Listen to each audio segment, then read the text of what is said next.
don't know how it's come to this. I don't know how I could resist. I took a vow to never sin, but I saw the darkness from within. And if the sun can't break through, just let the thunder shake you. I know there's a hunger for the truth. Another moment of clarity. I see the one who breaks me.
chilling. I I didn't know, sleep a lot. oh, you didn't sleep a lot? Why did you not sleep a lot?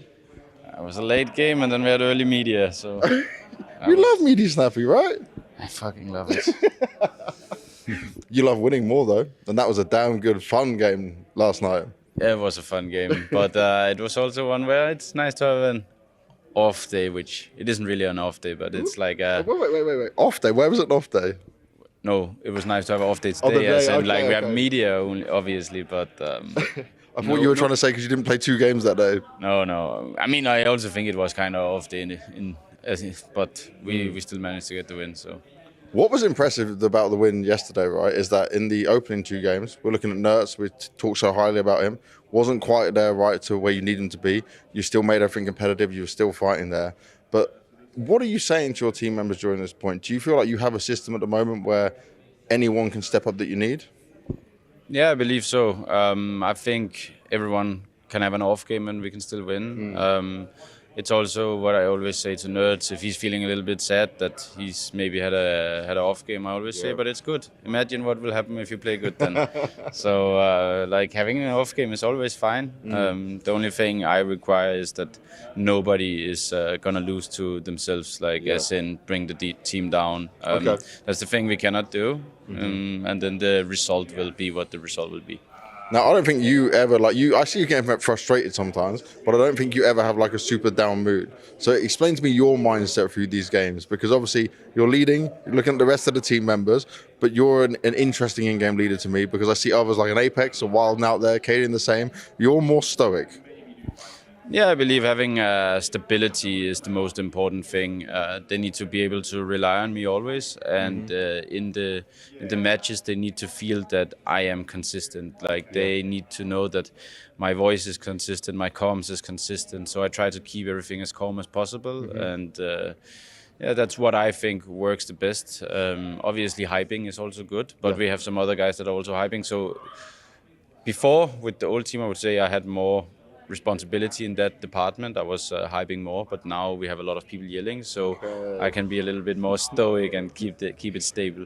So the goal here is to keep the young ones to be the vocal voices in there, and you save your energy for everything else. I would say it depends on the team. I can do both. I can hype if needed, but I try to find whatever role will work the best with whatever players I have. So my behavior is gonna change based on which players I have. Now for you, right? Going up against Kaden, Heroic, they came in that obviously super cocky, super confident. The back and forth, like the shouting and screaming. I did love Nertz's little bit where he was telling them to sit down, and he made them sit down 2 rounds in a row. But not even that. Those were like such crucial rounds. How happy were you? I was super happy. I think both teams on Mirage lost some rounds that we shouldn't have. The Nerds. It was actually like a 5v4 for us. I think before. No. Yeah, maybe. Like I think we had a pretty good situation before Nerds got the clutch in 2v4, but they lost some rounds they shouldn't have, like the 15-14. They were stacked on B, but we won anyway, and we also had a 2v4 on B. But it was the same for them on the other half. Like we had a 4v2 on B, 2 4v2s on B, so I would say it kind of evened out. So yeah. By the way, Snappy, when we do interviews, when we talk about things, he remembers the most details about the game, which is why he's the best to interview. But yesterday, I was like, I'm going to talk to Nerds, and he's like, oh, thanks, so happy. I would say that the thing is, like most players, they obviously say, we should have won this game, we lost this 4v2, but they forget that they also won some 2v4s, right? So. You're always honest though, that's why I like it, Snappy. You give me the raw details of it. But for you, did you understand what Kaden's saying when he's screaming in Danish? I know we've got the earphones in and stuff, but you can't understand any of what he's saying, right? It's too muffled. No, I don't give a shit what they yell. So. Like, we have in-ears and headset on, so to me, I just imagine some... Like I imagine that they're just saying some stupid stuff that I can laugh about. I can't hear what they're saying anyway, so it doesn't affect me at all, to be honest. So, is there any members of your team that get bothered by it at all? No, I really doubt it. No. Madden seems to be like the one that he can get frustrated, not at what's happening, but himself. I see him make mistakes, and he knows he could have done that better. Madden is just Balkan. He's like, he's very, yes. He has a lot of expression, I would say. So, like, Madden will chill for 5 seconds, and then after this, he will laugh. So it's fine. I was asked about, like, you. When I see you not tilt, but, like, get frustrated, it's not normally about like what the team's done to you. It's not about you've done something wrong and you know you did it wrong and you're frustrated with yourself. Am I right? It's both of the things, I both. would say.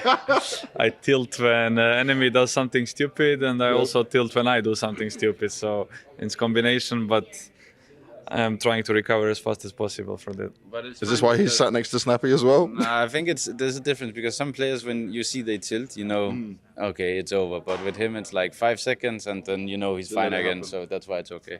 Oh, we've lost Snappy. Bye, Nerds. Thanks for taking Snappy away. I guess I've got Madden now. Okay, I'll wait for you. you need to Yeah. join. No. So Nerds has promised us he's join. He will join. Madden, for you. How happy are you, man, to be in a semi-final spot again? Are you getting Dallas vibes, Dallas feels? Yeah, it feels like similar to Dallas, to be honest.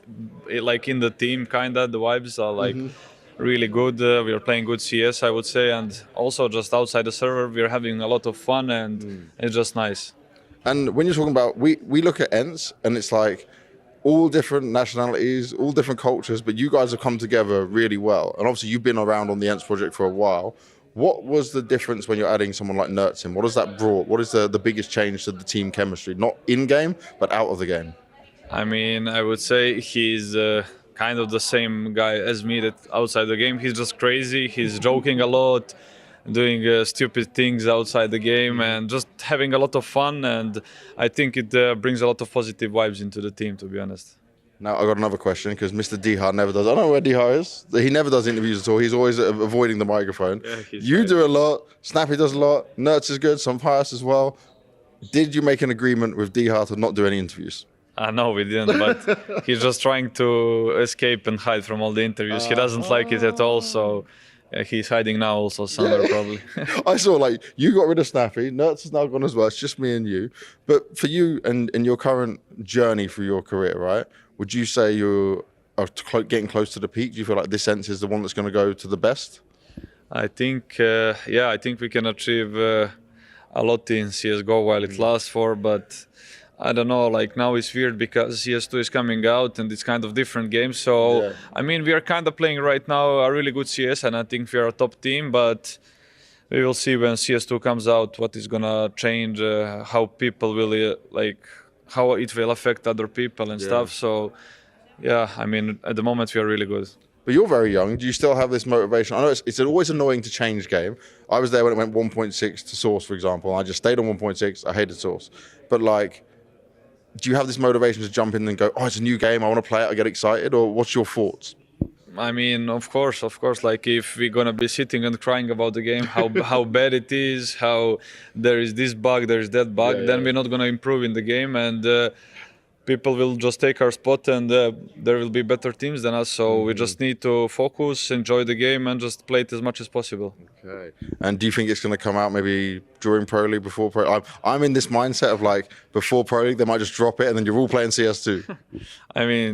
I mean that would be crazy, but I know they also said it is going to be during the players' break, but it didn't happen.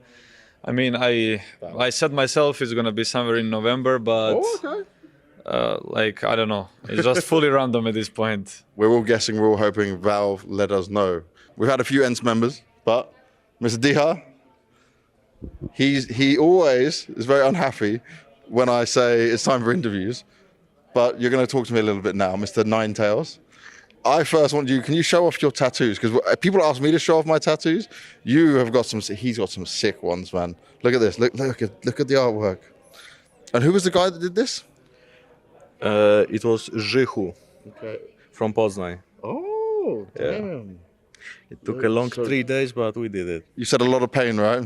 Yeah, it was like 10 hours every day, so... Dude, it's so clean as well. Do you like what you see this? Yeah. See. I saw it the first second you went So Dihar has got his little Ninetales on his desk. Why did you choose Ninetales on your desk? Just like it? Girlfriend? Something different? Like before in Dallas, I had a dog, Oh, yes, yeah. but then I was like scrolling the internet and I saw the Ninetales. I was like, I need to buy it. But that's the rule. Like whenever we are at the airport or something and I see something I like, I just buy it.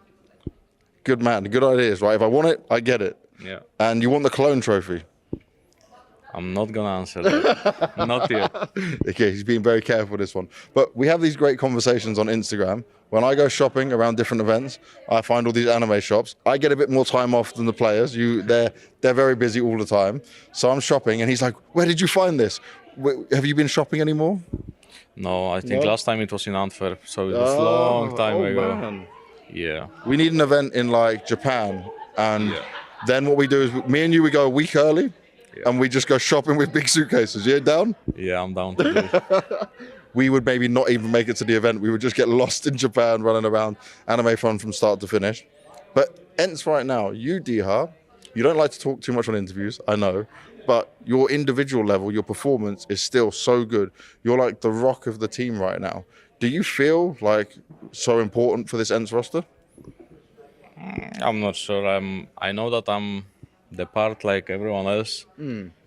I mean, I sacrificed some of the roles for nerds and for the other guys, but I think it's better for us like this. Yeah. I think, for example, nerds is much better than me, so it's okay if he will take some roles. Like I don't give a shit if I will play something else. So it's better for the team. You have this great attitude. This is what I mean, right? Like you don't have the ego and you'll just do that. Some players are like, no, I want to sit in these positions. But you obviously really believe in Snappy on this project, yeah? What is it that changed this compared to your past teams? I think the mentality is the first thing, and the second part is like the work ethic, I would say. Okay. Because Marco and Etu, they are doing much more than any coach or any in-game leader did in the previous team. So, and they are also helping. Like Marco is instantly watching the match after the match, and then he's saying, "You need to fix this. You need to fix this." So every single match, you know what you need to fix. Yeah. And do you like that? Is that the kind of leadership you want? Yes, I think so. I mean, at the start it was really like annoying because he was doing it like every hour, but I understand it now. Yeah. And okay, you lifted the trophy in Dallas. That was special, right? Just talk to me. What did it feel like at that moment for you guys? Because you'd come close before. I mean, it was weird feeling, I would say. It was like something else. Yeah. It's like, I don't know how to even explain. It's like winning is something else. Like I was really happy. Like I was super happy. I just didn't know what to do. Like I didn't know what to do with myself. I was just super happy and proud that we finally did it. Yes, finally did it. And now beating Heroic yesterday, coming to the semi-finals, does this give you the same kind of feeling as Dallas? Do you feel that same energy? I don't really like to talk about that, but I think yes. I mean, the first match was super close and we didn't really play our game. The second match was also like 50-50, I would say. In the first half, you had it, right? And it slowed down. But then versus Heroic, it was like also first map was okay, I would say. We had a game plan. Like the start of the match was a bit shaky, but then we closed it. But second map, it was full shaky. It was tough. Like after 5-2, something just crashed inside of us, and we just couldn't connect it like with each other. So, but for the third map, we just said, let's just fuck this overpass. It's shit map anyway, and let's focus on Mirage. And then there was also some unlucky runs, but then we lost some, like I said, unlucky runs in City, but then we won some lucky runs in T, like the Snares one before, or whatever it was. This was unreal, I swear to God. I've never seen anything like this. I swear, this guy is unreal. He just needs like the confidence, right? Because in the first two maps, he wasn't super up there. But on Mirage, you could see he was like in his element. He was just feeling the game. Yeah, but he also needs to understand that we are right after the player break. It's like the first event. Take some Everyone time. is still rusty and he just needs some time. Like you just need to play the game and he just needs to trust himself. Okay, so me and you are big anime fans. Who else on the team is big anime fan? Nerds. Just nerds? It's only me and nerds, no one else. Wow. That's disappointing. I'm always changing Steam avatars. I changed Madden to Rock Lee, and then I'm trying to change Marco to some old Hokage picture, but he changed his Steam settings to this family mode. I cannot do anything there. Damn He's it. so afraid. He's so afraid of it. I would say Jiraiya. Would Jiraiya work for him? I have Jiraiya on Oh, my- you? Why are you Jiraiya though? You're not old. I'm changing every day, so it Okay. doesn't matter. But for Marco, last one it was the third Hokage. Yeah. But he asked why did I put that? I'm like, bro, he's super strong. You need to have him. But then he changed to my picture from some content stuff. So Oh no. I need to change it back. I need to get it back. Okay, we're gonna work with the admins and we're gonna get these pictures changed. That'd be really hilarious. We'll get snappy, that's for sure. Dihab, thank you very much, man. I appreciate you. Much love. It's kind of crazy to think that the book of Counter-Strike Global Offensive is about to close, and we are writing one of the last most important chapters ever.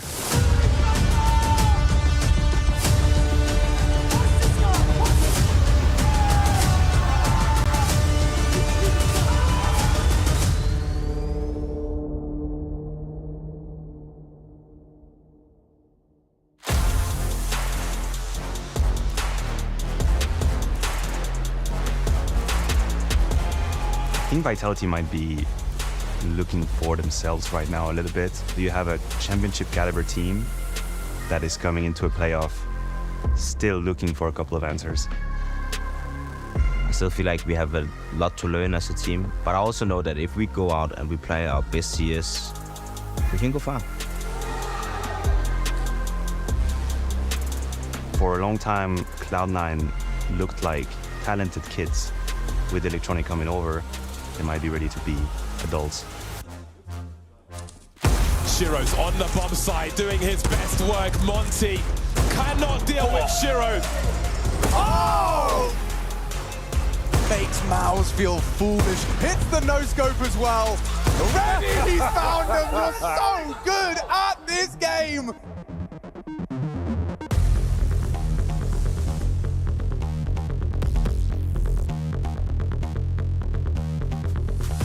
One back, need more. Okay, device is off. Put Steve on the floor. Oh, lineup!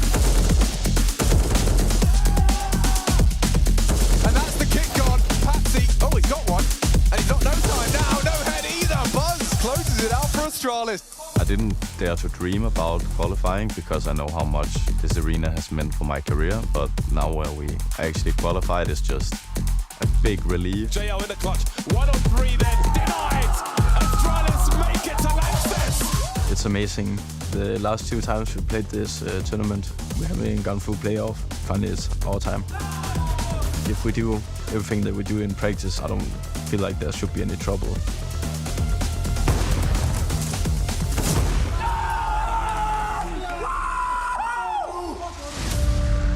If there's one trophy that I want to win, it's definitely IEM Cologne.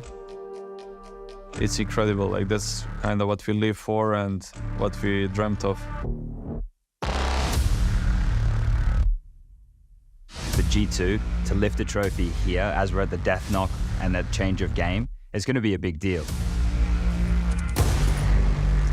In your face, oh! 3Ds! Ents are a scary prospect. They don't get the same shine as a Vitality or Heroic, and I'm not sure why.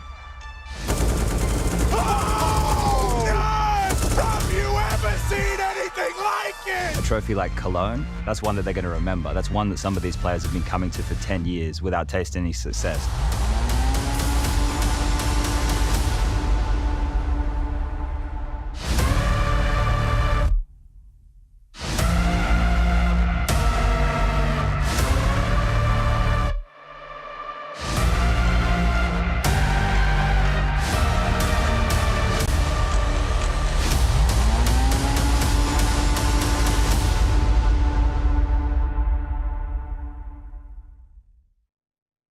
Intel Extreme Masters Cologne is brought to you in part by Intel, Acer Predator, DHL, Monster Energy, the United States Air Force, and 1xBet.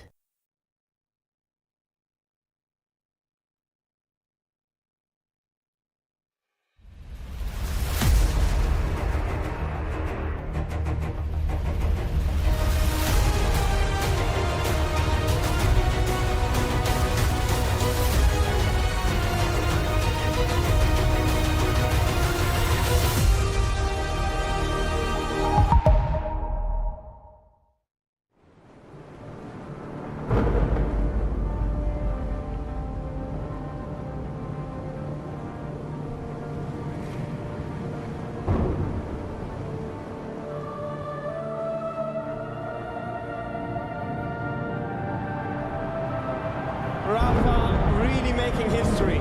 Absolutely phenomenal. And Ace is the champion of the Intel Extreme Masters World Finals. Storm's still not quite done. MC is going to take this fight, though. 3 seconds left. Last 2 rounds of matches got to start it well for ESC. And this is a massive move for Sis, but he's not content with just a Nexus kill. He wants to win out. And it's all done.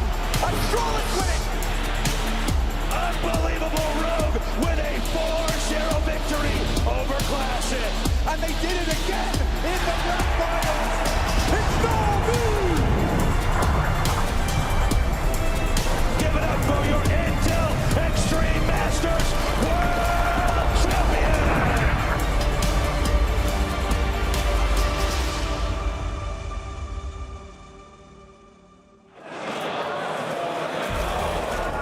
A pilgrimage of biblical proportions leads 6 teams to the most decorated arena in all of Counter-Strike. We welcome you back to the Intel Extreme Masters Cologne 2023, where we have an absolute epic weekend in store for you. We begin in the quarterfinals today. Vitality taking on Cloud9 with Axel in tow, and then it is a Danish derby later on today.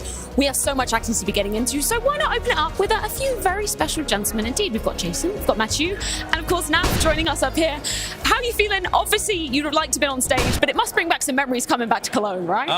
Yeah, obviously, you know, it sucks a little bit to miss out on the stage. You know, a stage like Cologne is like one of the most important events in the year, and for me, I have one of my best memories here. So, you know, it feels bad to not be up there, but you know, I'm excited to watch the games. It's just you're on the path right back to it, baby.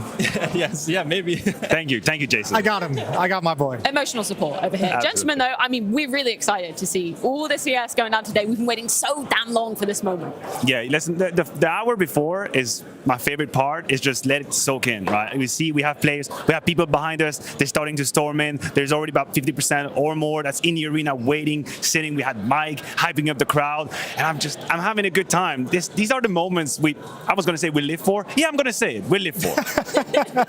Yeah, I mean, there's like a certain energy when that arena's just barely getting filled up, right? The calm before the storm, before we dive into things.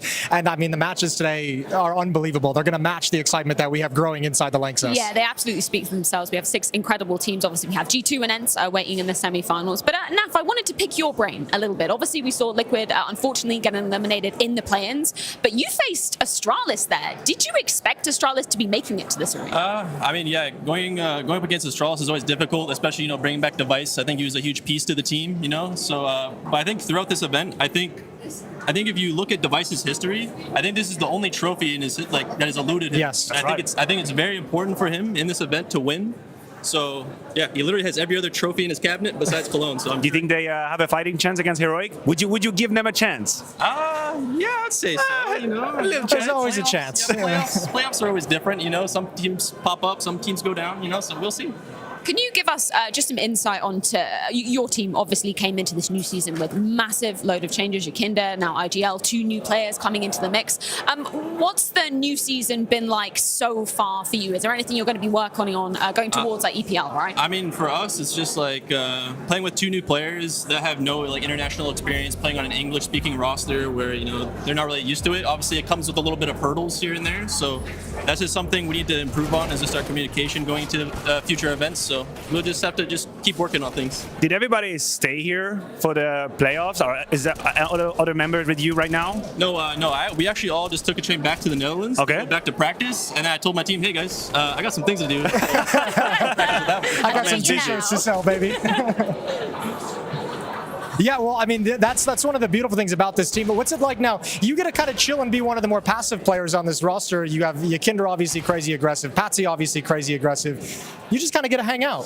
Yeah, I mean, Rainwaker and I are pretty much just chilling. I mean, I think like before pretty much when we started the team, we looked at a graph and we saw a graph that like Patsy and Yakinda are the 2 most aggressive, and then Rainwaker and I are the 2 like most passive. So, you know, Rainwaker and I are just chilling sitting with our legs up, you know, just waiting for things to happen. But, you know, obviously with some of my roles changing somewhat a little bit, I maybe maybe have some times to be more aggressive and play more passive. We're going to get star player Naf back in the server? Uptick Naf? I don't know, man. I'm getting kind of older, man. These new kids on the block are so tough. But no, I mean, of course, I still feel like I have plenty of years to give, and I feel like I can still just play up to my potential that I was at before. So I'm still confident. I still want to play. I still want to compete. I still want to be a champion. That's why I'm here. My man. What's it been like for you and OC, obviously having to transition over to a more EU side of life? I know that you guys were, boot camping a lot in Amsterdam anyway, but has there been kind of any differences coming over now with a more European core? I mean, obviously, it's just the only thing that's really just more different is just playing with obviously more European players like on our team. But for the most part, before I've already spent so much time in Europe competing, anyways. Jason knows that we were a little bit. I experienced that, yeah. You did? Yeah, I did.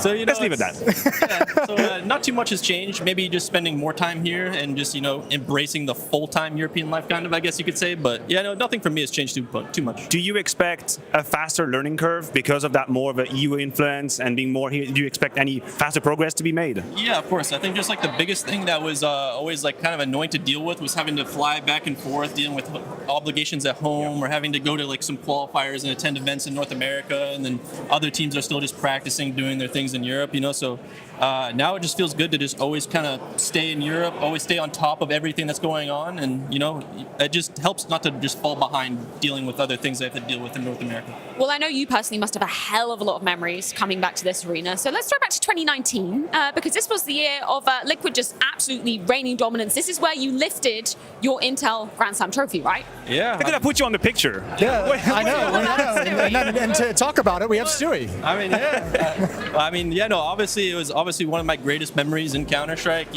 Winning the Grand Slam here, I think at the most important event like Cologne. So, I mean, yeah, it was amazing. It's a shame to not be able to play on that stage again because it's like it's a good experience that not everybody gets to play on. So you got to lift the trophy, man. Your boys hooked you up. I mean, honestly, when we won, I was like, if I'm raising any trophy, I'm raising Cologne. we always hype up Cologne on the desk, on the broadcast. We always talk about how important it is, and it is a prestigious moment in the calendar. What makes it special as a player from within, so that people can understand how special this is? I mean, just like the arena, the atmosphere within the crowd. It's nice to play at an event where everybody's coming from everywhere, all over the world. They know it's the big event, it's the big party. It's the cathedral of Counter-Strike. Everybody wants to be here and they want to play, and they just want to, like being on the stage, missing out, obviously it's a bummer, but at least being here, even getting to just watch the games, it's like a special privilege, honestly. It's a joy.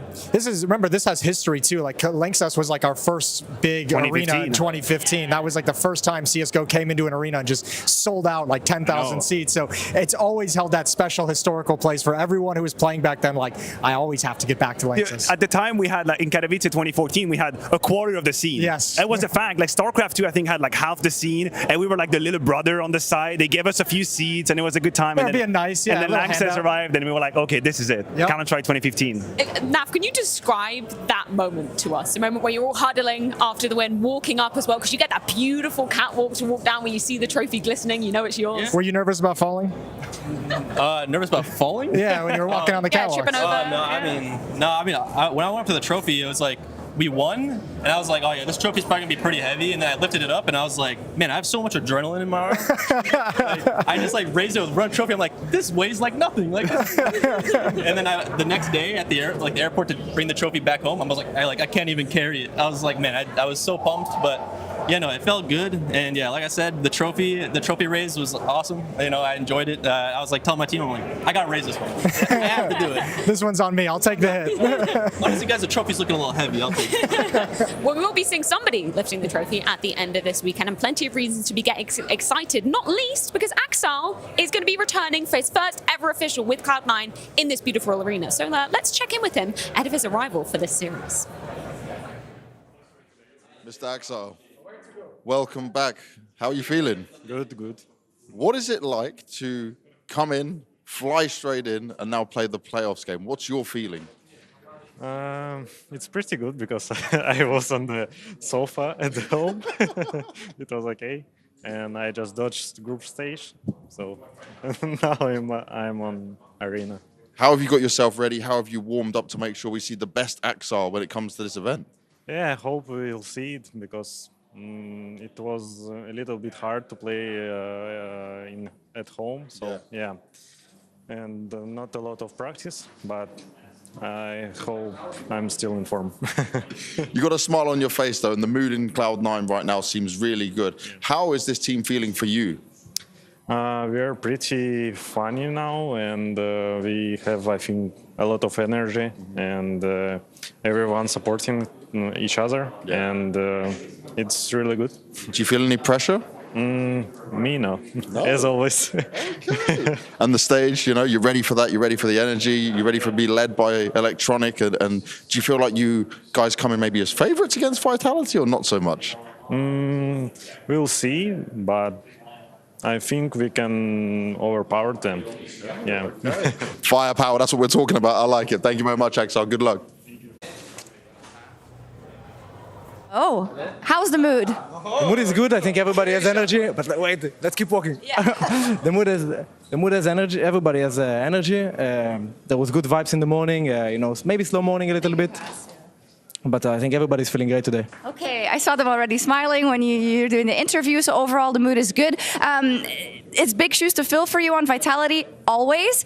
Even bigger today, though, with the Lanxess on the horizon. So how's your personal confidence?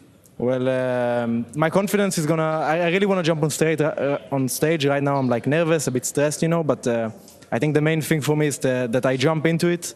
I have amazing people beside me. I have people with lots of experience, so I have nothing to be worried about. Okay. One last thing about C9, your opponent, who are now here with their full lineup with Axile back. Did that change a lot of the preparation coming in? And how confident do you feel you can also take down this form of Cloud9? I mean, I think when we do good, we can beat anyone right now. Well, that's how it feels like, at least. And there is not much preparation against them. We don't really know how they play with Exile. Buster, you know, we can see how they played with him, but I'm not sure if it's going to be the same. But yeah, we focus on ourselves more than them, and that's how we're going to go into it. Lovely. Go kick some ass. Bye. I don't think I've ever not seen Flamesy with good vibes, but man, he must be feeling so excited first time in the Lanxess. Yeah, you'd have to. I mean, you can get nervous out there just playing at a show match, just staring out at the crowd. He tried to hide it. He was like, yeah, you know, I have experience next to me. I don't need to be worried, I got all these other guys that carry me through it. What's it, Naf, you can speak to it better than anyone. What's it like sitting down at those PCs and just staring out and seeing the crowd? What's the energy and the emotions that just start rippling through you? I remember in 2019 just sitting there and just looking at the crowd, and, you know, I just felt like an ant. I felt so small compared to everything that I was staring at. And you know, it's an amazing experience. It's what you play for, to play on the stage. And to touch on the Axile situation, as a player, how would you feel just being parachuted in the playoff? Your team's been doing decent, right? They've survived it, they made it to playoff, and then suddenly you arrive, and the spotlight is on you. What do you think is going through his head? I mean, I don't know. I mean, that's like a crazy experience. You just show up and you're already in the Lanxess arena. I mean, that must be awesome, nice. You know. But I mean, yeah, I mean, that must feel obviously a little bit strange, but I'm sure he's ready to go. You know, I mean, he was a top 5 player, you know, for the past 2 years. You know, I'm sure nothing's gonna, you know, shake him off or anything like that. I think he's gonna come in, feel confident. You're playing in the arena. I think it gives you extra confidence, because I think that's what a lot of players play for, and especially here in the Lanxess. I don't know about Cloud9. They might not be playing for the arena. That doesn't always happen. I mean, obviously they've made a few changes within their team, so obviously they didn't get to practice with Exile playing in the official matches in the group stage. So maybe they might feel a little shaky, a little off. You know, I think Vitality, obviously, I think they seem like the better team in the group stages. So I think out of the 2 matchups and the 2 teams, you know, Vitality definitely seems like the stronger one. I just wanted to pick your brain on, we've always said Cloud9 have a whole lot of talent. Shiro, Axile, Hobby, undeniable. What do you think the effect is going to be for a man like Electronic to step in with his charisma, his tenure? What do you think is the effect of that? I mean, I think obviously, you know, Electronic is a very experienced player. Yeah, he maybe doesn't have too much in-game leading experience just yet, maybe, but I don't know. I definitely feel like it's probably going to be more of an uphill battle for Cloud9 with everything going on. Like, again, not being able to play with Exile in the group stage, you know, not get those like reps in together as a team. Electronic still, I'm sure, has a lot of things to work on as an IGL. So I don't know. I think they're just going to have to show up in their individual form with their players, which is, when you look at the team, that seems to be the most important part about the team, is their individual excellence. So yeah, we'll just have to wait and see how it goes. Isn't it crazy to think about Electronic being the only one to be returning to the Lanxess, the only previous winner this year who's coming back to maybe defend the trophy, but in a completely different jersey this time around? Yeah, that's a huge thing, and I mean that's one of the things that he is going to provide. You can kind of throw out sort of like the in-game stuff and the tactical and strategic stuff. Just having someone who's won a Cologne in this arena, having someone who's won a major inside of an arena, the knowledge of what kind of focus that takes, what kind of energy, what your day is going to feel like when you wake up, having that guy who can help them get through some of those struggles is a beautiful thing. Yeah, I remember when I was coming up as a player and I had the chance to play with more experienced player, I used to look up to them in these moments. Like when we were walking into the arena, when we were arriving, yeah, how are you behaving? Like, he's quiet, he's relaxed, this is what he's doing. I'm just figuring out my shit. Like, what the hell is going on? We were playing in this arena, like Existence having a good time. That's what I want Electronic to do, right? Set the path. Show them, like, guys, I've been here. I've lifted that trophy. I know how it is. And come with me. So much authority as well, right? Like, we've heard him saying, I'm not going to take any shit. There's no divas on this team this time around. Egos, get out, basically. Like, we're in it as a team. And also, I mean, just even in his interviews, you can see he doesn't kind of hold on to that idea of like, this is my star player and this is my star player. Set things up. The way he's trying to organize this team, he's mentioned, is everyone in some game can be a star player, so everyone has their opportunity. So he's got like 3. That's pretty easy. Yeah, he got 3 different ones. But also, I mean, it takes some of that weight off guys like Shiro and Axel. If you're constantly preaching, guys, Hobbit can carry a game, I can carry a game, Shiro can carry a game. That takes pressure off those guys that have to perform in ways that they probably haven't experienced yet. Because previously, even if they performed, they still bombed out. Well, we have got so much banging Counter-Strike on the card. So let's go ahead and check in with our 1xBet predictions to see how the talent are seeing the ground laid. Welcome to the 1xBet predictions for the IEM Cologne playoffs. I'm joined here by Janko, by Kassad, unfortunately, and we're going to start walking through this bracket and figure some things out so you guys know what's going to come up in the playoffs and our thoughts on the matchups. Gentlemen, let's just, let's start from the top. Vitality, Cloud9. Yeah, I think that's an interesting one. Obviously, as of right now, we don't know if it's going to be Booster or Exile, right? But let's go under the premise that it's going to be Exile because that's just more fun. Vitality has the advantage also when it comes to the veto, but regardless of which map it is, I think Vitality has a clear advantage there. Also, Vitality's permaban is ancient, which is something that we've seen Cloud9 play plenty of times already in this tournament, so they'd have to go outside of their comfort zone, and that comfort zone is tiny to begin with, Jason, because it's a brand new thing. Hell yeah, it is. Kassad, any thoughts on that? You kind of agree with the sentiment? No, not really. But the thing is, like, if we get Exile back for the playoffs, this will be the best matchup so far on the tournament. And right now, the additional point for Cloud9 is the fact that they are on the honeymoon, and every single player that we talked to so far said that they're super scary, that it's unbelievably difficult playing against them. So I'm going to give them a pass into the semis. This being the premise that Exile will make it, I'm going to pick Vitality just because he might not actually make it. Makes me feel a little bit angry. No way. You're getting angry? Moving on now. Moving on to Heroic and Astralis before we stick into it. Yeah, and the pressure is on them. They're the favorites. They're playing against Astralis, which is obviously, a massive rivalry. And I think with all those circumstances, I'm going with Astralis. Kassad, hook it up, brother. Yeah, completely the opposite, to be honest. Again, you don't see a world in where Astralis could actually win a series against Heroic. Exactly. Best of 1, yes, if they get on Ancient or something. Best of 3 just doesn't make sense to me at this point. Yes, Astralis is looking good. In a couple of months, if they continue on this path, they are going to be, on those like top 4 placings, but right now against Heroic, I think it's going to be super tough. Okay, so an impressive run at Cologne for Astralis, but it ends here in the mind of Kassad. So we'll move Heroic on in that quarterfinal to the semifinal to face G2. We have ENCE and we have Vitality.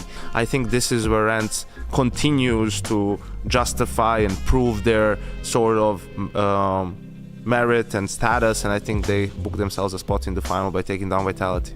Heroic and G2 going head-to-head for that second spot in the grand finals of IEM Cologne. G2, I think, just again, I always look at the sort of the players when it comes to these games, and sure, Heroic's like team players. G2 just in this tournament has had that sort of a vibe to them, like the way in which they're winning games and winning maps.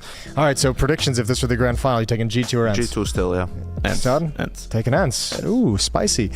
I would take ENCE as well. You know me, I like octopuses. Anyways, that's going to be the grand final, the champion, potentially, of the IEM Cologne. This was the 1xBet prediction segment. Thanks for tuning in.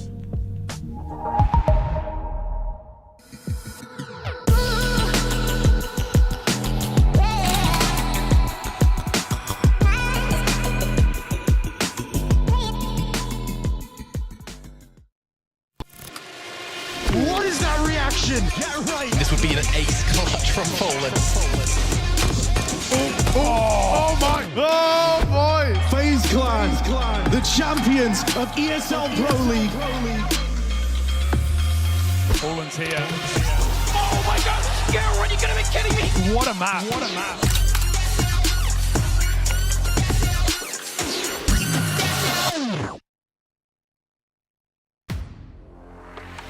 The in-game leader, architect of every move and every win. The entry fragger, fearlessly leading from the front. The opper, the deadliest of them all. The support, the true difference between winning and losing. The lurker, everywhere and nowhere, patiently waiting to strike. It takes 5 champions to win. Which one are you? I want to focus in a bit more on how we see this bracket going down. So let's talk about the Vitality versus C9 game, because you guys aren't involved in that, but you play the winner. If Axel's here, let's talk about if he's here, and then let's talk about if he's not here. If Axel's here, can Cloud9 beat this Vitality? No, but I will also say even if he comes, I think it's honestly hard because I think the team dynamic is a bit weird because they just played with another guy and they probably had to like tell him a few strats and tell him a little bit how they played, and now Axel's gonna come in and they won't have time, or maybe he's gonna come in and then they won't have time to change much up. And yeah, I think in my opinion Vitality is too strong right now for them to lose. I think if Axel would have been here from the start and they would have been like, you know, learning from all these matches, then I think they would definitely win because I think Cloud9 did the best changes for sure in the team. But for me right now, Vitality is too strong. Like they look really good. So I would say Vitality wins that one no matter what. Honestly. Okay. I think that this Cloud9 roster is really sick on paper. Like I think it's one of the scariest roster we've seen. I think the last time I saw such a big news like that was probably when they did in FaZe, when they picked up Olaf and Guardian at that time. I was like, okay, it's gonna be something good, and I think they have like this capacity to have this really strong lineup. Then we need to see, but they proved also with the stand-in with Buster that they could qualify. Of course, it's a quarterfinal. It's in Cologne. They are a good team. Even they knew they were angry about doing something here. So and proving that probably most likely Electronic and Perfect did the right move to leave Navi. So. Yeah. I guess it's going to be an exciting one, and I'm just looking forward to play. Do you think you are mentally stronger than Vitality? I think yes. I'm just better mentality than they have. There we go. Also, I think one thing with the Flames Dupree thing is, like Electronic saying, like he can still run in, but there's also a difference between running in when you're told to run in and realize yourself, guys, follow me and go in. And I think Dupree maybe will be able to take that initiative more at the right time and run in. So I think that's a big difference. Like obviously, Flames is very mechanically skilled, but also he still doesn't have the experience. And I think one of the things when you're a young player as well and you're being in the role of running in first, the guy who's running in first also needs to have the feeling of now it's nice to run in. This is the time. Throw this flash for me and stuff like this. And I think that's going to be more difficult for him now because he's also going to be a bit scared of making mistakes. I mean, he's joined a team that was arguably the best team in the world. And I think the matchup is going to be very good. I think, a lot of skill on the server and a lot of things we don't know for sure what's going to happen. Right. So, yeah, I'm going to watch. Quite excited. I feel like right now I'm in a very good position to gain a lot of experience and learn a lot from the very best. So specifically Cloud9, like I don't really care if it was Cloud9 or any other team. I think the better experience is against the better teams. So if it was Cloud9 or Gamer Legend for SA, I would probably say that I prefer Cloud9 with Exile or Buster. Doesn't really matter for me, but it's just that we can possibly go far in this tournament and like first time on ESL LAN playoffs for me. So I'm just very excited. I don't really care who it is against. Welcome to the party.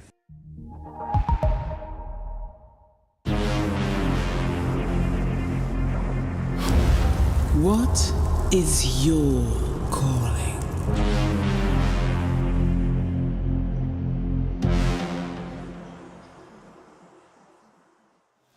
The cathedral is calling, and this weekend a new deity will ascend. Cloud9 and Vitality, the first to set foot inside these sacred halls, the first time for Spinks, the first time for Flamesy, and coincidentally the first time for over half of the Cloud9 squad as well. But with one very, very special addition indeed, Machu. We hear the crowd absolutely roaring. That's because we get to see Axel gracing the stage with this new look Cloud9 for the first time, and what poetry it is to be doing it inside the Lanxess. What an incredible tournament event for C9, for Axile, to be able to make it in time and here grace the stage in Cologne. And I say that with the heart of a Vitality fan. They might just crush it, stomp on it. I'm very terrified. I'm petrified. Let's just put it out there. I think this lineup scares me. You should be. I mean, this lineup had the most excitement around it. This change was the most anticipated of all of them during the offseason. This might be one of the best roster changes we've had in Counter-Strike, and the fact that we didn't get to see it for this long. The Axel coming in is a massive X factor into this battle between these two teams. It's absolutely incredible. Incredible in the fact that we get to see them make it to the playoffs in the first place, because I think we were all ready to go, you know what, we've been heartbroken a little bit. It's not the first taste we wanted. Props to Buster for helping the team to get to this very point, Jason. And Buster delivered in some incredible moments, but the difference between having Buster and Axel on the roster is Buster had to deliver in those because maybe throughout the game struggling a little bit in some of Axile's positions. With Axile in now, it's like maybe we don't even have to get to crunch time. Maybe he just delivers out of the gate and we don't ever get to these close situations. And I think this is also why, I guess an underrated topic here is the amount of pressure Axile now has on his shoulder. Yeah. The whole world is basically waiting for him to parachute into Lanxess and turn C9 into title contender. That's what we're expecting of him. And we're talking about a player who, except for Dallas last year, has had issues delivering in big stages and big moments. So I don't even know how it is to be in his shoes. It's very interesting, very intriguing. And we've been incredibly demanding from Cloud9 when we look back at, previous rosters, and rightly so, because they still had an incredible amount of star names, but they haven't ever satiated that desire. We haven't seen them lifting a trophy for, I mean, literally ever, right? We have to go back to the Dallas last year, yeah. I mean, this graphic is just like, we can theorize all we want about the actual game of Counter-Strike and the style that Electronic is going to bring into this team, but this is his real job, is overcoming these disappointments, is actually getting them to a point where they can believe they can start to win these tournaments and go deep into these runs. His biggest challenge is making this team championship contenders, where despite having the best players in the world, Shiro and Axile, some of the best players in the world, they haven't been able to do it previously. Yeah. Electronic has to overcome all the hurdles that they ran into, which is why it was so surprising, Matthew, when he told you that they had the stronger mentality than Vitality. And yeah, he looked me dead in the eye and he said, yes, we're stronger mentally, that's it. Did it look like he believed it? I think he probably meant he is stronger mentally. Exactly. And that's why we get so excited, because, I mean, I know there were voices out there against the Nafany playstyle. I don't give a crap about the playstyle. For me, it was always in the head. Yes. Cloud9's issue was always in the head. When you see some of the maps that they've lost historically, the third map against Mouse, moments where it felt like everyone is just crumbling, disappearing to the chair, is because at that time, no one could actually step up and say, listen, enough of this. This is how we're going to do this. We're going to win this. I'll show you. I'll carry the way.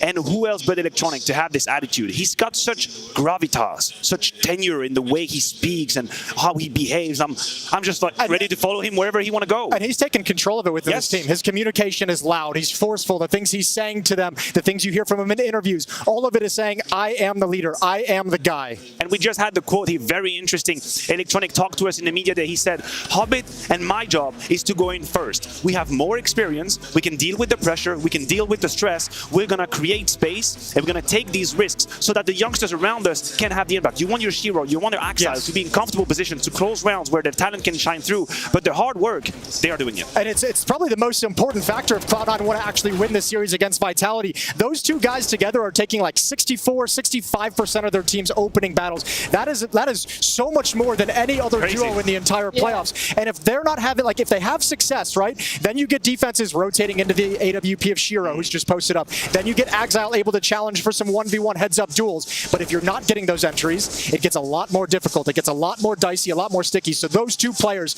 on their entries have got to succeed today. I'm also loving what Electronic was saying about Shiro. He literally said, I have never met a more hard-working player in my damn life. We can see that happening during the games. He has so much vocality alongside Electronic as well, right? Sure. I mean, that's an impressive thing to say, especially when you consider he was on a team with Simple, who like maybe towards the end dropped off a little bit. But remember, the early stages of Simple's career, he was losing tournaments and going right back into the playing room and grinding FPL after a quarterfinal loss. So the fact that he's saying, you know, Shiro's harder working than a guy who we know historically has played some of the most Counter-Strike of anyone, that's pretty impressive. And that's a lot of confidence from your in-game leader out of the gate. And you say confidence, and this was the word. I actually asked Electronic, I said, hey, you've played with Simple so many years. Now you have Shiro by your side.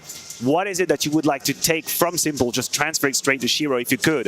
And he just said, confidence. He said confidence. He said Simple is the most confident player he has ever seen in his life. And that makes all the difference. And at the same time, I can say, I hear you. I think that's a great point. How do you transfer confidence? How do you give someone confidence? And he knew it. He said the answer is, I can't do it myself. Shiro has to do it. Shiro has to earn it. I have an answer.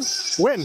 Yeah, to start with. Yeah, but for Shiro, you know, you have to. He said he has to take these risks. They have to try out there. They have to make these moves happen. And then when it works, then suddenly it's a virtuous cycle and you're having a better time. And this is what they need. Well, we mentioned Hobbit's name earlier, so let's hear from him ahead of this quarterfinal series.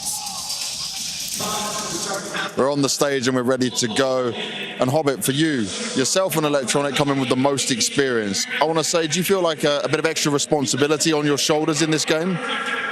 I mean, we'll see what gonna happen. It's my first time here in Cologne's crowd. It's my Exiles, Shiro's, yes, Grooves. You know, we're very excited to play in front of this crowd. It's gonna be amazing. Of course, Electronic's experience gonna help us, and it's already helped us a lot. I mean, as I said, we went through, and this energetic and aura is working. That's the main thing, yeah. Do you feel like Exile's feeling extra pressure, though, having to come in and be straight on the playoff game? I don't think so. Just look at him. He literally doesn't care. He just wants to play. And is it harder for Vitality to look at your past maps, your past games, and see how this Cloud9 plays? Or is it going to be similar? No, it's not going to be like similar. It's going to be different. Yeah, first of all, they have like a new player. We have new structure. We have everything new. So it's going to be like, of course, different. I mean, I'm going to say last time when Vitality won us, we were ready a bit more just because we had a lot of practice. Now we're a bit new and it's going to be a bit, you know, kind of not random. It depends on our mentality. Yeah, of course, if we're gonna see in terms of firepower, of course we increased a lot, but we lost from team play side just because we are new system, everything is new. So yeah, we are still trying to create something together. Well, I'm looking forward to seeing it go down. Cloud9 versus Vitality next. And for Vitality as well, we have to look about them and their previous performances when we come across Masters Championships, right? Because it isn't all that often we get to see them making it deep into playoffs, which is a bit sacrilegious when we're speaking about ZywOo making his only second appearance here in the Langsa. Yeah, I don't mind that. How about you? Why do you put me on the spot immediately? I thought we were going to have a good time here at the desk. We're not here for fun, baby. It is a fact. It is a fact that Vitality with a big W, or big V rather, has struggled in these moments. And this has always been the final chapter for them, the final evolution, if you will, that they actually succeed in these moments. And I think Paris was a cornerstone. It was an important moment for them to finally lift trophy, the major at home.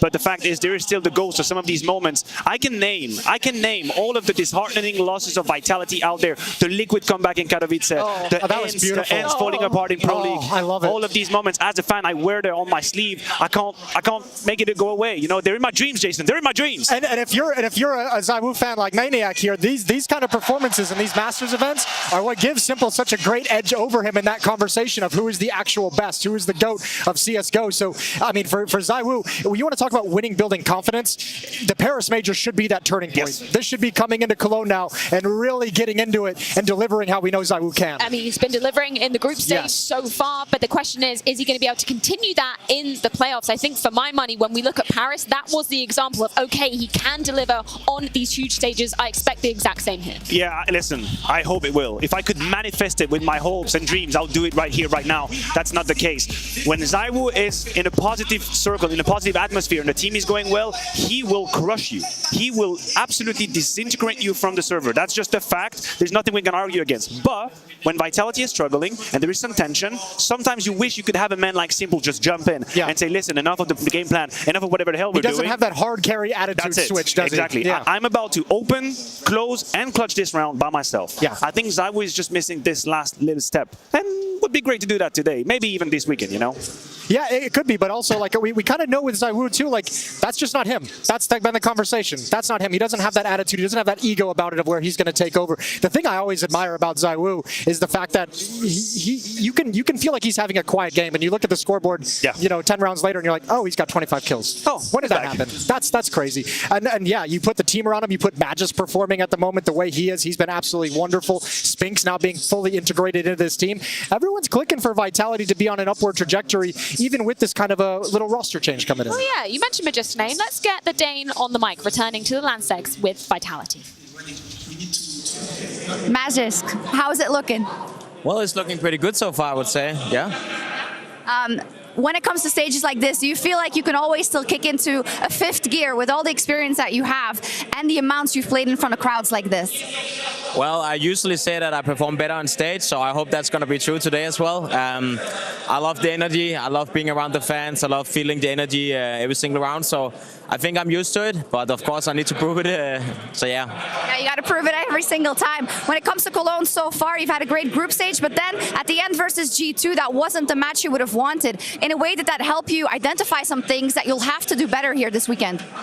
Yeah, obviously we needed to play a bit more with confidence when we got behind a little bit. But honestly, I feel like we had a bad day as a team, and you know that's something we need to work on, because at Cologne you can't have bad days, otherwise you're gonna lose. So yeah, we need to work on the consistency, and that's what we're gonna try and bring today. Is that we want to show confidence, and we want to show that we are a good team, and we can do it on a regular basis, and not just popping off once in a while. Yeah, absolutely, and we know you can. But as you say, you only get one chance. Talk to me about Cloud9 now with their full roster. Is that a little harder because now you really don't know what to expect?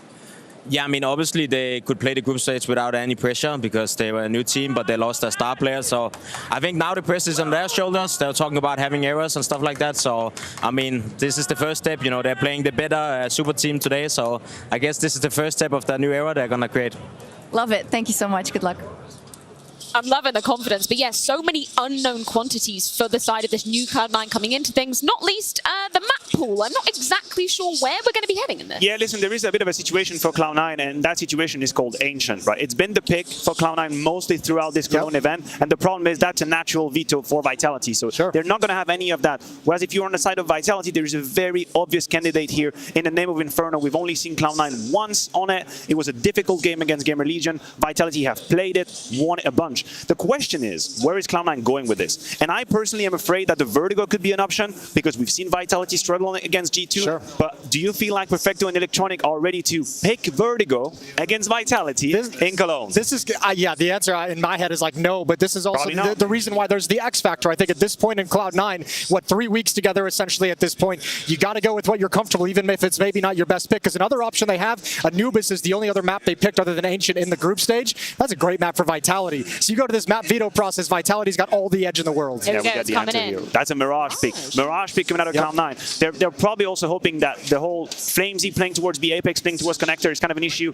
Inferno for Vitality, that's what we expected. To stick on the Mirage topic for half a second, when Vitality lost to G2. Apex got lost in the sauce on Mirage. It was just too hard to handle. You know, playing that connector / window position, smokes everywhere, flashes everywhere, a whole lot of tension. You could feel that the defense of Vitality lost identity. When you have to, you have to have these stretches, make sure you keep on track of what is open or not. They just couldn't keep up the rhythm against G2. But can Cloud9 apply the same kind of pressure? I mean, they got the skill to do it, because also G2 was able to overpower him coming back A ramp and during that little stretch for there. So like that whole side of the map just sort of, as you said, collapsed, got a little bit lost. And why not believe Cloud9 can do that? They have all the players possible to make something like that happen. They've got skill in Exile, Shiro, Electronic. These guys can deliver and can crack open the defense. What do you think the emotions that Axel is feeling right now? Like the fact that he gets his first first official with Cloud9 in front of this beautiful arena. So many fans in here. It's incredible. I'd like to pump it up, but he did not inspire much confidence in his interview when he walked in today. I was hoping he'd have some words for us, some fire, but he was like, yeah, we'll see. We'll see how it is. I mean, look, you got to come in, and the nice thing is we've heard good things about Cloud9 from themselves, from other teams as well, about how the practice and how the boot camping and how the lead up into this event has been going. Take from that what you will, but if you're Cloud9, you got to put some confidence in that, and you have to just rely on what little you have that makes you feel good about this team. And Exile, seeing them qualify for the playoffs without him, should be comfortable. Gentlemen, I'm so excited to get the show on the road, but not before we head to a quick break. When we are back, it's first quarterfinal underway at the Intel Extreme Masters Cologne 2023 as we welcome Cloud9 and Vitality into this glorious stage.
Yeah, I think Vitality's form at these tournaments is very shaky.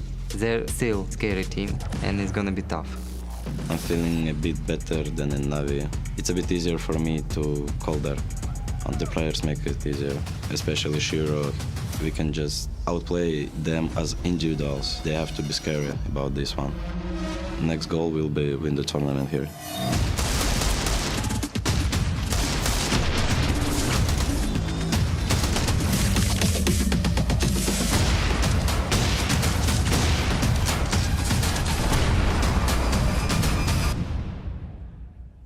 Well, obviously on paper, I think Cloud9 is a strong lineup.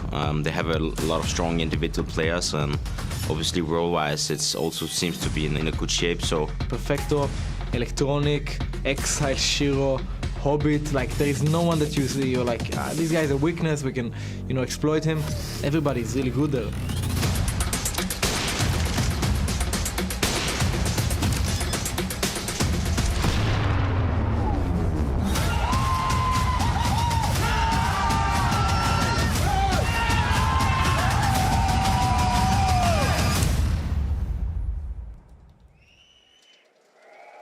just means, for me, Cologne means a lot.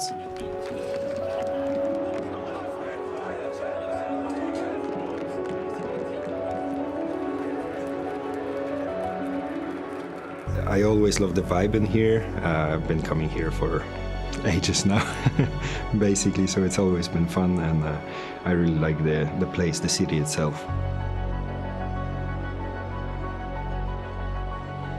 And then when you move up to Lanxess Arena, that's a huge difference. That's a really huge difference. So what eSport became just in like this, it became so huge in just 1 year.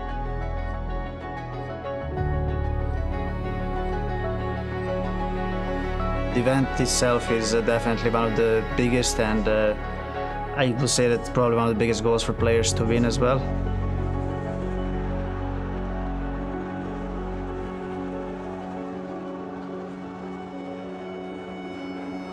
Impressive to play in front of so many crowd. Feel like it is actually the real cathedral of Counter-Strike.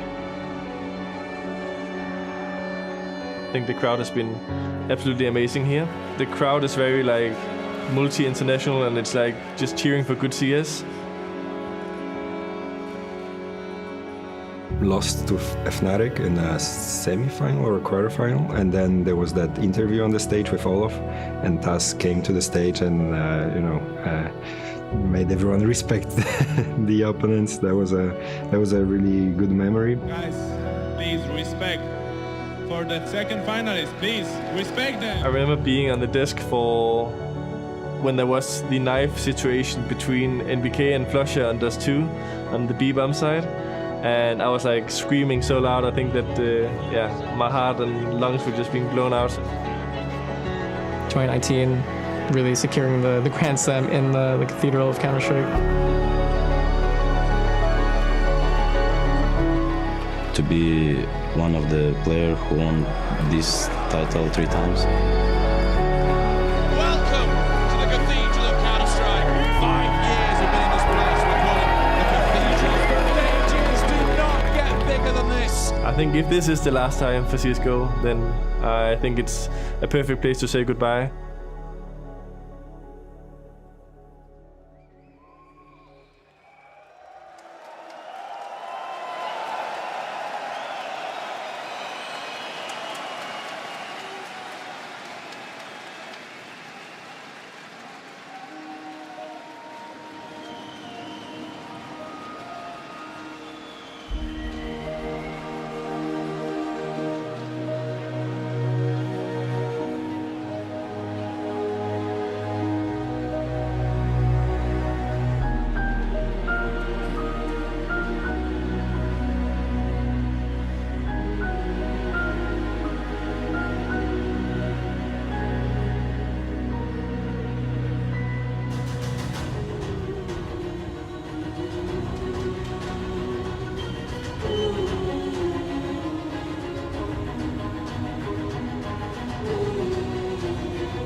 Welcome, my friends, to the Cathedral of Counter-Strike!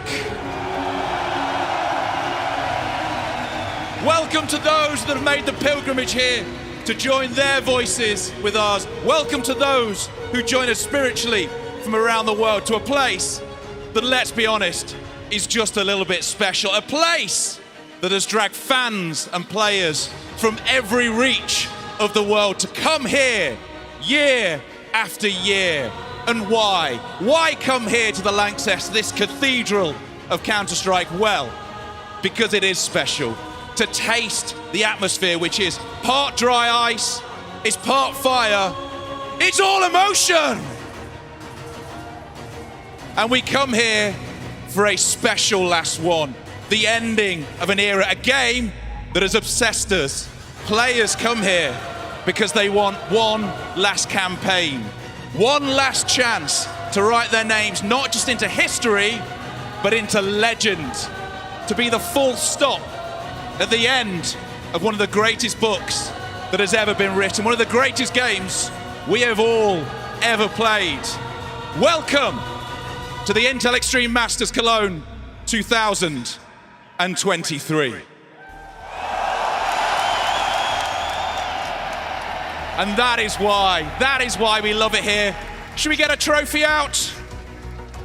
The man bringing the trophy is somebody who has lifted it. He has tasted success here as part of that Liquid team, the Intel Grand Slam team. They won, but not this time. This time he brings it out. For one last time of Global Offensive, please welcome, it's Naf.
The trophy is here, brought out by a man who has lifted it.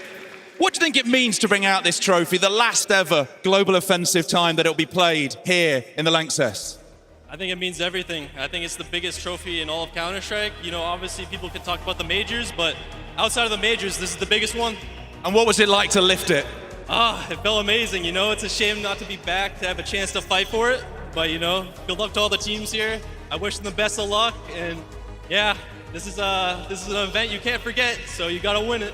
Exactly those words. 2022, it says FaZe Clan. What will 2023 say? It's about time we found out.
What is your calling?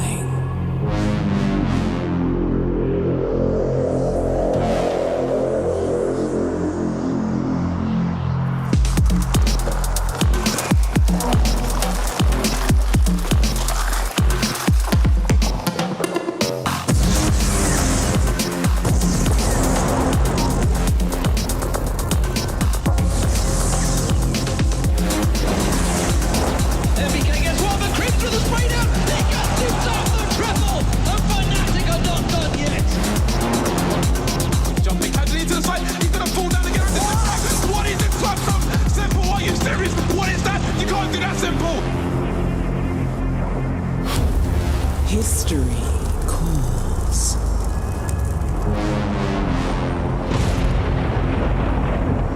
Legacy calls. It's Team Liquid, and that's what it means to them. The favourites coming into the tournament have just unlocked the Intel Grand Slam.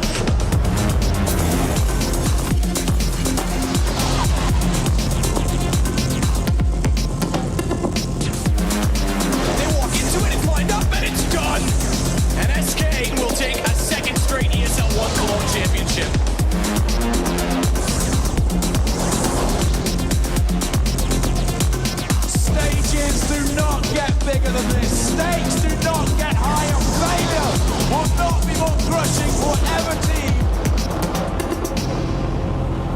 The Cathedral of Counter-Strike calls.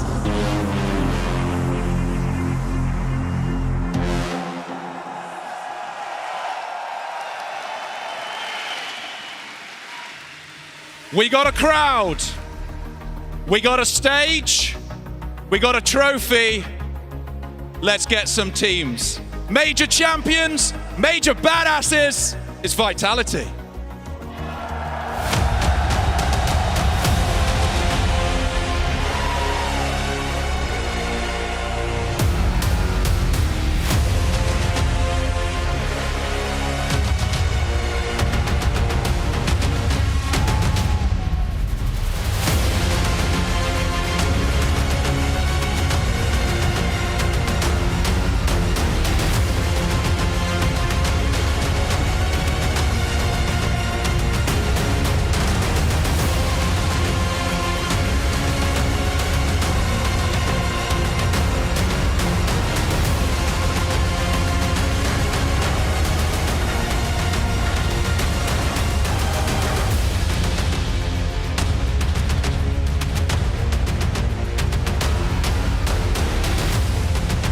They won the major, but as Naf said, you gotta back it up, and you can back it up by winning in Cologne. They got the world's greatest player. They know they can do it. Can Flamesy makers forget about Dupree? They are questions they need to answer. Ladies and gentlemen, it's Vitality!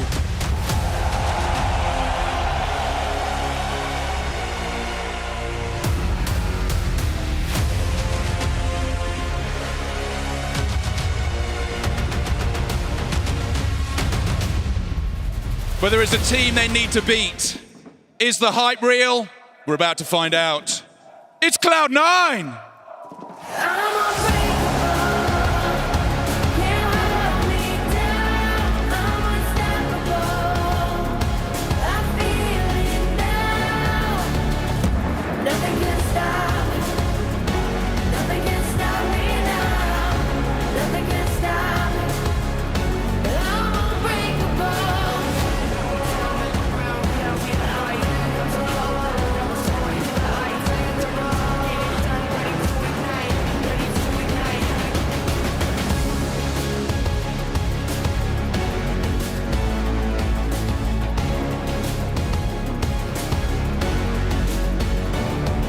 It's almost unbelievable to think this is the first time they have played competitively together here in the Lanxess, the Cathedral of Counter-Strike, with a player in Exile who only turned up 2 days ago. In the words of Chad, is it a new dawn for Counter-Strike or is it a false dawn?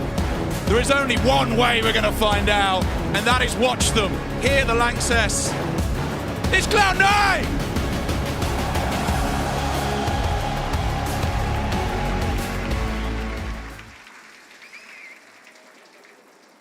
All right then, it is time to sup that communion wine. It is time to sit down. It is time to warm those voices. Because baby, it is time to go to church. It's time to get it on. It's time to see who has got what it takes to make it to a semi-final. The first of 3 days on the biggest of stages starts right here.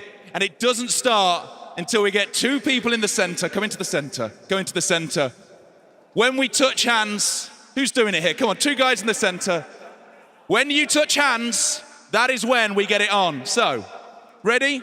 2 bottom hands, ready? 3, 2, 1. It's on, baby!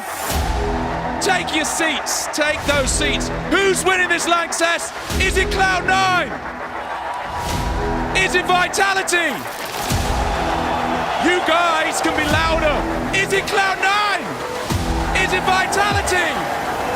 Well, let's get it on!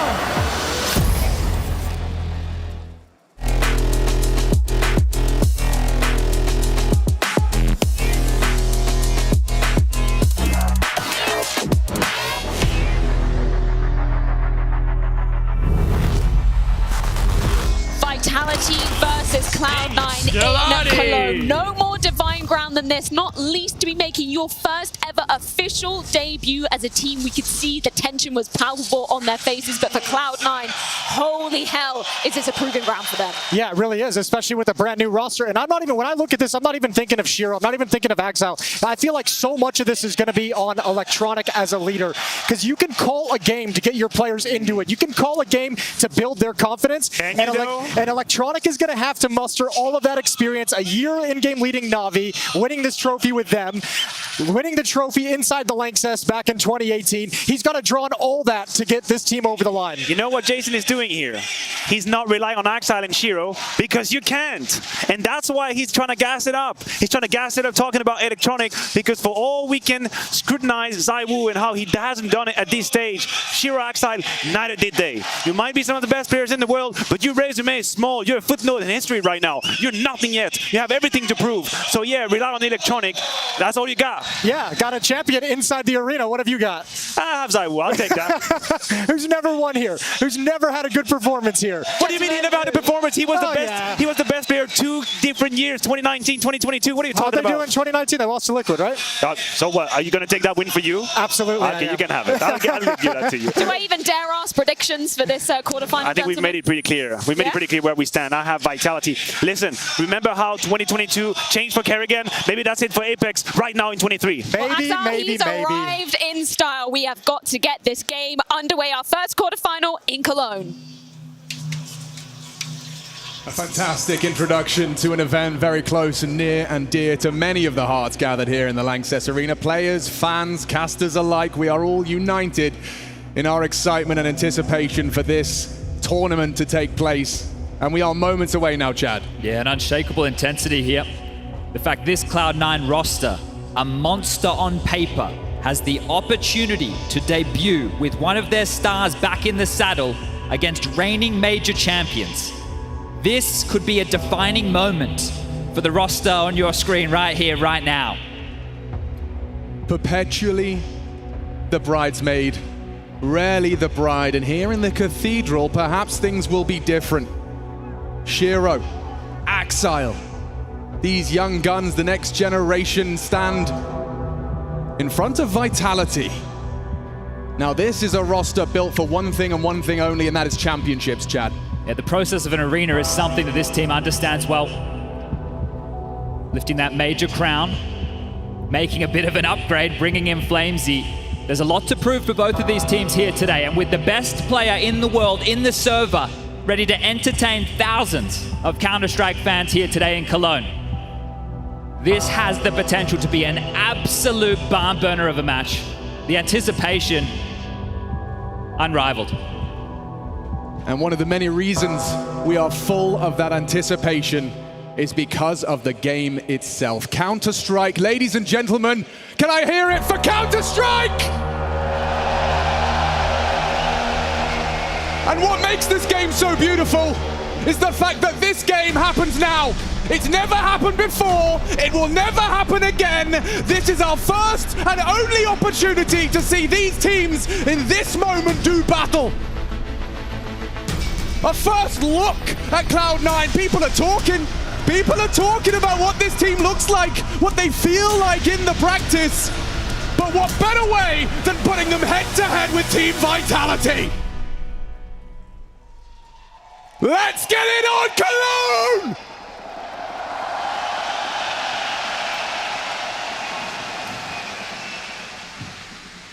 Oh baby, Cloud9, their map choice, T-side Mirage out the gates to kick things off here today. And we get to learn together. We get to witness this together. Exactly the full potential this roster may unlock. There's intentions off the rip here, Chatty B. And heavy from Vitality as well. Preempting a hit towards the second letter of the alphabet. Util lined up here from Cloud9. They're at the ready. Magisk. Firing shots, spots out more than one. He takes one with him. Axile, no contributions in his first taste. Hobbits kept it level. They are into the site now. Relocating for the retake is Vitality. Flamesy with a kit and a smoke here. They wanted to play retake. The duel from Flamesy. He's gone down. Kit's loose, but ZywOo's got one back.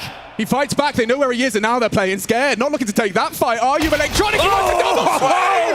And ZywOo laughs at them! They throw them both into his grasp, and he's already got a triple on the pistol, the highest rated player in them. And this stage is no different. One way to kick things off here. Perfecto locked up, Diffuse comes through, and Vitality. A pistol round just like that. You can see the fear in the Cloud9 squad. ZywOo gets one suddenly. We're counting down 1, 2, 3 for the double swing, and he still gets both. Well, we're about to see what the response is going to be from Cloud9 here out the gates, but this is exactly how you want this match to kick off, and a smile on the face of Flamesy there. Magisk turned to him to get fired up on the pistol. Been an awful lot of fire in the belly here at Cologne 2023. Forced by out of Cloud9. Want to bounce back straight into things here. Magisk overextended out towards the underpass. Takes the initial exchange again with an opening kill. Consistent. Puts himself in adversity, but leaves with some damage. Kept level only for a moment. Flamesy with the FAMAS. Out jukes the AK of Perfecto. Shiro will equip it now. Disadvantage, ZywOo with info. Mouths are moving. Spinks holding. The battlefield falls silent for a moment. Advantage Vitality. And credit to Flamesy. Yeah, you can see how prepared they were for a round like this. A lot of upgrades into the rifles here from Vitality in the second, knowing the force spy likely to come through. Window smoke now. Investigated by the Woog. And all three congregate in mid. Axar would love to get himself on the board here. Oh, that's a headshot out of Shiro. And there could be more. Apex in trouble. Apex in trouble. Left on 9 HP from the wallbang, but he's out. Safe and sound. Unconfirmed damage onto the Frenchman. It's floating over though. Big rotation here from Vitality. Trying to stay ahead of the play. They need to. Flames in a forward position. A hard clear. Will Shiro be ready for this? Shiro looks sharp on the first onto Spinks, but as he drops off, Flamesy comes alive! He can finish the round right here, and Axel's gone too! They're taking it in turns to be the hero, and we're only just getting started. And right here with Flamesy being able to find impact like that, sure, it just bottlenecks them, it slows them down, they convert the round, but this is the type of rounds you need to be looking towards the kid. He has a huge, bubbly personality. You can't miss him in a room, and if he turns into a stage player, it might be an animal unleashed here. This kid was born for this, and every moment he has on the stage, you're going to see that smile grow and grow. And whereas Axel on the other side, sure, he gets himself on the board with the trade kill, but for him, the first matchup. Oof, hold up, we've got an AK out again. Shiro onto ZywOo this time. Opening pick for the T's. Cloud9 finally drawing first blood. And Shiro looking for more. Spinks slides on out, removes him, and that feels like the threat completely evaporated here for Cloud9 in round 3. Curious to operate with that. They had to drop the AK across. Yeah, Axel put himself on $0 to facilitate Shiro trying to find that opening, and he did. He takes down ZywOo. But the rest, as you discussed, falls apart. Hinged on a multi out of Shiro, one just not enough. Yeah, you were hoping for a lot more damage with that investment here. One kill. Sure, holds ZywOo down for now, but final two, Hobbit and Perfecto, shouldn't be long for this world. Good understanding of where this is going to go down. Magisk, you can tell he's going to have a tall task today, having to anchor down this A site, but dispatches of Hobbit with ease. And the same fate for Perfecto. Falls at the hands of Apex here.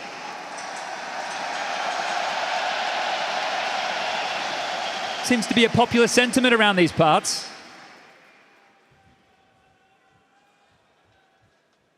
All right, well, let's get into things, shall we? I'm sure Cloud9 tried to make it interesting in the previous two, but now we do get the full buy coming forward. Bit of a sacrifice being made here at Galil in lieu of an AWP or a 5th AK, but we all understand why, and turning their affections towards an execute-heavy approach early here, Cloud9. Not trying to play the default game, but at least selling it to look that way. Electronic, with the distraction over towards mid here, holds multiple eyes and attention as the nades rain over. Surely, with all of that investment of utility, you want to commit, but Spinksy has a glance and he has nothing to report. Yeah, this is dangerous now. They've used the util. This is going to start to fade here. So hoping to fade out the nades from the CTs. Job done. They're looking light on util themselves here.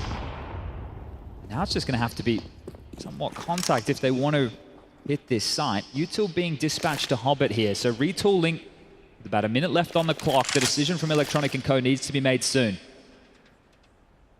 Ooh. Flustered. And this is going to be one of the talking points here. Even though there's a lot of hype behind this roster, it's still a new team. How long do they need before we can see that full force? Well, apparently Vitality, they've waited long enough. Creeping forward for some space here. That's a lot of info. Yeah. A good block. There's going to be a gap in this. And that's better. Flamesy onto the Hobbit mid lurk, and Apex has taken down Axile. They're trying to kick open the A door. Shiro and Electronic trying to forge a path. Very little resistance. Vitality keeping him at arm's length, but it's Magisk. Up and over the staircase. Extends their advantage. Only the one kept honest is Shiro, and this has fallen flat for Cloud9. Nothing to celebrate. Sonic the opposite. You could not have asked for a better start if you are a Vitality fan.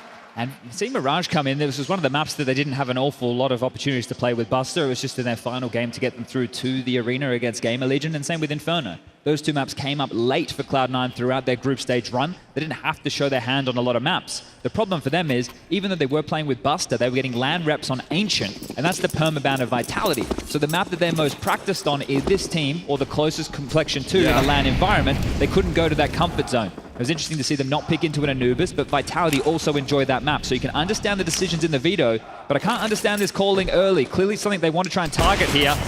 Yeah, it doesn't really count as conditioning if they kill you every time. Yeah, we need to see something a little bit more threatening here, and this might not be the round. The bomb can't even get close towards the side. Everybody getting peeled apart, and again, Hobbit and Perfecto, last man standing.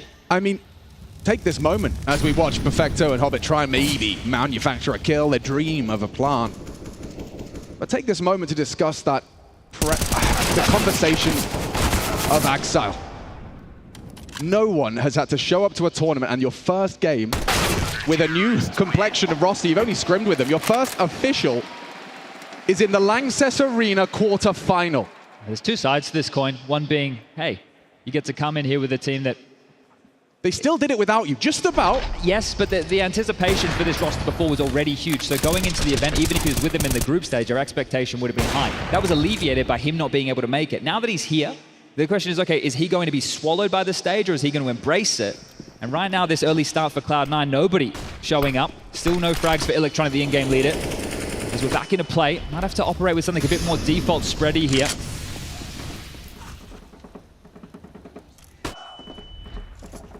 Zywoo posted up, staring at that mid-smoke. Hobbit's across. And Hobbit onto Zywoo. We'll find that headshot. They're going to fight through middle. Apex will continue to try and linger.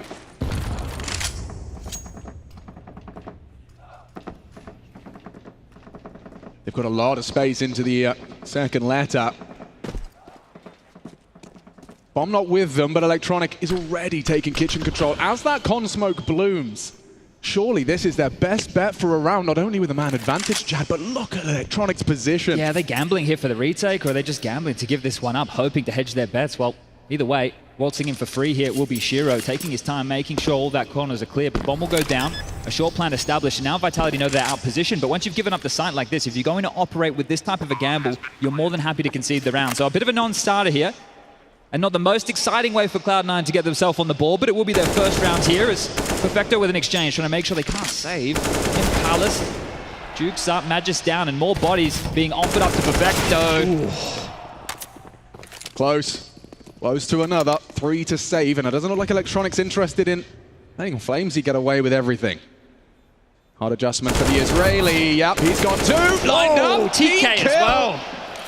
Well, they haven't established an economy here, so a bit overzealous in the amount of bodies they threw in for that hunt. As long as they retain this AWP, they will. One of the key rifles to take forward for Shiro here. There's enough money to buy. Drops are also available. It's not the end of the world, but you want to make sure you have multiple players staying alive in the early stages if you're Cloud9. And you are going up against a very imposing opponent here. Right? We're talking all about Cloud9 because the prospect, what this roster could become, is extremely exciting. A smile on the face of Hobbit there, and a glance over, so the mood's still going all right. Not too many problems. The poor guy's been getting team killed all tournament long. Do have ourselves a bit of a technical timeout here, everybody. Just solving a quick mic issue. How are we feeling today, Cologne?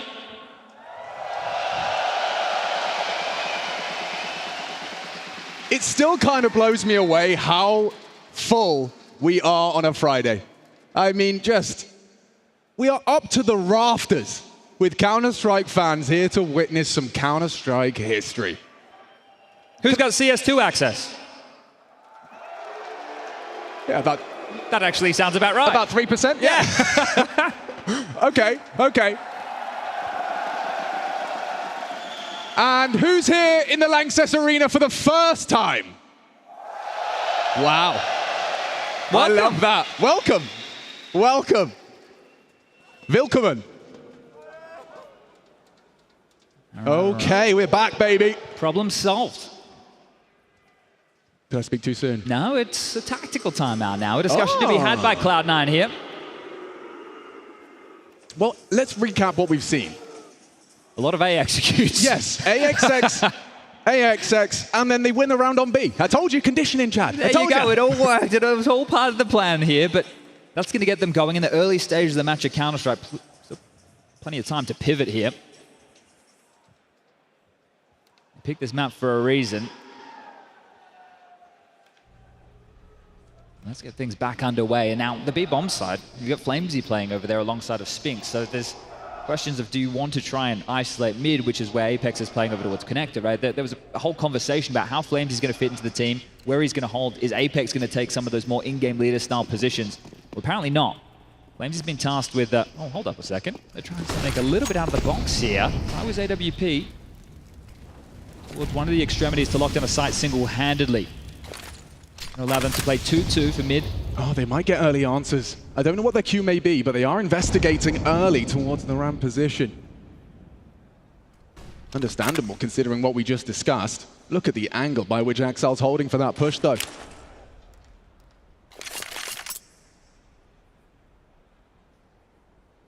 So looking for like a mid-probe with Shiro's smoke. Waiting for a Q, though. Waiting for a push. Now, double smoke sails through from Shiro's fingertips.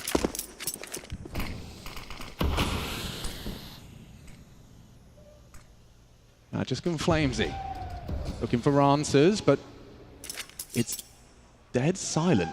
This could be misinfo here. It could be. This could really work against them if there's a rotation right now. Keep your eyes glued towards that radar. More util leering towards Catwalk. Flamesy's cheating back. But is he going to be ready for it? He's got an angle to work with. 40 seconds, Cloud9 looking to find back-to-back rounds in this quarterfinal. And Magisk is crawling. Flamesy's delaying with the spray. A nade would go a long way. And he's away. Damage done. Magisk flanking. USP not enough. Should be down as well to Spinks. It's, Electronic. Making things interesting. A 2-on-2 emerges. He needs to get that bomb soon, but Magisk is up there. And it's retrieved. ZywOo could disrupt. Electronic exposed, and her bow takes him down with 10 seconds left. What can Hobbit do? He knows it's hopeless, and Magisk makes it so. Vitality 6. Immediately respond after Cloud9's brief taste of victory. You're going to be very happy with that one if you're Apex and Zonic there, because it looked like their entire plan was to play for info and lock them in. As soon as the mid-util landed late, that's when they exchanged their own. They were just waiting for Cloud9 to signal some pressure across the map here within the later stages. They were able to delay and turn their attention to the correct extremity here, just isolated by Flamesy and Magisk. A great one to pick up, and there it is. Apex extremely fired up. That's a great call. You know that's an idea that he's come up with there. You see the point from Zonic across as well. Yeah, a lot of damage from Flamesy in that round as well. Mixing it up, keeping it interesting. You can see the spread of the CTs and the Ts. We'd be a bit worried about B, considering what happened last time round. Perfecto trained in at the ready here. Apex needs to be very careful. No util to flush him out, so it's only going to be the jewels available for Cloud9 with these upgrades. Who makes the first move?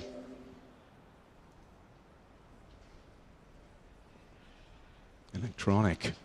This is a bit of a gap here. Wow. Not being acknowledged. And the vent was broken. Space to work with. A lot of it. No one's ready for them now. Apex hasn't finished off any of those. A full magazine expended.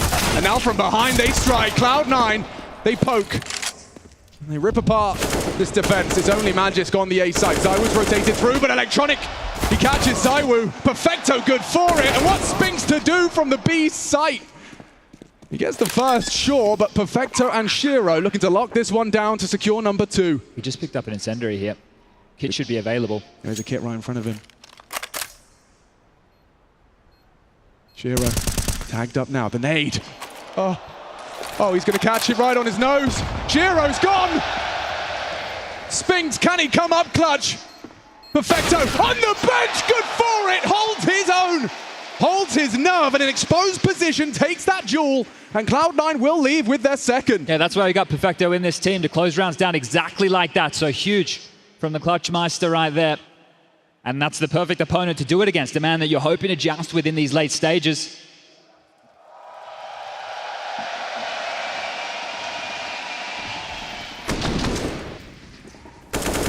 But this is so much of pressure applied on the economy here. Vitality back in, got the scout in the hands of ZywOo, sits Shiro's orb on its ass. Yeah, I'll do it with the baby orb. Straight to his face, orb deleted. Well, that changes the plan, huh? Well, talking about this pressure here applied to the economy, you can see the buy that Vitality have had to come into round number 9 here with. Definitely not the ideal situation. It might be now, with a man down. Just note how long they hold on to these smokes, right? You normally see teams who are applying pressure up mid from the T side. It's going to draw out that CTU to continue to block connector, play the one-ways over the top.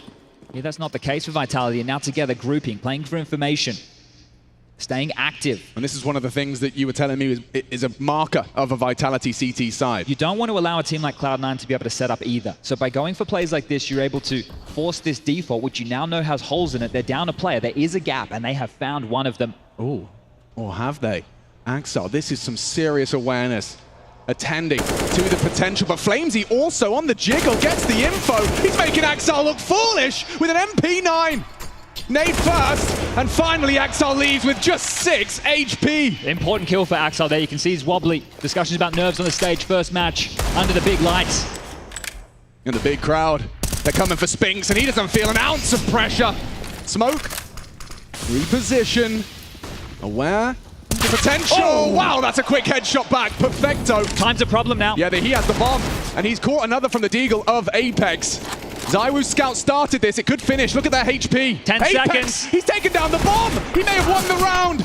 There's nothing they can do. 7, no hope. They just have to survive. Axel would need to find ZywOo in 3, 2, and that's a Vitality round.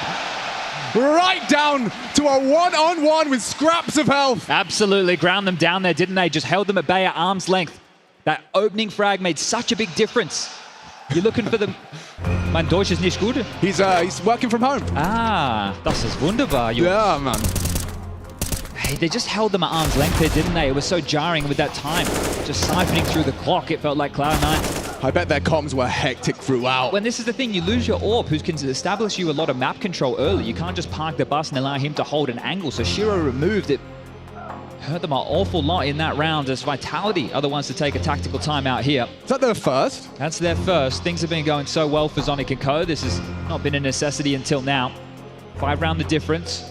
Cloud9 are still in the realms of buying. And if you're Vitality, you may as well expect a rifle round after round. We've seen that from the start of the game. They're happy to force buy, they're happy to drop hero weapons, and they're happy to try and set themselves up.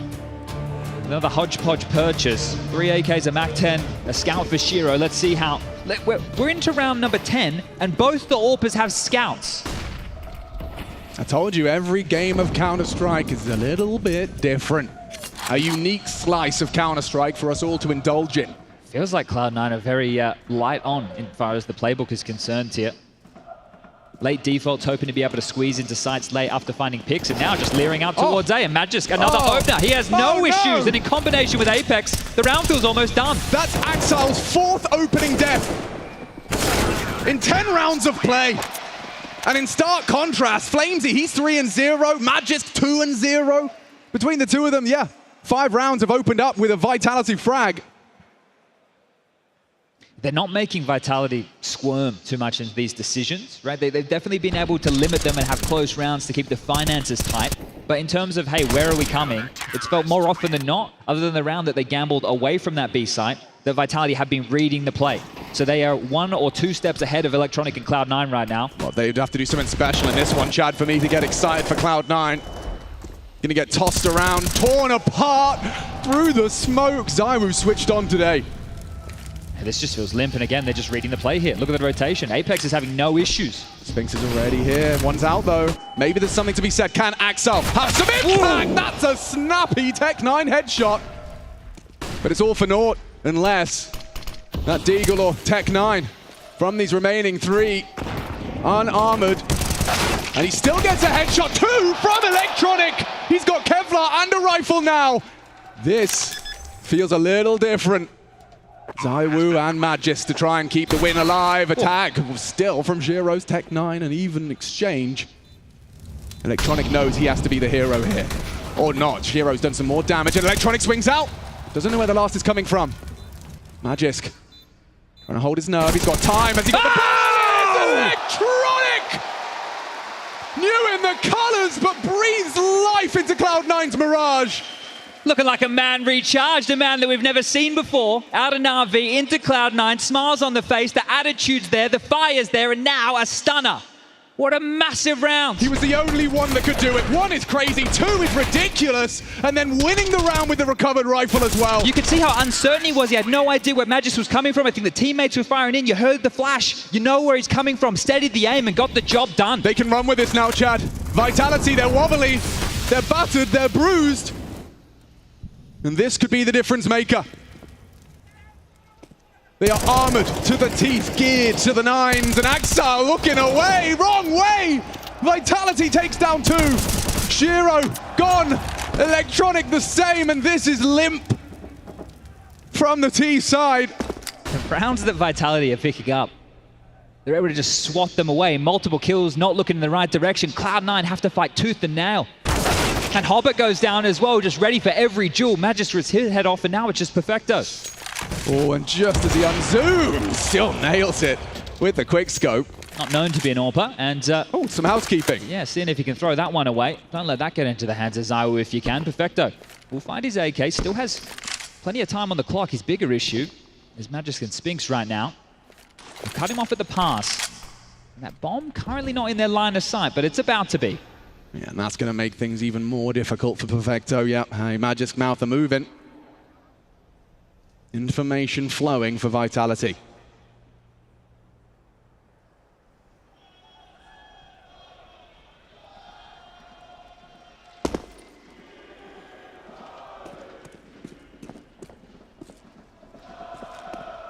Already, with 8 rounds, they have won this half, and now to extend it, they need 9. They need to kill Perfecto. He still has only got 15. They're both here. He could technically find 2 heads, and yeah, threatening, as always, in Perfecto's clutches, but 9 already secure for Vitality. I don't expect he was thinking go around that corner and both of the players are sitting on top of the bomb, right? So Perfecto there, just trying to go down before time expired, made sure that came to fruition.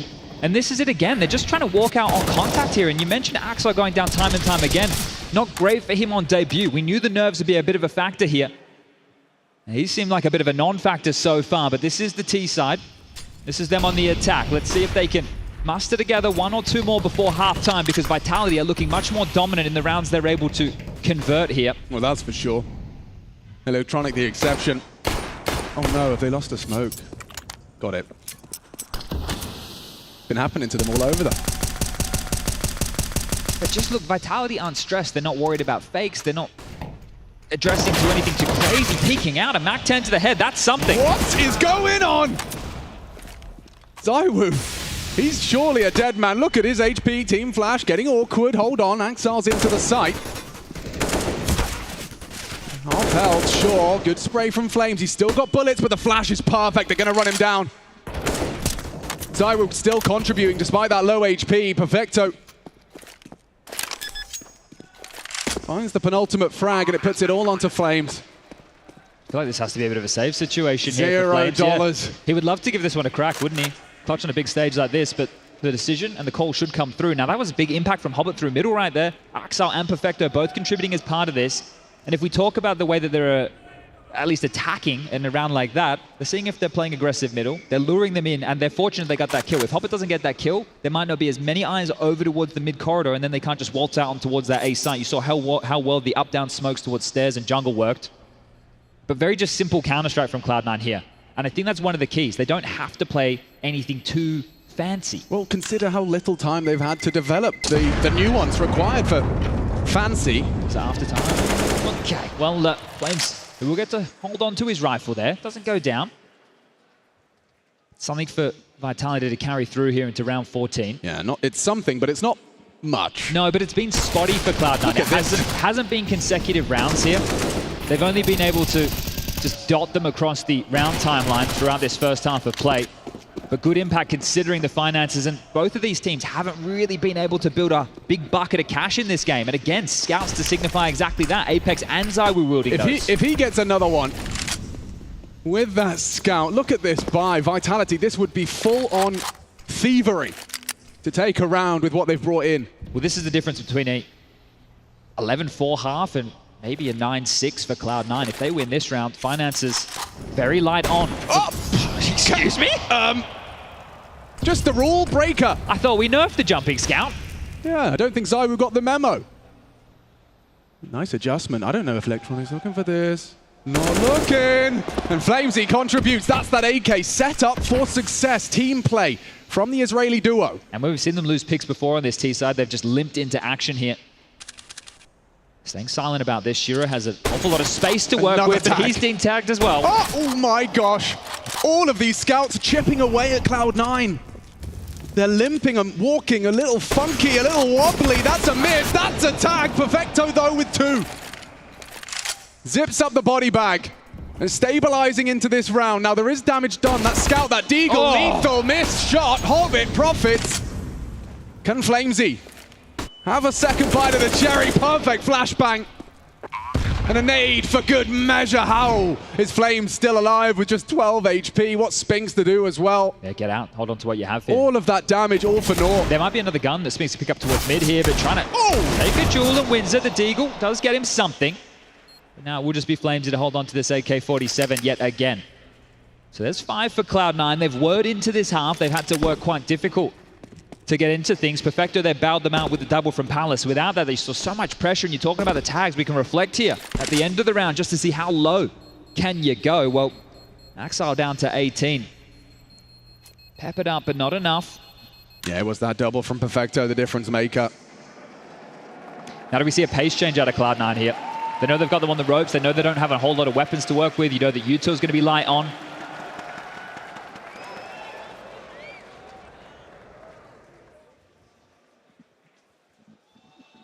With that in mind, they've got multiple options, multiple ways to skin the cat here. You know, you can just go a slow default spread. You can allow them to push, but so far Vitality have been good at finding picks. So that's why I'm suggesting Cloud9 maybe something a bit of a pace change, maybe something a bit more together.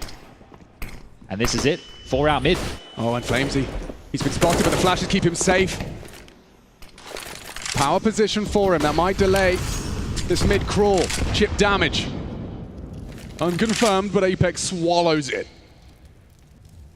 Got nothing out of this here, Cloud9. They've been able to put Hobbit up at his perch towards tap, but that's about it. Back in towards a bit more of a default spread here. Electronic with the B apartment, Shiro, Hobbit combination towards middle. Perfecto tasked with dealing with anything over towards A, and Axile in float here.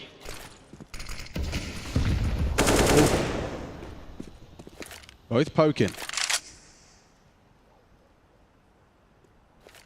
You know it's a limited buy. You're not in a hurry if you're Cloud9. You've still got, look how many nades they've still got on their belt loops. This is just a initial investigation. We've seen them have issues late, though. If they allow the clock to get too long, Vitality have done a good job of gambling, or at least playing for the info to get themselves in the right place at the right time. Flames are going to respect that. It's actually going to bottleneck him. Axile will be hearing 2 sets of footsteps on the catwalk. Spinks will be in the right place for this. A dialogue between them, and it leads to Spinks' demise. Flames, though, may be overlooked. Hard clears from Cloud9. They're coming for him.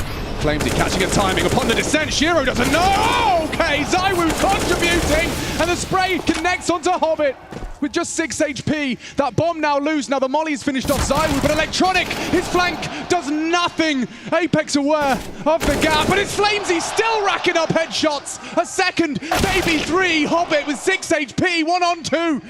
No chance for the plant. No chance for the round here. They will not allow you to plant. Apex makes sure of it. 10-5. A solid haul. Vitality in the lead. Cloud9 just about finding themselves and something to work with into our second half of play.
We're back. It's the second half of our quarterfinal, our first dip into the Lanxess Arena for IEM Cologne 2023. We have got so many bums in seats and they sell you the whole thing, but you probably only will need the edge of it for the majority of our games here today. I am very, very glad to be jumping into our second half. Now, 10-round haul, Vitality looking, well, you were telling me, Chad, looking that they were more convincing in their victory. They just had better reads. They felt like they understood what Cloud9 were doing more often than not, and the type of rounds that Cloud9 had to win required some heroics from the new in-game leader, Electronic.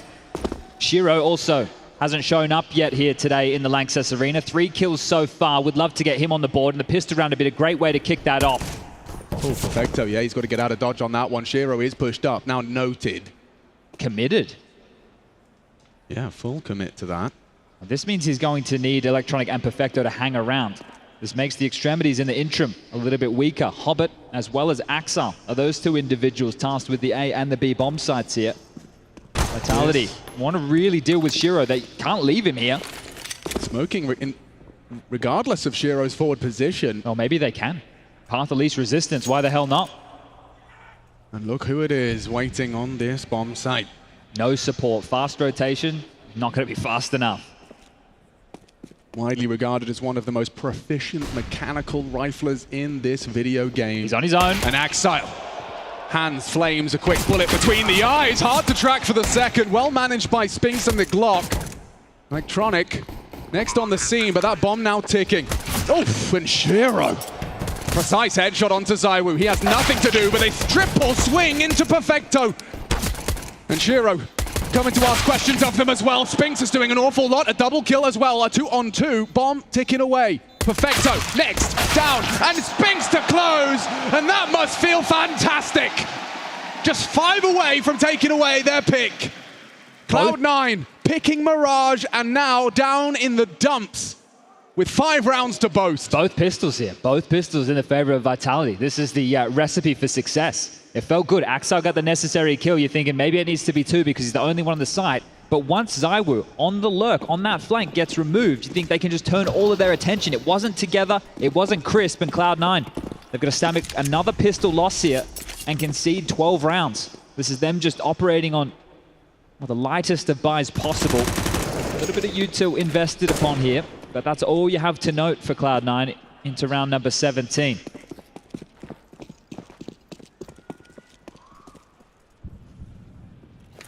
To worry for them as well as far as this series is concerned. I think it's Inferno coming up next here.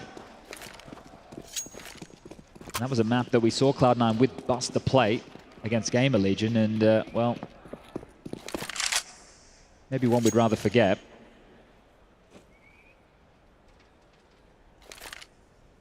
They're in the right place. Yeah, no, that they just don't have the right tools for the job, unfortunately.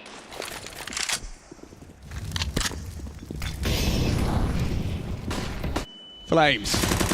Been given that UMP, and it's him and Spinks in combination. Racking him up. Oh, wow. Oh, Cage, what's going on here? Electronic has got so much more than he was worth. 3 with the USP. Costly, I'll give him that much. Decent amount of damage there, sure. I think Vitality are feeling pretty comfy here. We're seeing the difference between a, well, previous major champion, actually the most recent major champion, and a newly put together super team. Yeah. Major champions, Vitality, and then you make a roster change. Well, this here could be the backbreaker right now, map number 1. The investment, first gun round here, Cloud9 are into the bite, being able to get the AWP in the hands of Shiro. They need to hold on. There's no defuse kit. Util's a little bit light, and if we want to have a map here, if we want to have some competition, if we want to get the Lanxess loud, Cloud9 need to start putting up some resistance. The first half was spotty at best.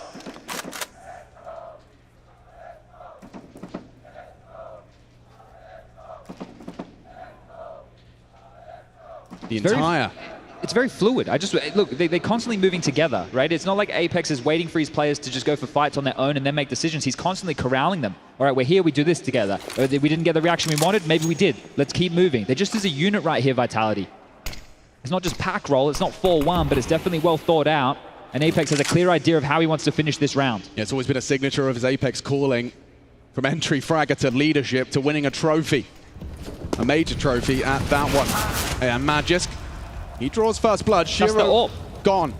And the AWP does nothing once again. And it gets worse. Electronic fully blind and eliminated as they just kick open the A side door. And for the boys of Cloud9, this is just a helpless round. You already highlighted they barely had enough funds to cobble together a buy, never mind kits and the luxuries of that ilk. And so 13's just going to be rolling over for Vitality. Yeah, and this is the classic conversation of it's too good to be true. We set up all this hype, this expectation. I don't think theirs are as high as ours from a community standpoint, the anticipation to see this team. And so far, the players are not operating at their highest of possible. You can see Shiro, he's really struggling right now, not having a good game of things whatsoever. Axel's holding on, right? He's contributing here. Hobbit, somebody who had to step up in lieu of Axel. He was massive during the group stage.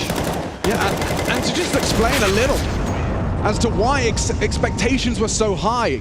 We talk about on paper. How about I give you what's at the top of that sheet of paper? Shiro, number 3 in the world in 2022, number 4 in 21. Axel, he was in the top 5 in 2 years running. Hobbit, he's been number 6, 11 over across a span of years. And Electronic, he's been there too. He's been number 4, 5, 6, and 7 across the year. And Perfecto even winning Anchor of the Year according to HLTV.org. That is this roster. That is the full 5. Every single player with an accolade to boast, and right now Vitality's making them look silly. Yeah, and then you have to consider you've got major champions in here. Perfecto Electronic, Hobbit winning back in 2017, PGO Krakow with that Gambit roster. And I mean, there is never, at least according to my recollection, been a debut like this. Like, hey everyone, it's the playoffs, and now you get to see what we look like. And this was the whole conversation. Are they going to thrive? Are they going to make their mark? Or are they going to flounder here? Is this going to be the first in another chapter of struggles? Well, I'm out taken. And back towards this A bomb site. Vitality, they can just bludgeon them to death here. They're looking great as a unit. Everybody contributing. Take a look at the frag distribution. Vitality are playing like a team right now. Exile first falling. Maybe Hobbit can do some more. He's forced forward. Flamesy! A double kill. Electronic would need the same. Only the one. With that 5-7 and Shiro, he's been quiet and it stays that way. They have gotten to 14 rapidly. It's actually remarkable, the distribution here for Vitality. I know this is a stomping. You look at the scoreline here. This isn't a close matchup whatsoever, but the top end is Zawu and Spinks on 18 apiece. The low end is Flamesy and Magisk on 15. 3-kill disparity from top to bottom here. Apex is contributing. We had some games with it during the group stage. He's yelling at his opponent. It's 4v5. I don't even need to frag. Well, today, I think he's decided to show up when it matters most. Yeah. No stranger is Apex to Cologne. Second place in 2015, 2019, and 2020. Yet to lift that trophy. His 9th attendance here in Cologne. But this one is with a roster I'm sure he has a lot of confidence in. Again, it's just so direct out of Vitality. They can get to exactly where they need to. No dramas. They're not slowed. Going through all their paces. No nade damage. No information on exactly where they currently are in terms of a unit. So playing somewhat blind at Cloud9. Sure, there's smokes. There's spam. There's finally a little bit of damage done. 2 HEs will connect. Flamesy and Spinks. But can we not conclude, or can Cloud9 not conclude that with this pack roll style, when there's smoke, there's probably fire? This is where their individuals need to stand up and be counter. You need multi-kills here. One's not enough. These duels, you need to make sure that you lighten them up. A cheeky smoke from Spinks. B-split. It's just Shiro Well, here. it does imply, yeah. It certainly implies it. Shiro's already taken down Magisk. That might force them to change their mind or jump into his jaws as he takes another with the AWP. Wide position from Flamesy, hoping to bait him as Shiro! Oh! Godlike on the 3rd! A solo performance from Shiro. Hobbit will put the cherry on top, but this is Shiro's round! And finally, Shiro shows his worth, shows us what he can do. There he is. Solo sight right there. All the pressure coming his way. Line him up, knock him down. That's the Shiro that you want to be seeing here today. But we need plenty more of that if you want to have a game of things here. The score shifts ever slightly. Vitality's commanding lead. It's maintained. Money for a buy, no problem. I need a whole lot more of that from every individual on Cloud9 going forward here. And let's get back into play. There's smoke here, so don't see that every day of the week. Bit of an unforced error out the gates. Shiro again, second letter of the alphabet available, so... Calling their bluff perhaps, expecting that you try and hit the same site, expect the AWP to be somewhere else, but he's on Shiro an island.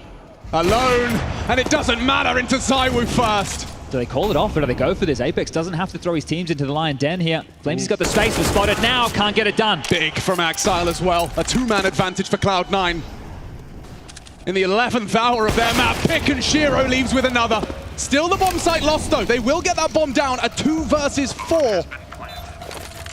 Cloud9 cannot let this one slip away. This has to be a formality.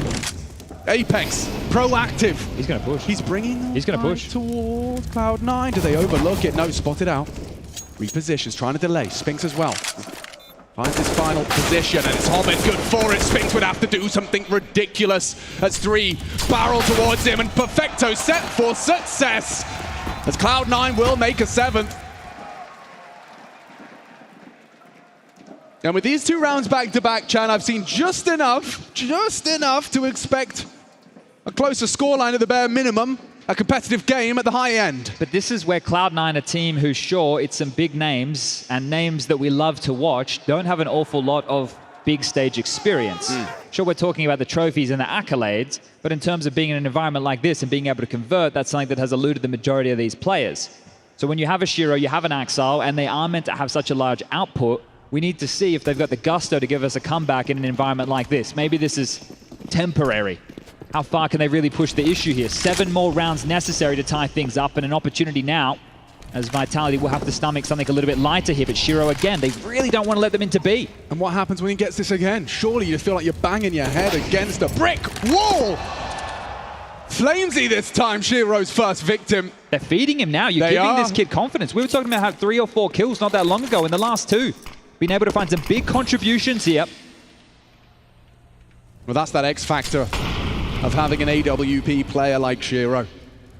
That's 3 rounds, back to back to back. He decided to stand in B. This is very curious. And he keeps just tearing up their strategy book. You have an intention, you have a plan, I have an AWP.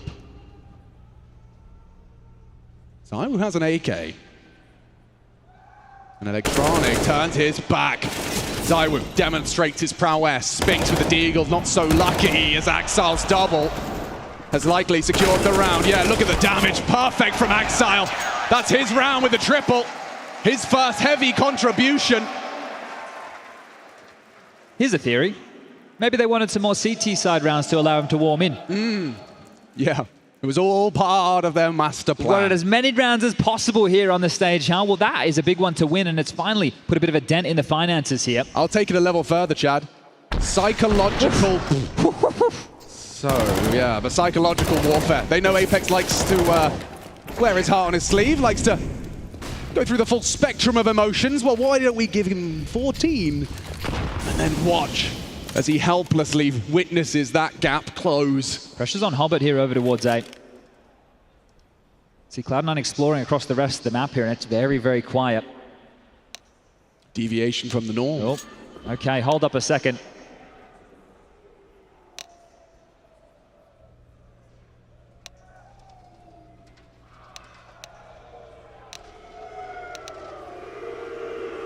We play on, folks. A conversation mid-round, but we do play on. Game faces now. Hobbit's burning, forced in, still gets away with 1. Apex will punish. The A side looking good, looking set, at least for the plant, but their weapons and their utility is very light on. It has to just be individual duels. Shiro's waiting for that fight, and Apex gives it to him. He'll be punching the air knowing he's given that one up. Plenty of nades here for this retake. Bomb now. About 30 seconds left. Need to start putting this together as Axile takes down Spinks. Just 2 to find. ZywOo and Magis. It's ZywOo. And it was not anymore. Electronic straight onto it. And nothing Magis can do as Cloud9 will pick up that defuse and a 9th. 4 on the trot now. 4 in a row. Ooh. A turncoat. Quick little technical timeout required here, everybody. So what do you got going for us? I heard yesterday there's going to be some beer snakes. That was something I was promised. Oh, really? Is it the Roaring Bears? Are they here? Oh, I can hear them. They have drums and they have rhythm. I can see them.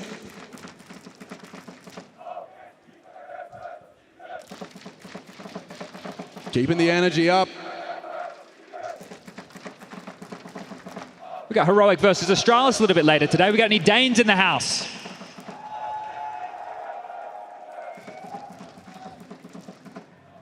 Oh, that's beautiful. Handmade. Talent. I see a snake starting to form. Starting to form, exactly. All right, both teams signaling they are ready and raring to go. We get the match medic on and we get things back underway here. As you prefaced, 4 on the trot. That's from both teams in this second half of play. You had the pistol with the conversions for Vitality. Both pistols for the international team as Zonic. Big man, big coach, big presence. And big achievements. Has a bit to say here. I don't think the problem has quite been solved. We will conclude this tactical timeout and looks like we might head into another tech here just to keep everybody up to date. So we will keep the particulars to a minimum for now.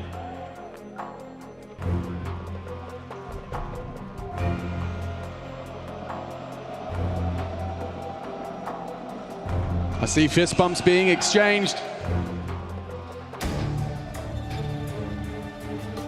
Looking good, looking good. Hold your horses. But why don't I ask my favorite analysts? Lanxess, let me hear you if Vitality takes Mirage. Oh, okay, hold on. So that means, how about Cloud9 wins Mirage? Got a cathedral full of believers. Yeah, we most definitely do. There's something in our DNA that does underdogs do wonders to us. Cloud9, how have we framed them as the underdog? I'll never know. Right, it's like the biggest dog, but we just met them. No, sorry, the biggest dog on paper. Yeah, you know? that's true. Right now, their bark's maybe a little bit bigger than their bite thus far. Yeah. They're called Brutus.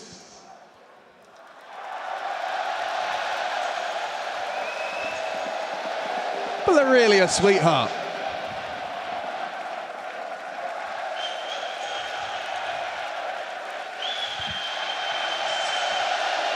Drink responsibly. Yeah, that's a German breakfast. That's what that's called.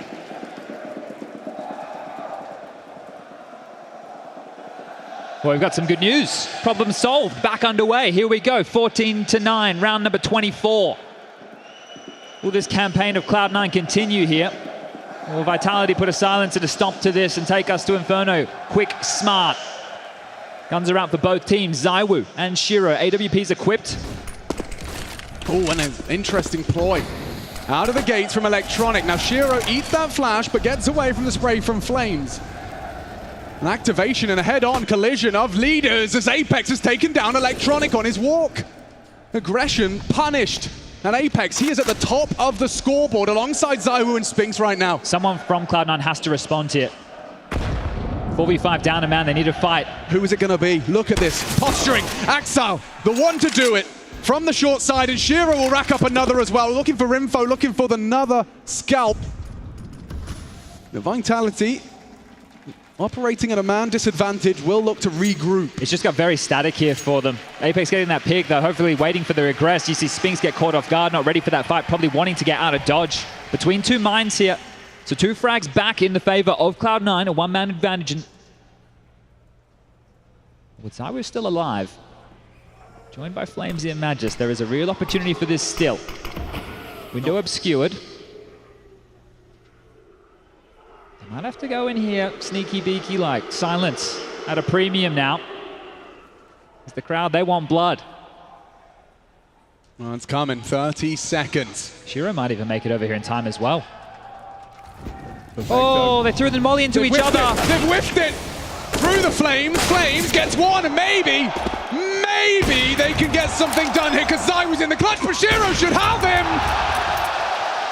triple out of Shiro, and Cloud9, they say play on. Still got hot under the collar for both teams there. Molly into the back of the teammate, had to extinguish. And you can see here, if you're Apex, you're going to be trying to reset the troops, get them to focus on some of these key details here, because there was no reaction after those kills came in. Right, the 2 frags back, you knew there were multiple bodies mid, nobody moved. If you're Apex in that moment, and this isn't even the bit you're worried about, okay, you know, problems like that happen, but it's the inaction after the 2 kills back from Cloud9. You're having to wait for somebody to make a decision. And you can see Electronic, he is a new man, right? We've definitely seen the excitement from him before, but he has embraced this leadership, and he said he wants to be one of the best in-game leaders of all time. That fire in the belly is now fueling this comeback. And Shiro in the first half, a non-issue. Now up to 16 frags. Both Axile and Shiro are online. Gap in this. Slightest. Shiro works with it. Backs off for now. The reposition available here. Run boost down towards mid. Zaiwu with the space required. Keeping him busy now over towards B. Axile and Perfecto on high alert.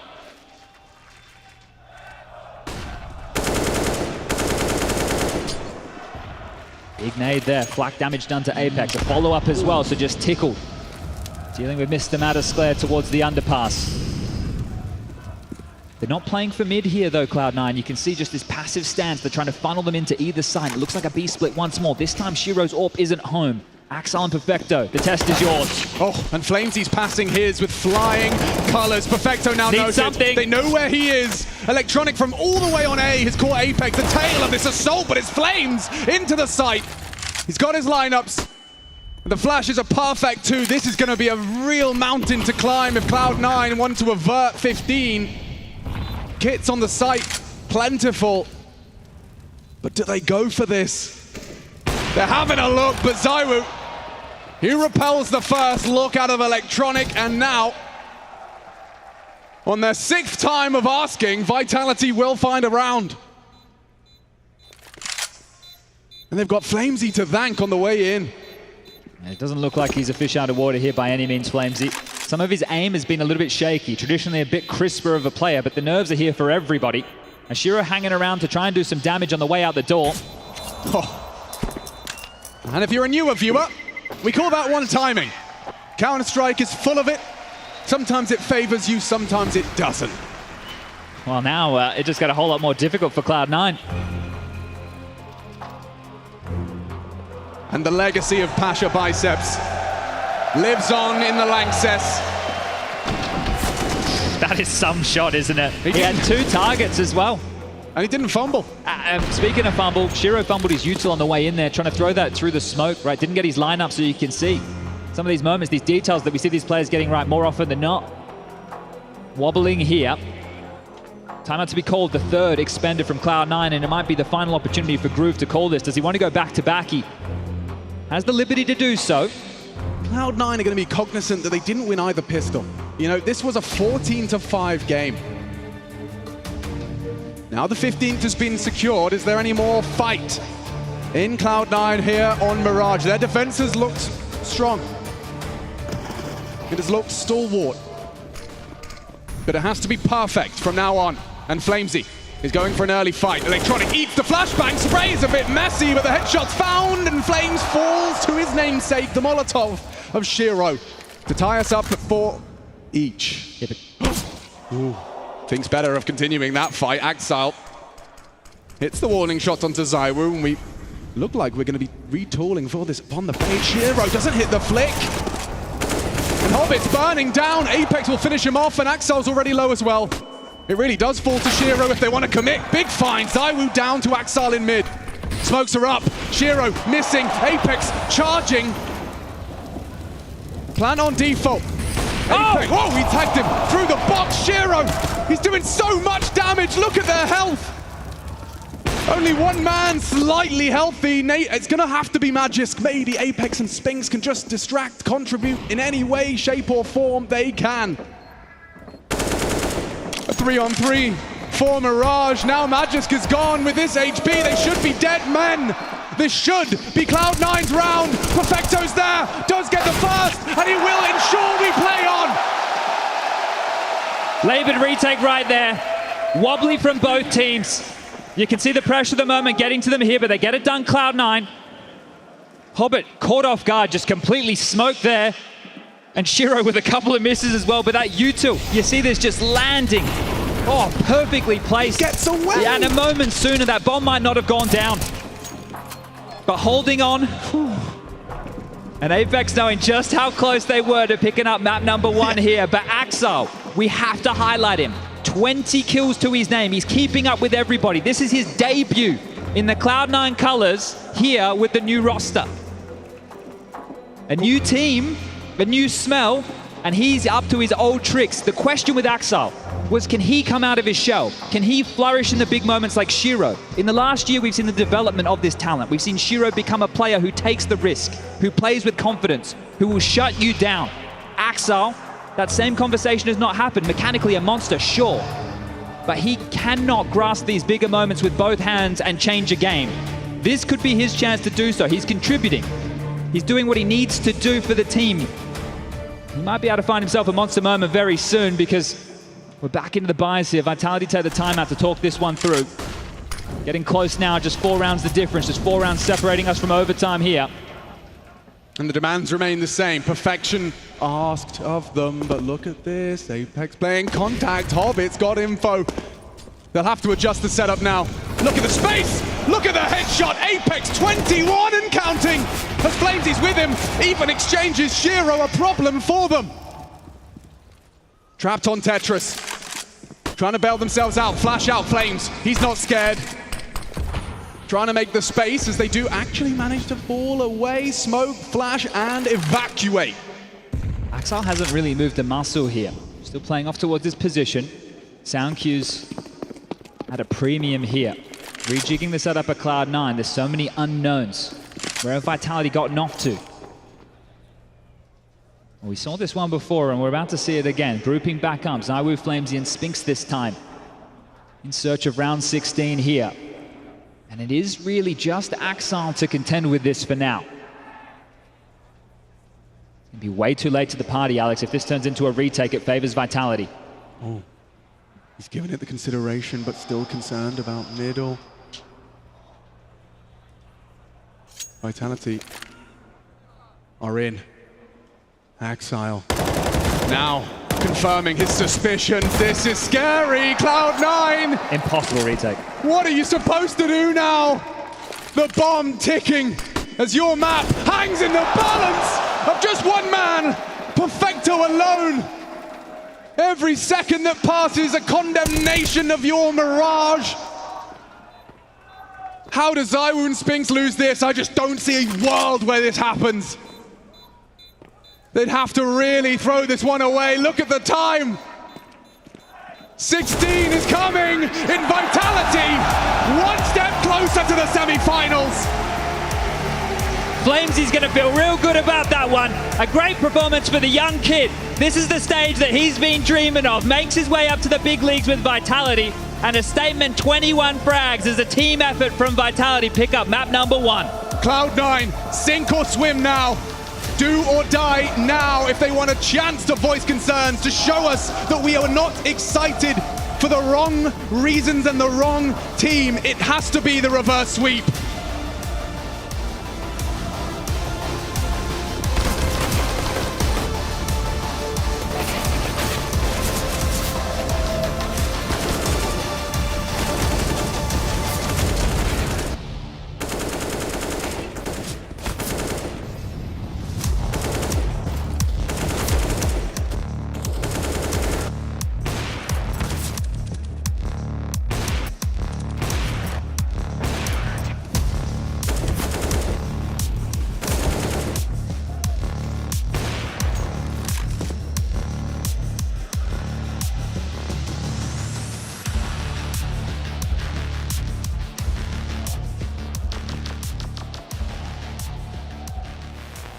Ja, Mann, auf geht's!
Vitality, the conductors of this choir, as unfortunately Cloud9 finding their voice too little, too late. Sure, it was a good resurgence coming onto that CT side, but failing to hit the high notes in that first half, Jason, costing Cloud9. Vitality now just one map win away here from Cologne of a semi-finals.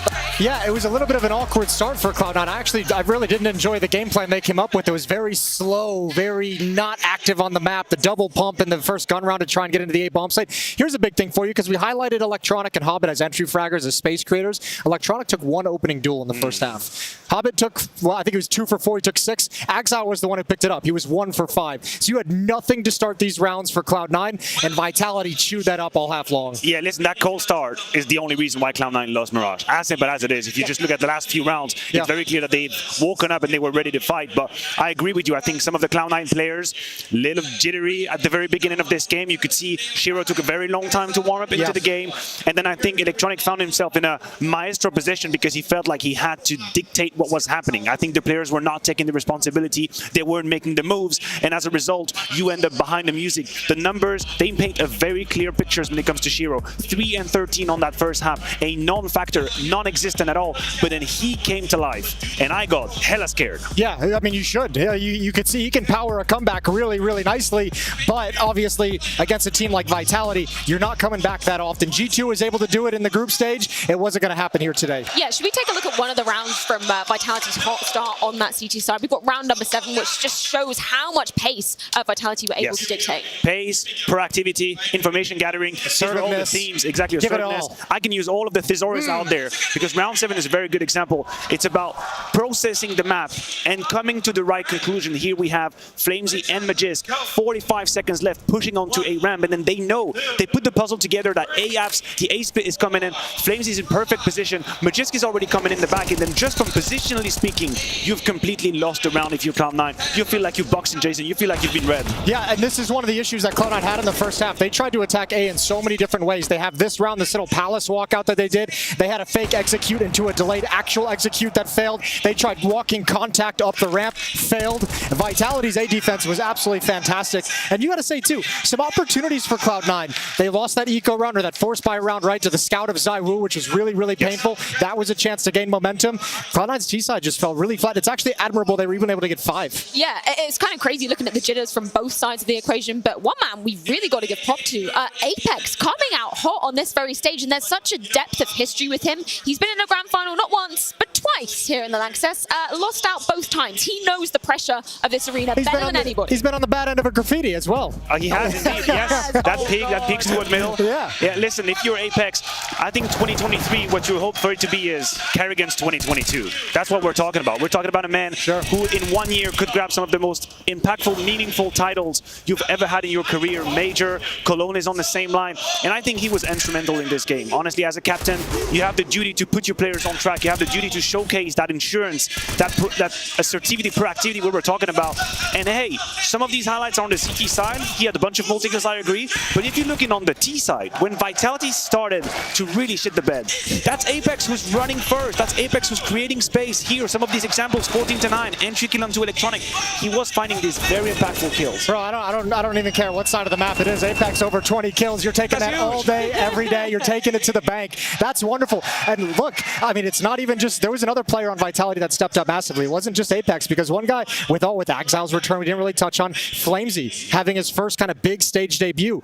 He stepped up massively. He was a huge performer for Vitality. Let's bring up round 15, because his hold on that B-bomb site are just immaculate to And this is what you, look at the way he steps forward into this. This is what we talk about when sometimes players get a little bit nervous on the big stage. It would have been completely reasonable for him to sit back in market, chill, play it smart, play for a save later on, but he steps forward and puts that skill to good use and holds down this bomb site in a near impossible situation, and his kills allow Apex to turn around. Look at the way this positioning activates the rest of his team, and Flames was a crucial piece of this Vitality victory. Such a beautiful play. Like, honestly, the only way you turn this round is by accepting that you're not going to play the odds. Yeah. You're not going to play the odds. You're not going to play the logic. You're going to throw all out the window and commit fully. We win or lose by what I do in this moment, and he delivered. Absolutely. It's incredible to think about Flames' trajectory as well, because this is by far the biggest stage he has ever been on. I caught up with him on Media Day as well, asked him, you know, have you been speaking to maybe Magisk? He's been on this stage once or twice. And actually, he spoke to Carrigan as well. He was like hitting up all the big players saying,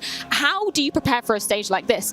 They said you don't. You just have to experience it. But I think that's what makes it so impressive for him to be stepping up so confidently already. Also, how impressive of a young player like that to be reaching out to the experienced players and saying, what's up, baby? Like, what am I in for? Like, hook it up, give me something. And think about this perspective, right? How many times did we hear from Cloud9 a year and a half ago? There's no pressure. There's no pressure at all. Yeah, it's a good point. It doesn't matter to us. Yeah. Online, no stage, difference. It's the same cake. Flames is like, no.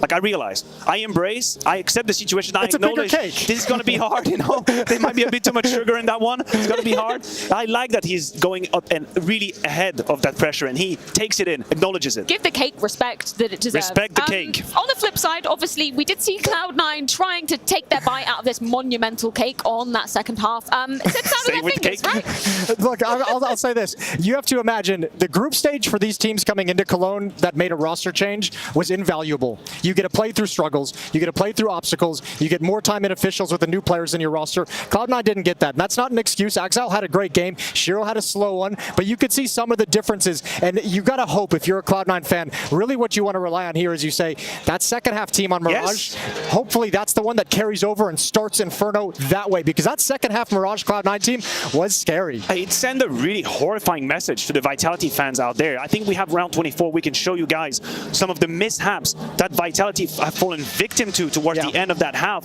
It was inaction, lack of proactivity again. Here, Vitality is struggling to find, this is actually round 25. This is where Flames is gonna unlock the potential. But prior to that, there was a moment where a kill leads to a lack of decision. They don't exactly know, and the reaction is immediate here. This is beautiful. This is what Vitality needed. They needed rhythm. They needed pace. And this was the big difference, I think, between the two teams is Vitality and Apex's ability to switch up into these hits on the extremity that were just aggressive, push forward, and a convincing attack, whereas Cloud9 still kind of maintained a little bit of a slower pace, partially because they tried attacking the A-bomb site so many times and failed. They didn't have that open to them. Flames was a beast at the B-bomb site. They weren't having fun anywhere. Yeah, and obviously for Cloud9, heartbreaking that they couldn't come out the gates hotter onto their own map pick. So Banks, how are they feeling after that first map? Nice, I like it, thank you. 3, 2, 1, cue. I was just catching up with Groove then, and he was saying how this first game they were making some small mistakes. Now they got to remember it's 10 days where they played with Buster and they didn't play with Axel. Coming into this, it was a slow start, but they saw the warm-up getting into Mirage was a positive. Now on Inferno, he's hoping this is something they can carry on forward, and hopefully they can bring their fire. But that's what he's got to go and get sorted going into this. Let's see how it goes. Yeah, good to hear it's full focus on Inferno going forward. But where do we stand now on this Cloud9 squad? Obviously, this is Vitality's pick coming into the series. Pissed around would be nice. A nice start would be nice. Like they lost, what, the first 3 rounds of both halves. It took them a while to get into the first half as well. Get that off in Shiro's hands as soon as you can, because we saw on Mirage how deadly he can be. If he's same kind of mobility on Inferno, we know Oppers dictate a lot on the map on the CT side. But you're talking about mobility. When Cloud9 played Inferno, granted that was with Buster, that's what they were lacking. Gamer Legion abused the CT side of Cloud9 because you had a pure divide. On one hand, you had the Na'Vi duo. You had Electronic and Perfecto trying to play B. And on the A side was a Cloud9 trio. And they were very much disconnected. Whenever Cloud9 attempted to create some movement, there were some holes open in the defense, and then Gamer Legion struck right into that defense. And I think Vitality has to play with that. I think Vitality has to make the defense move, make them shamble a little bit, make them fumble the bag, not knowing where there is an opening or not. There will be openings, there will be weaknesses. For sure, and then the question becomes, what can Axel provide that Buster wasn't able to on that defense? Axel with his rifle, if he's able to be a little bit more effective, close up some of those gaps, maybe swing over and have a play. We saw him on Mirage with a couple nice triple kills. So, I mean, there's an opportunity here for Cloud9 to shock Vitality on their map. You speak about Cloud9 CT side, but Matchy, you've had some curiosities about the CT side that Vitality can bolster on this map, right? What's the equation now that we have Flamesy coming into things? They've positively surprised me. I have to be honest. I thought that the Flamesy Apex duo would be an obvious weakness to exploit. That was my first idea when I saw them play together. But it turns out, if you allow them to be aggressive, if you allow them just a little bit of space, they're going to jump on it, really, with both feet. Apex is, for Apex, playing with Flames is like a wet dream. Is the absolute dream. It's like, listen, God, I'm going to give you a couple flashes. You're the queen on the pawn. Exactly. Just go in there, get stuck in, try to get a couple of kills, and I'll be fine. And Flamesy does it with a smile. He's never going to say no to an aggressive move. He's never going to say no to a pop flash. So Apex has this amazing little puppy with him that he can train, and it has got all these tricks, and it's amazing. It's like, Flamesy, flash! And then Flamesy just goes in, triple kills. That works. The only risk is if you block Vitality and you force them to play defensive. defensive because both Apex and Flamesy are hyperactive huskies. They don't like to stay in the defense like that. They need to be involved, and that you have to shush them. You have to shush them early on. If they run, it's over. Also, you put them in the same situation on Mirage. Like, despite such a good first half from Vitality on Mirage, economic issues, money issues at times, it never was able to build up. You do that on a map like Inferno, all of a sudden Apex's puppy doesn't have any flashbangs coming over the ceiling, doesn't have a Molotov helping him out or anything like that. So if you're Cloud9, chip away at that economy, keep things reasonable, find your moment to pounce. Matthew, I know it's words wasted asking your predictions whether this is going to be 2-0. So Jason, what are you thinking? Is this the end of the line for Cloud9? Oh, I think, look, there's a world, but I think you have to kind of lean towards the series is going to be over after this one. You've got to give it. I know, it's beautiful. Well done. but look, I mean, look, we have to understand it is very, very possible that Cloud9 can come back and shock this, but certainly the odds are going to swing in the other direction. Certainly the odds are sitting with Vitality. Well, we are due to find out exactly how it's going to go down, but not before we head to a quick break. When we are back, it's the pick of Vitality and potentially the end of the line for Cloud9 here in Cologne.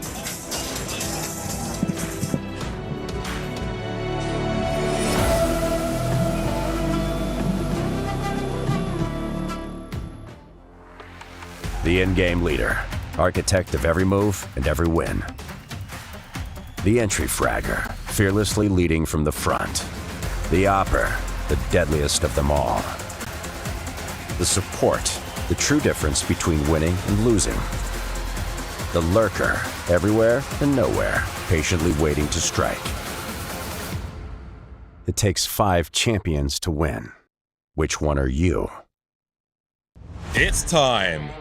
The ESEA League is now on Faceit to give you the best league experience. See how far you can go on your path to ESL Pro League.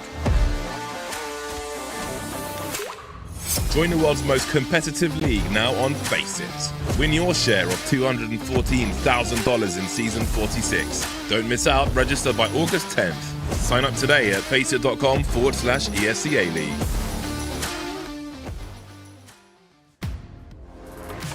The in-game leader.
What is your calling?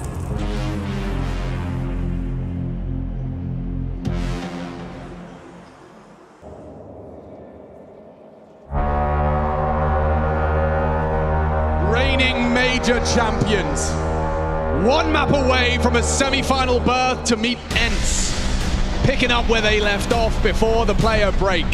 And the Lanxess Arena filled to the brim, eagerly awaiting resistance from Cloud9. Pistols were a problem on map 1, Chad, and now we find ourselves map 2, Inferno. Vitality's pick and Cloud9, they have to disrupt, they have to reverse sweep. Or Axal's trip to Cologne could be a quick one. Already this banana control quite quickly here out the gates. Axal, the point man of this. Looking to disrupt, even with the side choice. Cloud9 opting to start on the T side here.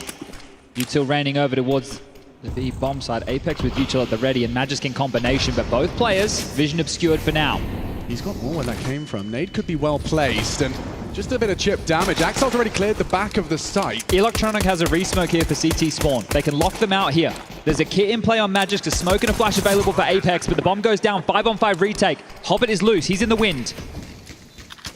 And that smoke's been thrown out by Electronic, buys more time. There will be a rotation through. That kit on Magisk will come into play. Contact coming.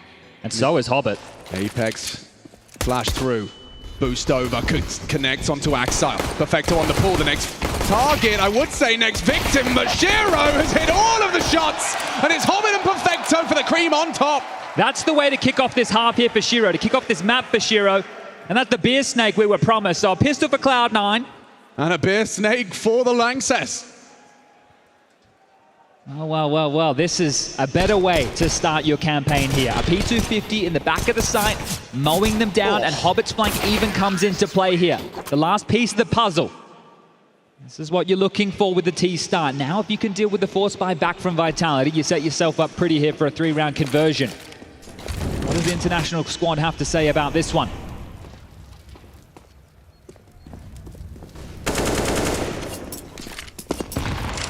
Avoids the nade. Applies pressure towards B. Potentially calls the bluff of Vitality here. Yeah, he's been dropped extra utility, trying to puff up his chest. It's an early smoke is thrown, and it does draw out one of Apex's cachet. On-site limp smoke here, but if Apex replenishes this smoke, the question becomes for Cloud9, do we go through it? Do we think there's more than just one body here? And that molly, perfect. They've dissuaded, they just completely removed the possibility for him to be a jarring presence. So they understood the scenario, they've dealt with the sole defender of the B-bomb site, and Cloud9, through just decision-making of utility, have secured themselves the second round of play here. No, it's not the very, very best outcome. Sure, winning's nice, but Vitality will have an opportunity to give it another look in, that 3-round conversion you were talking about. Well, will they? Look at this. Cloud9 already understand the status quo of this round. They've evacuated the bomb site, they've left one caretaker, they have the linchpin of Axal locking the door. They know where you are. Okay. They just have to find you. Okay, this could have a few more twists and turns for this second bite of the force buy. Throw the MAC-10s their way. Are they not going to overstep the mark? They've contained them, they boxed them in. And they'll take anything that they can get. You'd think the MAC-10s would have a look in, but no. Stalemate, okay, not throwing their bodies on the line. Good restraint from both teams there. I don't think Vitality were so aware of how much of a threat was just around the corner, but as you mentioned, the double dip with these upgrades. The Lanxess Arena wants blood, Chad. A pacifist round of Counter-Strike. I met that lad last night. He came from California. All the way? The one in the went, we were behind him, yeah. All the way. There's a guy from New York I met last night. People come all over the world. Check this one out. This is about avoiding the stack yet again. Right, but you have to ask yourself, do you try the same door twice? And can you make it feel the same? Well, Apex is going to do his best impression. It's exactly the same from Cloud9. Frontside limp smoke, Apex with one in exchange. The bomb not committed here, which is telling Cloud9 are just starting to feel things out. They're in no rush. The more he spams, the more he tries to puff up his chest, the more it feels like it's just one player. And Electronic doing his best to try and find out how many reside on the other side of the smoke. Hobbit starting in zoning position here. That's good info, right? It's at least telling there's one player on either side of the map. Now it's about converting this kill, and the pressure's there.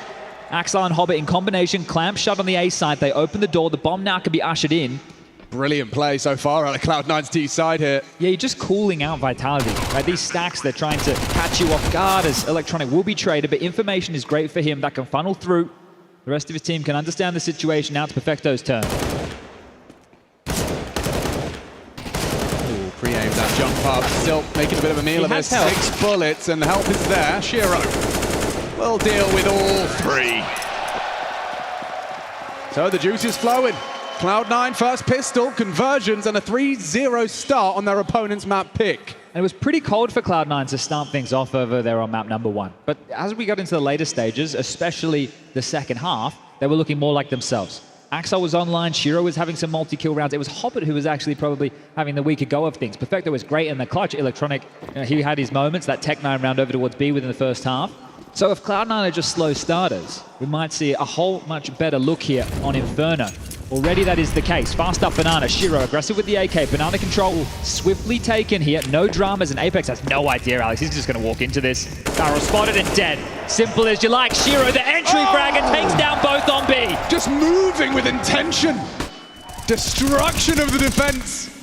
Deep smoke, what are you to do? Already it feels like Shiro has given them the opportunity to close clean. That's round done. And he's the AWPer, not the entry fragger, but hey, that confidence, that difference that Electronic sees between him and a Simple. Maybe Shiro wants to lift that a whole extra level here. Axel goes down on the other side of the server, but this will be a Vitality save, and 4-0. You're going to see a whole lot of this early on Inferno, everybody. It's the map where we love to save. 8-0. That's a strong start out of Shiro, and you know, you talk about unlocking potential. Shiro's already demonstrated his. I definitely concede that. But what if there's more? You know, what if there's more? If he could be walking into sight, Apex has no idea what's going down. See that right there, Apex had no idea that he was scaling up so quickly. You see him get caught off guard. I think he understands that that was his fault, that way that situation went, a little shake of the head. But when we covered off Vitality just the other day, they were doing a lot of 3-man B starts, but they weren't always aggressive banana control. You reflect over and you look at Cloud9, we only seen them play this map once. It was with Buster, and it was against Gamer Legion, and they lost the map, but they had such a difficult time getting any banana control at all. They were essentially playing in the dark on the CT side the entire time. And maybe a reason why they've opted to start here on the T half, right? They can really get things rolling. They can set the tone of this round, and already it's great from Shiro, as we've highlighted. But you think about the arduous task just for them to get to this arena. And it was against lesser opponents, 9, Monty, Gamer Legion. They all fell at the hands of an incomplete Cloud9. This is their biggest test, and in the biggest pressure moment. And a debut of sorts. Of course, one map now down. With these save guns all back in play here. A boost up and over. Ooh, that's a lot of damage. Saw that one coming. Bowling from Apex. Flash is going to come out here for Flames. Oh, they're so blind. Shiro handed his first death. Flamesy. He'll get that smoke down and should be able to get away here. The nade's coming for him. After 69. You have to allow him to have this space. Nobody was close to flash through. There wasn't any util to hold him at bay there. They didn't worry about wasting mollies, so they've given up that room. Apex now can play the rotation, something they did very well on their CT side of Mirage, was reading the play. Apex did a great job of making sure there was multiple bodies ready for any Cloud9 hit. With an opening pick, 4v5 disadvantage for Cloud9. They still have enough nades to make this possible, but top mid has just been called clear. The rotation back over to B. There's so much pressure now on Flames. Incredible scoreline first map. Clearly comfortable on the big stages, but is he comfortable on this B site? Helped, supported, and fragging. Can he get 2? Flames, he can! The bomb's on the floor! And Cloud9, this is the first time they've met resistance on Inferno. Flames holds on. They commit into just the one-man site, and he delays. Apex just finished the job as well. Team play from Vitality. Yeah, that's the key. I know that Apex gets 2 kills on the way out the door there, but he set up the other 2 frags. That molly that he landed perfectly timed as they entered in towards the site gives you 2 options. Hopper was actually one of the first 2 players in, and he had a smoke for the extinguish, but he had to take the fight. That segregated the pack, so Apex, massive work from him. He facilitates the opener with the flash, setting up Flamesy, sets up Flamesy for more division of the fight. He can take these duels at his own liberty, and look at Apex's name in the assist, in the kill feed. The in-game leader doing an awful lot to get Vitality there first. Yeah, 200 utility damage from Apex already. We are 5 rounds in. Still money for this buy. Shiro not opting for the AWP here. Would have been available, would have been on the table as an exchange of smokes just lit it in banana. Just a tunnel of smoke, which Shiro seems to like the look of. Lingers within them, plays the fades, procedurally crawls, and half wall is now his with the flash. Confirms it. Top banana is theirs. Now this is a retake utility set out of Flamesy. Smoke molly combo. What's his go sign though? Could be too little too late here. Drops it now. They're going to extinguish and go. They're going. Charging in. Shiro, the first man on the scene, but it's Apex into Electronic. Flamesy overlooks Shiro, but he still gets the frag. Limitations to Cloud9 now. The flashes, the support, Vitality ripping Cloud9 apart. And Axar last. Late to the party. And with 45 seconds, Vitality know that that second round is theirs. This round changes here for Axar. Does he want to save it? Does he want to look for damage here?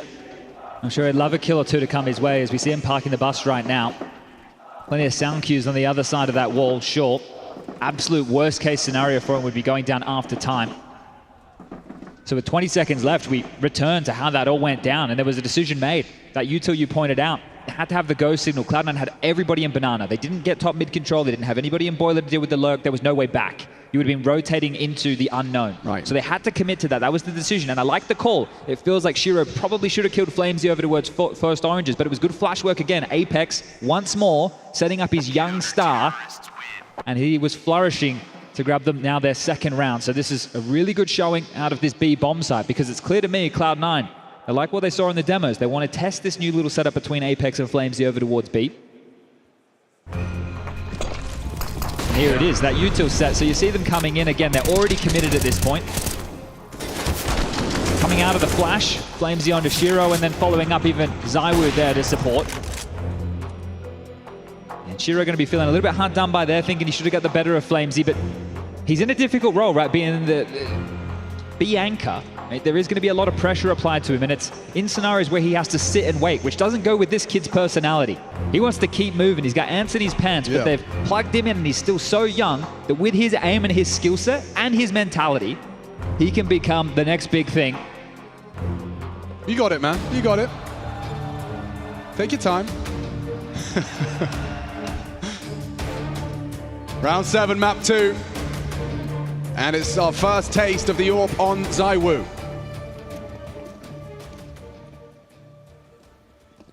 (3-2) division of labor. The battle for banana rages on. Just the one smoke this time. I say that as a second deployed deeper. And the barrage of flashbangs and incendiaries combine. Oh, they called it off there.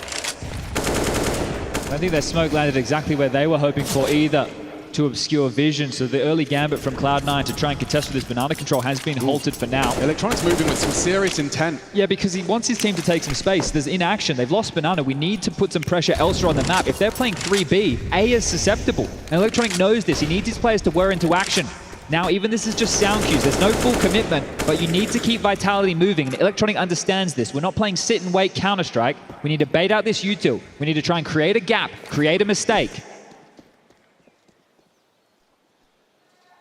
Just a minute remaining for them to find that bomb plant. And the job has been done. Look at the darkness that Vitality now resides. They lost top mid control. They've given up banana. This is exactly what Electronic was looking for. Will Flamesy and Apex be tested once more? Look how good they are with the economy of util here. A couple of smokes, Molly left some flashes, and Flames a whole lot of information. Flash through again, Apex sets up Flames for success. He strafes around in time. Perfecto unable to punish. They had to commit, but they're not going. They've thrown the smoke. What are you going to do? Push through the smoke and die? But they're going into Spinks and Zywoo. They haven't got the time. They have to just run out. The knives are out, and Spinks spanks another onto Hobbit. And Vitality make mincemeat of Cloud9. That's the flustered Cloud9. That's when things aren't going right. You see there, unable to get away with the hijinks towards top banana and then just trying to hightail it. It would have been a crazy play. You were hoping Vitality bite down on that B play, but not under pressure and no issues. The two of them have, wow, in 3 rounds now, had no dramas, 3 consecutive, just dealing them a dud hand, sending them away and letting Cloud9 know you're going to have to go and try that other site. Magis, Spinks and Zywoo, they're going to be your next test. Just taking a look at that scoreboard as well, a couple of absentees. Axel 1, Electronic the same, Hobbit the same, 3 of them with 3 frags combined as we head into our 8th round. Flames has been great using him as this forward piece, hasn't he? They understand how sharp this kid is, and if you're facilitating him with great util, they try and be again. Yeah, well, they're pissed. They are pissed off. This is just the opposite of the round prior. Take that space. It's yours already. None of this 50 seconds to get your banana control. It is theirs, already established. And now that darkness you've been discussing, present for Vitality. They have no idea what resides around that corner. Flames to throw a reactions flash. The smoke thrown out now. Hoping to catch a Coffin's player. Nobody home. So quiet across the map here. Apex is going to start getting a little bit suspicious of this, but he's probably asking the question, are they really going to test the B bomb site yet again? That's what Zywoo was waiting for. It's Shiro down, their highest flyer. Flames keep fragging. He's so low, the nade will do the damage. Incendiary well placed. Hobbit beats it. Flames can't tame that spray, and Hobbit's given him a bit of hope, a bit of space, a bit of room to work with. Those smokes are up. Need to get that bomb, and Hobbit, he's retrieved it, and we'll be getting it down, considering a push. Oh, that's a lot of damage. There's an incendiary as well. Hobbit just gets away in time, but Spinks is quick to it, and now Perfecto's in trouble. The incendiary forces him wide as he actually connects the shot. Magisk responds, and Axile, what are you supposed to do? Smokes, kits, and there's 2 of them. And he's only got the Deagle. Apex finds him, another for Team Vitality. They respond to Cloud9's 4 with 4 of their own, all tied up now. So keys in these rounds just have to be the opening picks, right? The fact that they're able to get the first kill every time they try and attack that B bomb site. Cheers indeed. Prost. But I was just reflecting on what went down on map number 1 between the 2 of these teams here, and you look at the first kills. Bit of a sore thumb, I think. Vitality had no issues in map number 1, just throwing out 18 first kills. I'm reading this, I'm just like, is this right? It was to the 9 of Cloud9. The clutches went in the favor of Cloud9 for that to be a 16-11 game. So right now, if you're Electronic, you really want to make sure that if you are giving up the opener, it's immediately traded, or you're able to grab some space off that information on the other side of the map. Because that's the difference maker here for Vitality. It's making it a whole lot easier for them to be able to defend.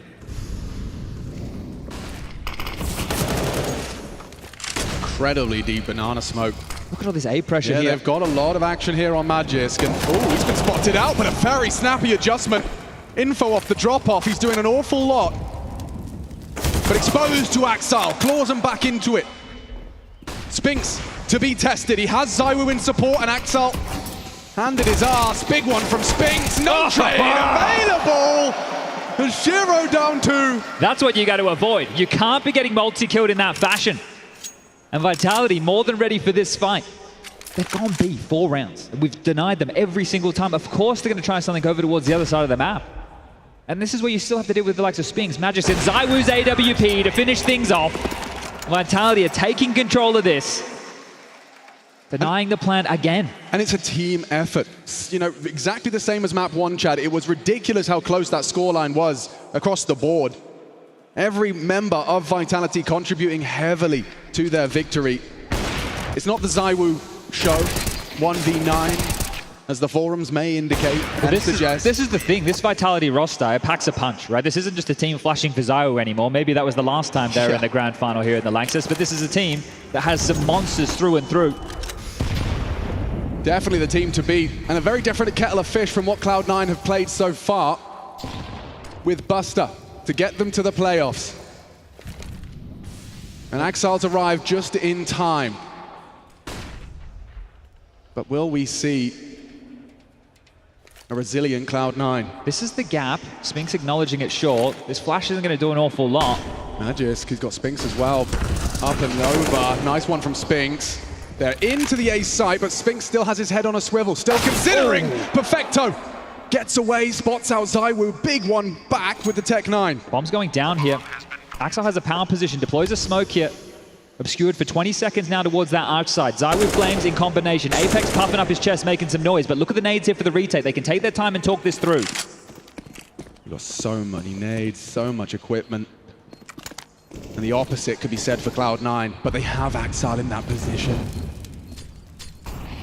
They can't find him. Time still rotting off of that clock. Shiro postured with the Deagle. Now Axel comes online, and it's up to Apex, but no time. With the little guns, Cloud9 convert. A necessary round. Reignites some hope in this T side after a real run from this defense. That's this type of round, though, that Cloud9 are starting to make a name for themselves, even when they had Buster in the team, right? This is back when they were playing throughout the group stage. There was a couple of these rounds where they had these lighter purchases and they were able to pull off some bullshit just like that. And that's exactly what you need here. So the fact that they're able to get out, I said this was the gap, sure. One of the problems was all three players acknowledged the leak.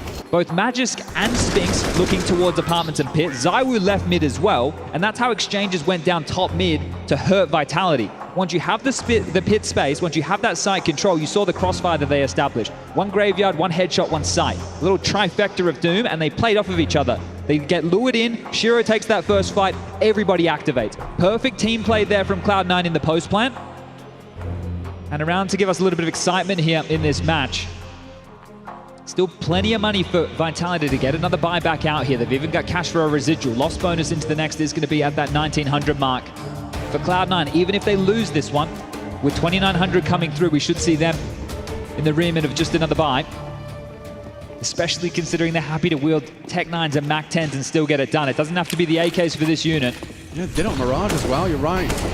Certainly a bit of a character trait. Oh, whoa, losing a lot of health to that banana util. Nade looks good as well as Shiro, a shadow of his former self in this round. And this is what we saw from Vitality earlier in the tournament. They were happy to posture 3 players towards the top of B, not for the banana control, just to stand and wait and hope that you'd execute into this blue wall. Ooh, there's something brewing on the long side. Spinks is on the jiggle. Axel, that robotic aim looking to come online. He's tagged up Spinks. Reaction is heavy on the util, but Axel, he's found a gap. A massive gap, and it's being accounted for now. ZywOo having to come over to try and plug this. Did he spot him? Nope. He's in the win now. They'll consider it. But it's just softened up the B-bomb side. Most definitely, it's forced ZywOo off. Flame's going to be tested again on the jiggle, gets away. Molly forces some decision-making, some quick decisions to be made, and ZywOo's gone and cleared him. The awareness of the Woo. And with 40 seconds, it seems Vitality are looking for answers. ZywOo will flash Apex through. It's perfect, but Perfecto doesn't need to see to frag. Electronic down to ZywOo again. Lobs for the rifle. Flames, he can't get anything done as Shiro catches. Fast flank. It's going to be a problem. Will they consider it? The bomb can't be disrupted. It's down. Shiro could be down as well. But up and over. Hobbit, elevated position, leaves with just 2 HP. A 2-on-2. Up for debate, now just up to Perfecto, and ZywOo quick on the draw. 3 in that round, finishes it with the AK, but those first 2 on that AWP. And Cloud9 getting into the site this time. This clear from ZywOo. I mean, you said he's in the wind, right? ZywOo didn't like that. He did not like that at all. They were piecing it together. If Axel was alive for an extra 2 or 3 seconds in that moment, ZywOo's not contributing over towards B. Right? He can't get that second kill. So you could see them in banana. They were just trying to work out, like, who's got the smoke? We need a CT smoke, let's go. Right? They were trying to work it out. It just took them a little bit too much lag there for Cloud9 to get in position to go. But as you mentioned, they get in the side, they get the bomb down, they get themselves another buy. And Electronic happy to wield the Mac 10 yet again here. Looks like a half-wall banana smoke to be lobbed out here to deny that vision. Ooh, yeah, and Magisk. Aggression. Throwing some aggression into the mix. I'm not sure Axel's ready for this. Oh, yes, he is! Beheads Magisk. Down middle for a nice gift of an opening frag. What's the setup here? Flames Just in the open. The whole team in front of him. Electronic is first victim, a dink. It's not enough, but maybe Apex gets overlooked. Never mind, the flash is brilliant. And Spinks is on A, they know it. You take down Axel, that's fine. A little revenge from Magisk, but nothing here for Spinks. Got a bit of a game on our hands here. Some back and forth in the last few. Spinks to try and retain this for Mr. ZywOo. The money starting to wane now. Still plenty of cash for ZywOo particularly, but the rest are lighter on, so some drops will be required here. But Axel, yeah, just catches a glimpse. You see the hand over the eye, Magisk costs something there. They brute force their way into be a great reaction, and yeah, you definitely see multiple members doing the flashbang dance in this one. Well, that's a sign of a grid T round, right? 2 of those frags, most important ones. Coming with supporting util. Nice to preserve the AWP. Something to celebrate as, yeah, a tied game.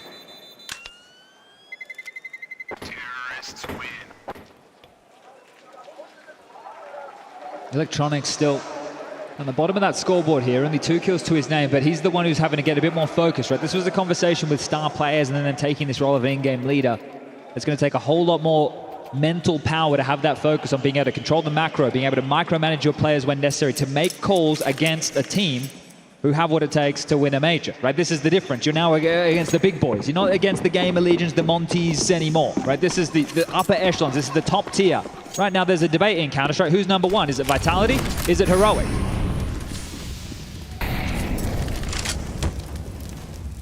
How quickly could Cloud9 join that conversation? A win here today would definitely set them on that path. Axel.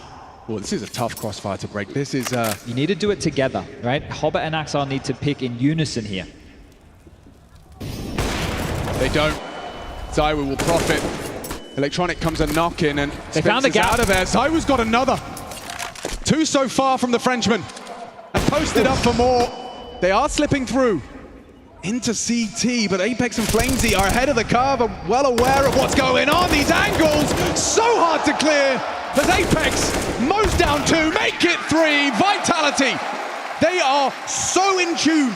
Their communication is flowing, everyone singing from the same hymn sheet in this cathedral. Yeah, that's key right there, and you can see it. With their reactions, there's no real gaps, right? That environment right there, they understood the situations. ZywOo with the 2 kills, the information flowing, and able to lock things down.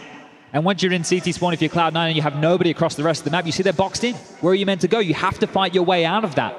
So the decision that was made based off the double app setup turned out to be their coffin as Cloud9. Anything left here in the chamber for the first half of play? Oh, there's pace on that. A quick extinguish. It implies a push, but a boost leads to the death of Apex. Flamesy perhaps to be overlooked. Look at the nades in the sky. He's supposed to be locked in behind him, but he gets away. Has a glance. Flash is good. Cloud9 feels like they've got infinite flashbangs in some of these rounds.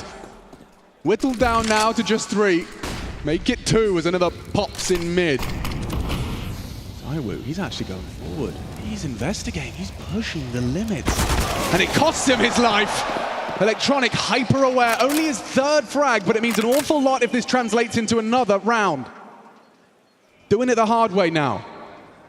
A 2-man advantage.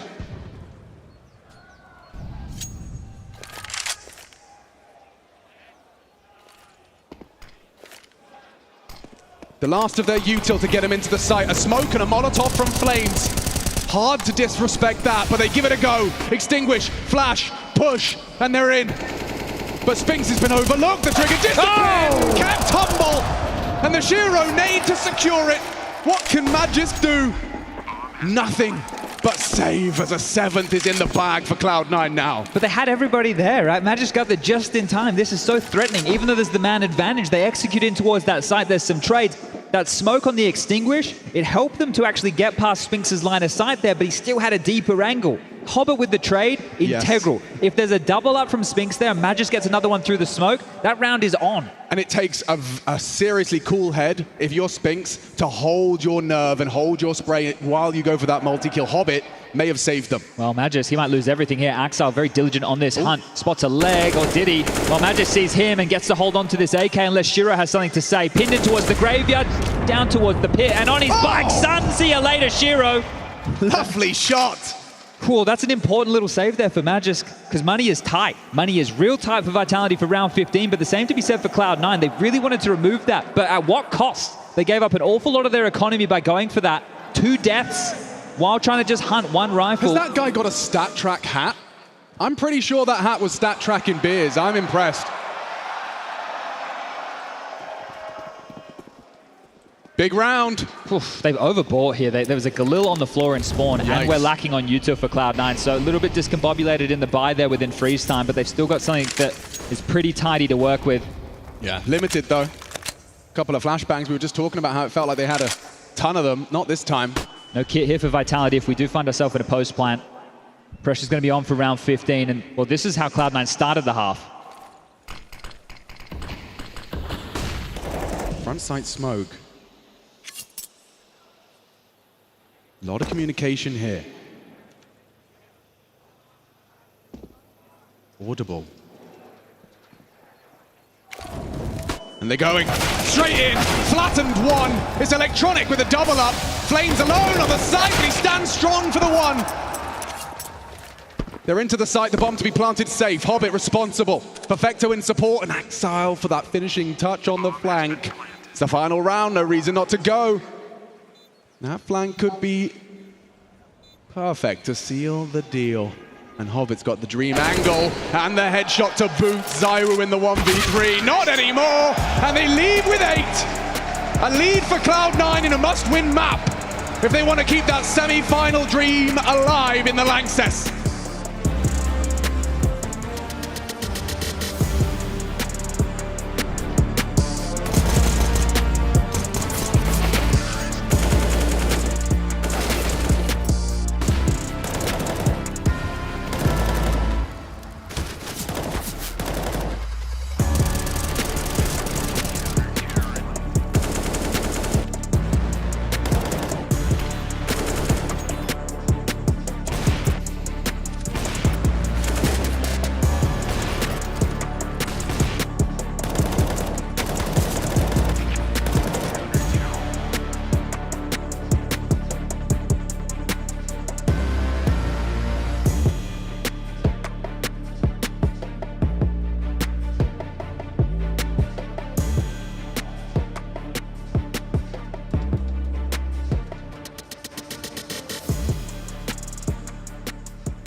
What is your calling?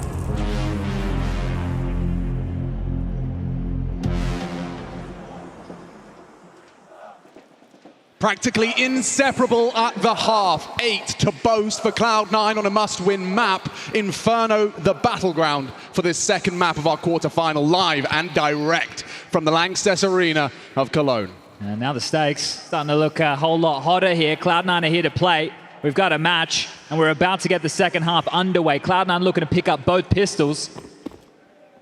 It's a key indicator, of course. Vitality taking both on our first and boasting a map lead. A wide swing, making sure that if there's any biff on mid, they were more than ready for this. That allows them to waltz up middle. This is the pointy end of Vitality's Karambit.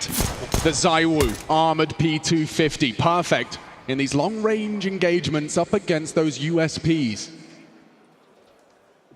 Occupying the site is the lion's share of Cloud9's roster. Shiro gets a faceful of info.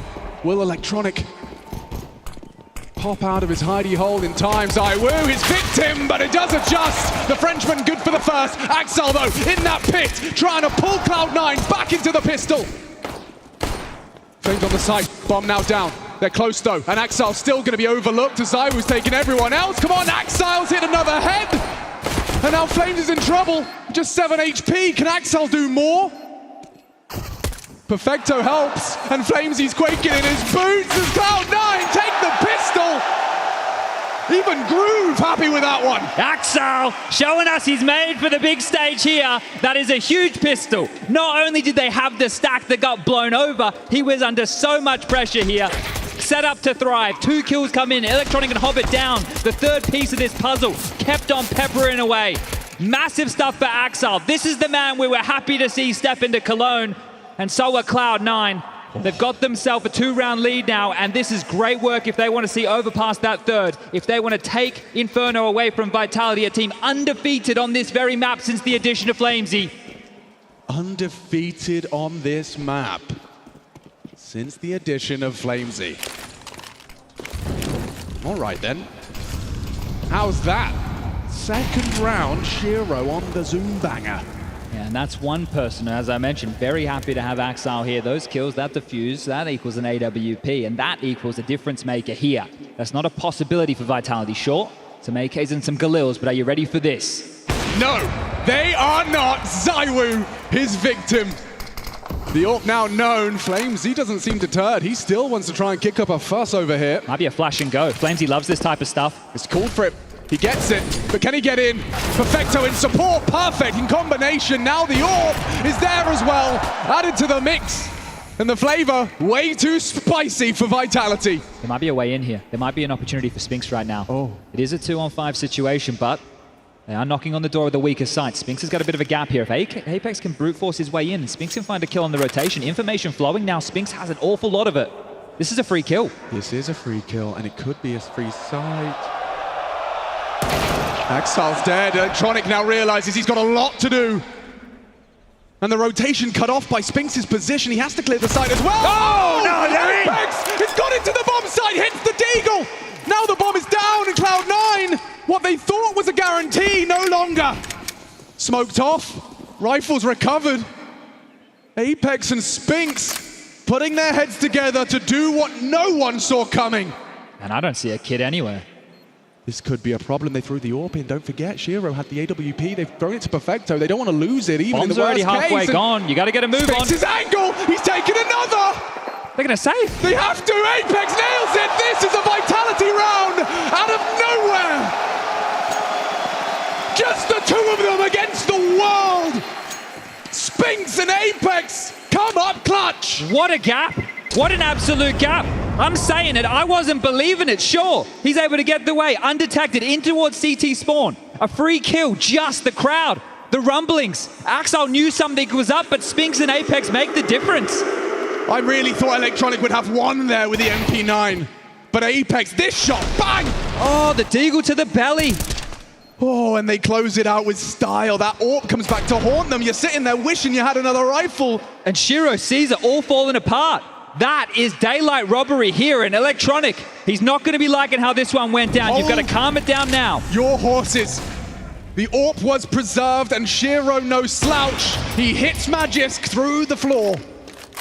Down to 44. But so much pressure available here. It is this AWP. Sure, it's made note, but this position, if they're able to waterfall out, if they're able to exploit this gap, Shiro can only take one shot at a time. He has Axel here to help, but what's he meant to do with just the pistol? Ooh. Yeah. This reposition changes the dialogue here. That's smoke. Over halfway gone. This is coming, and so is the rotation. Hobbit, will he make it in time? Cloud9, they seem aware. They're thinking about the rock, paper, scissors. If Vitality consider it, so do Cloud9, and Axile's in the prime position to punish. Out they jump, a headshot provided, and Axile's got two! Shiro's there as well! Heroics from Cloud9 as Vitality left wanting, empty-handed, up against this cobbled together force buy back. And you thought Vitality had it in the bag. Cloud9 disagree. Perfect in response. And that's how you feel the last round was meant to go. A 2-on-5 against you this time with what you're able to bring on in. A worse buy, a worse purchase, and all five staying alive. A couple of AKs for good measure. So statements being made from both of these teams as we stand and bang, falling off the balcony. Axel steps up with that 5-7, does exactly what he has to do, and now those nerves, they can simmer back in. You're going to contest it again, and Apex, he's the one looking frustrated now.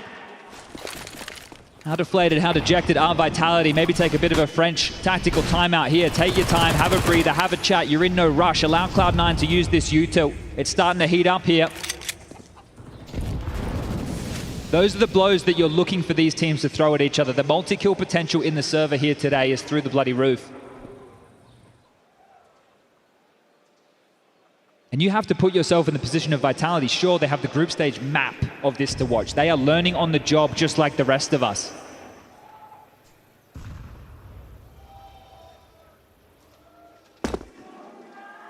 An imposing presence here.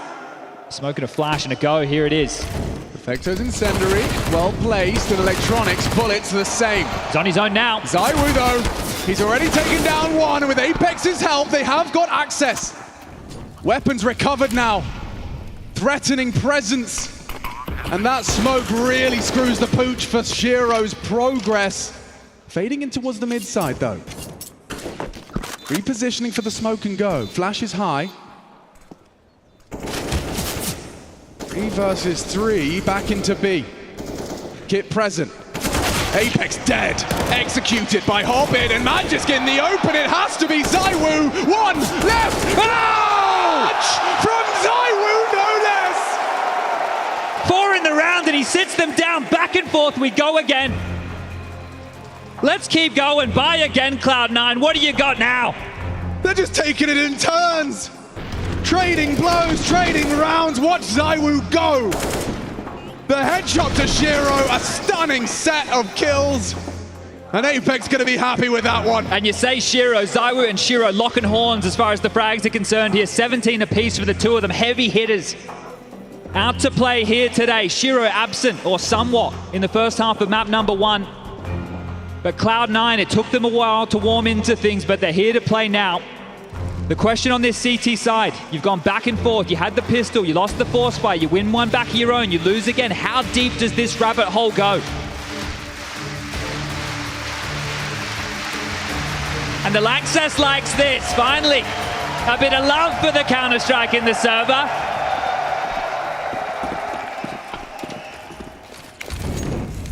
But absolutely nothing to be said about this one, right, Chad?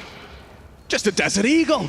Just a $700 pistol up against everything Vitality could desire. ZywOo continues where he left off in that previous round. Wielding that AK into another. Axel's Deagle is good for the one, but short-lived success. As this bonus comes through, I say bonus, what am I talking about? This is all they could cobble together after the trade of blows. Well, I guess it's a bonus for what they were able to earn themselves here, right? The fact that their individuals were able to step up. Entering into that site just previously, Electronic did a good job of getting a couple of kills. ZywOo gets 4 frags, wins a 1-on-3 situation. They've had to fight very hard for this. This has been through individuals, right? Popping off in necessary moments, but also good macro, good calling from the likes of Apex. He's been reading this game as Shiro. About to be found. Flamesy finishes him off, and We're all tied up here, 10-10 down the home stretch. We took this save for a reason. Cloud9, with the discussion of what the buy was going to look like here coming into round 21, well, we can see there's some omissions as far as the firepower department is concerned. The kit has come back to haunt them once before. They won't make that problem again. Zaiwu continuing to rain down pain. Arms himself a couple of ecos. Now let's get back into the guns. Shiro's AWP will put to task Shiro and Axel to lock down this A site as the other three look for some space towards Banana here. Zaiwu, he's moving. He's moving with pace, and it's nothing but bullets and nades. 2 to the good from Cloud9 off of the rip. And that B defense passes their first test of round 21. There's more to come, it seems. I like this. I like the stubbornness. If they execute right now, the 3-man B start, your third player is going to be rotating, cheating back. You're expecting the reaction to be towards A. Electronic's low here. If they just trade into the site, they can win another round. And they're off. They're not going to respect that smoke. No way. No way. They're through. Across. Electronic at the back of the site. How deep of a clear does Flamesy go? 4. He's down. They're in. And they are in. What was a 3v5, now 3 versus 4. Bomb down. Spinks to be tested perhaps next. Coming in from either side.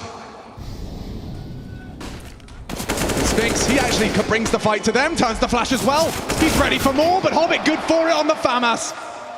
What can Flamesy deliver here? No, ooh, baits the shot.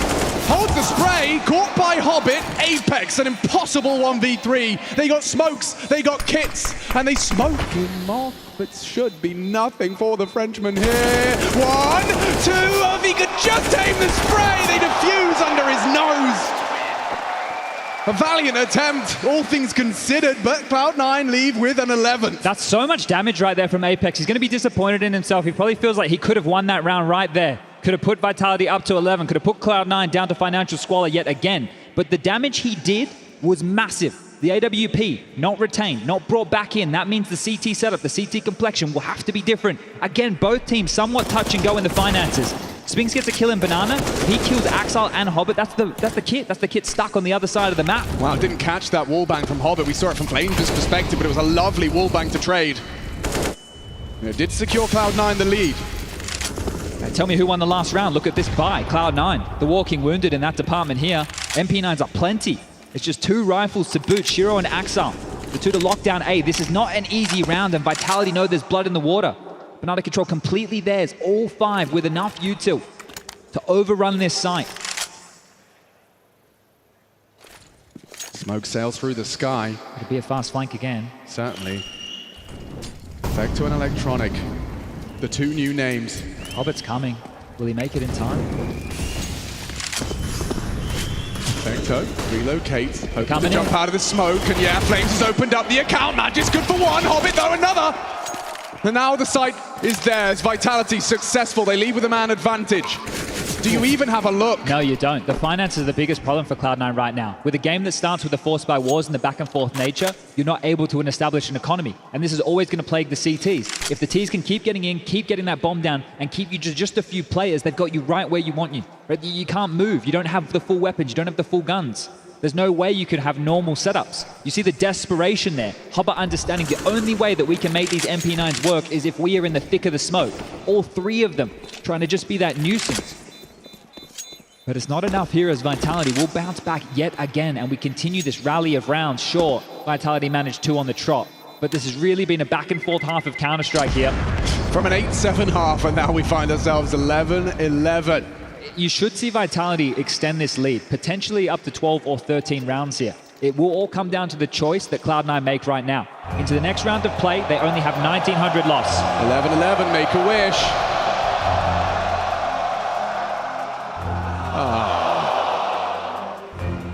It's up for debate though.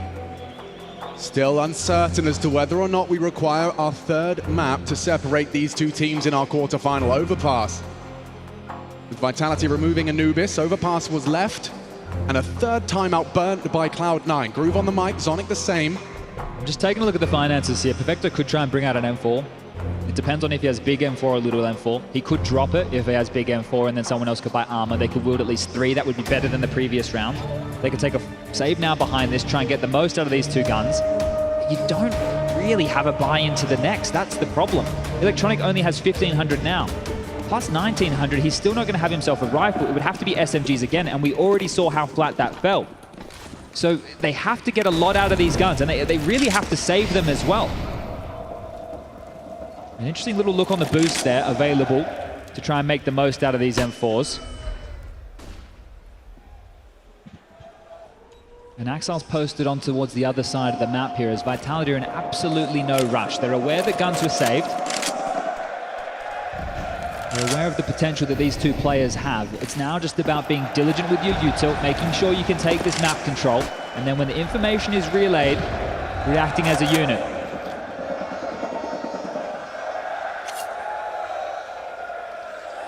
They just started to rotate away here. Perfecto will block for now, but that's just an annoyance. It's only going to buy them about 20 seconds of time, so both teams with a real preference here in today's map on the T side, happy. Hold up a second. A changing call here. Smoked off for Shiro now. Will he need a boost or a reposition? Perfecto tagged on B. Still time to go back if you're Vitality, but they're set on A right now. Alex, they're going into Axel's domain. Shiro's starting to cheat. And so is Axel. Oh, they're losing their potency. He's this round's over. The round's over. They've overlooked the potential for this waterfall out of the apartments, but Hobbit, he gets answers and damage. Perhaps Axel can finish the job. He does through the smoke. Only a USP. What's he supposed to do? Nothing. And now Axel's dead too. And they don't save both rifles. That to me felt like a necessity in this round. Remember, only 1,900 coming into the bank balance in the next. They took this option. They went for the save. They went for the lighter investment. They didn't buy behind the retained weapons. And right now, I'm questioning how the remainder of this half looks for them.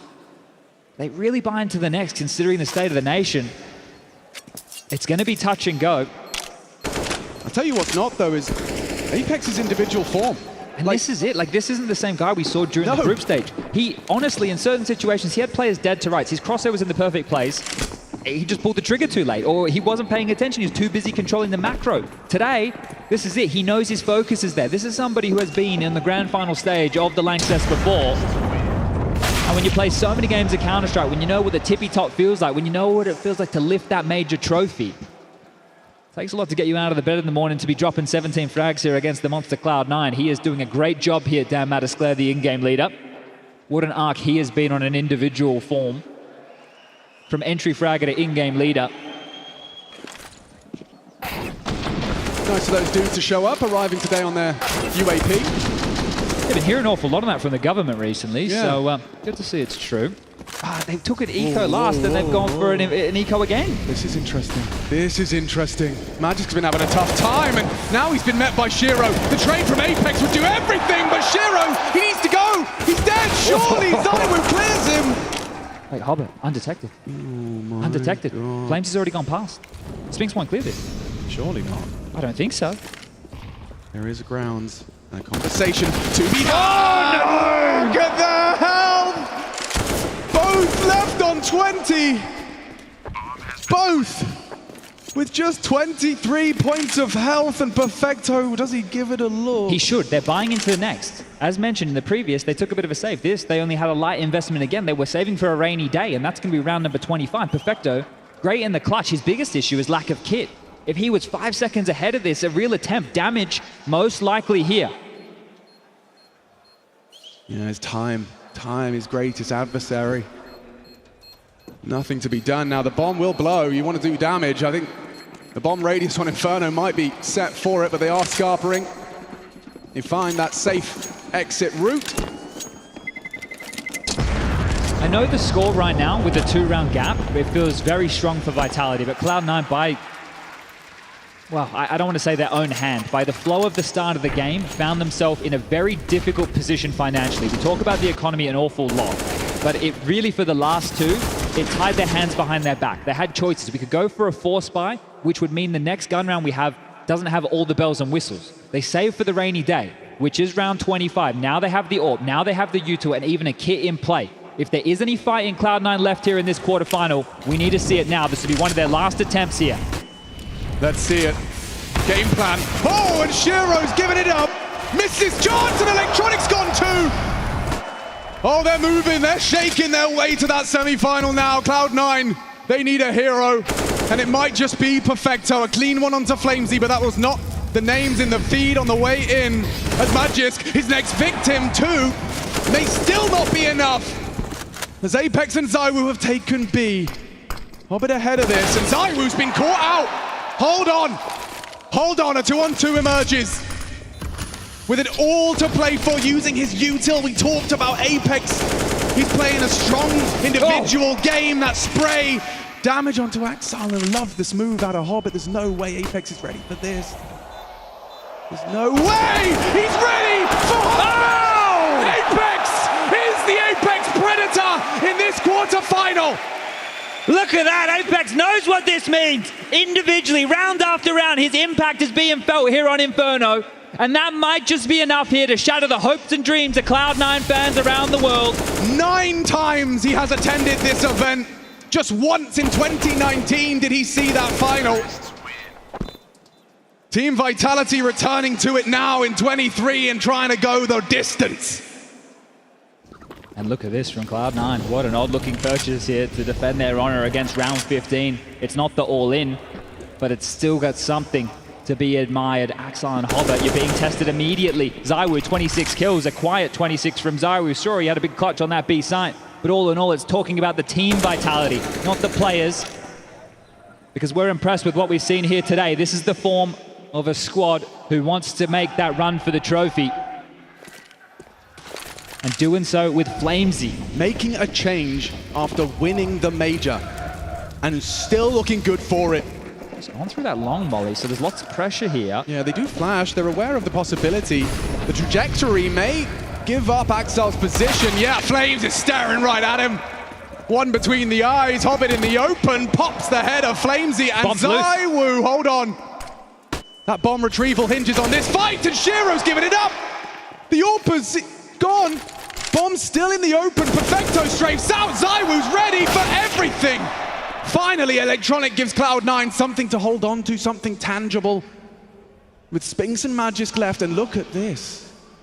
Hobbit, last seen short side, Magisk to investigate. Now he's found him! Oh, and Hobbit gets a second! With the sidearm, finds and earns himself an upgrade, and Cloud9 looking to steal this round away. The loss of that bomb is haunting them. And with 20 seconds left, the elevated position, Electronic and Hobbit combine for a must-win round. Both of these teams here today have won some absolute miracle rounds. Rounds where it is not favored whatsoever. And that's another one.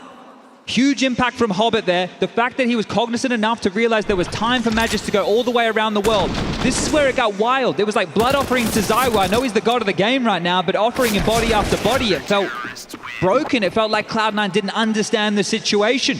But they've got enough to keep themselves in it here. They haven't conceded round 15 to Vitality just yet, and that was a lighter investment. And they make that happen. Let's see now that the guns are back out. Silent. Unannounced. Vitality in pursuit. It's going to happen quickly here. Going to be an explosion on towards A. And Shiro got caught out before. Legs up Apex. Look at the damage dealt by Axile. Hobbit contributes as well. And Shiro looking at the reaggress. Magisk, he's ready for it, but Shiro pulls the trigger first. A 2-man advantage, looking to close that gap, make this a 1-round game. The new addition. And the deity. Molly forces Shiro into some uncomfortable angles. Flames looking to exploit. Oh, and Shiro's missed his shot. Whoa, mama! Hits it with a USP. Should be fine now. Should be fine now. Only got 12 bullets in that AK. He's got 3 up against him. Sure, you've got 40 seconds, but Cloud9 not looking to fumble this. Now Shiro's legs have betrayed him on the jiggle. ZywOo piecing together their positions. But he's overlooked Electronic. Now he gets the info on 2. Perfecto, unknown. Shiro spotted out. Potential swing. And that's what we wanted to see. A 1-round game, folks. It's going the distance. Regulation. The full 30 required. And I'm in awe of this right now. Some of the decisions as far as the buys have gone. Both of these teams are aware of the animals that they have that they can unleash. Right.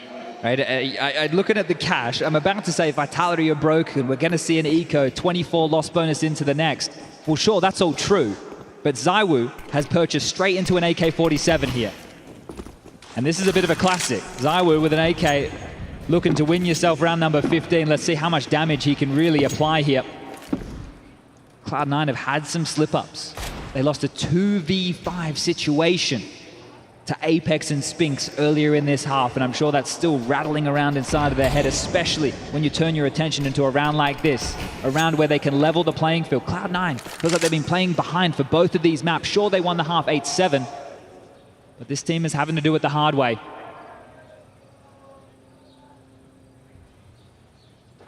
A blender available top mid here, a decent setup from Cloud9 to deal with this.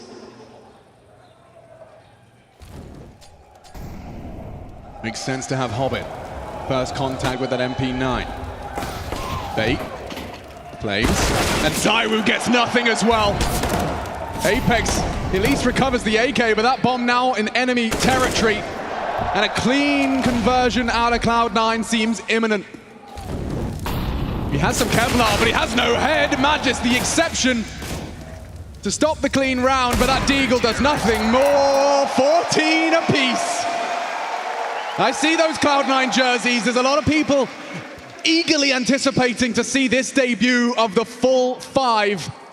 When that news broke, I'm sure Counter-Strike, and especially attendees of the Lanxess, got a little more excited. Look, the playoff was already stacked, and everybody knew the asterisks around the roster with the Buster situation. He did a good job stepping in, wasn't in form, was not in form whatsoever. They didn't even practice with him, but the news coming through that Axel could make it, I didn't believe it at all. And right here, just one round away as they're going to barrel down mid. They want to do this with some aggression. Round 15, it's knocking. There's so much at stake, and they bring the fight to them, jumping into them. No! Shreds them! What is this from Cloud9? Sheer aggression in the face of Vitality. And Axel, he got the memo as well, but that means that it's all on Shiro here on A. Sliver gap. Shoulder spotted. Apex baits it.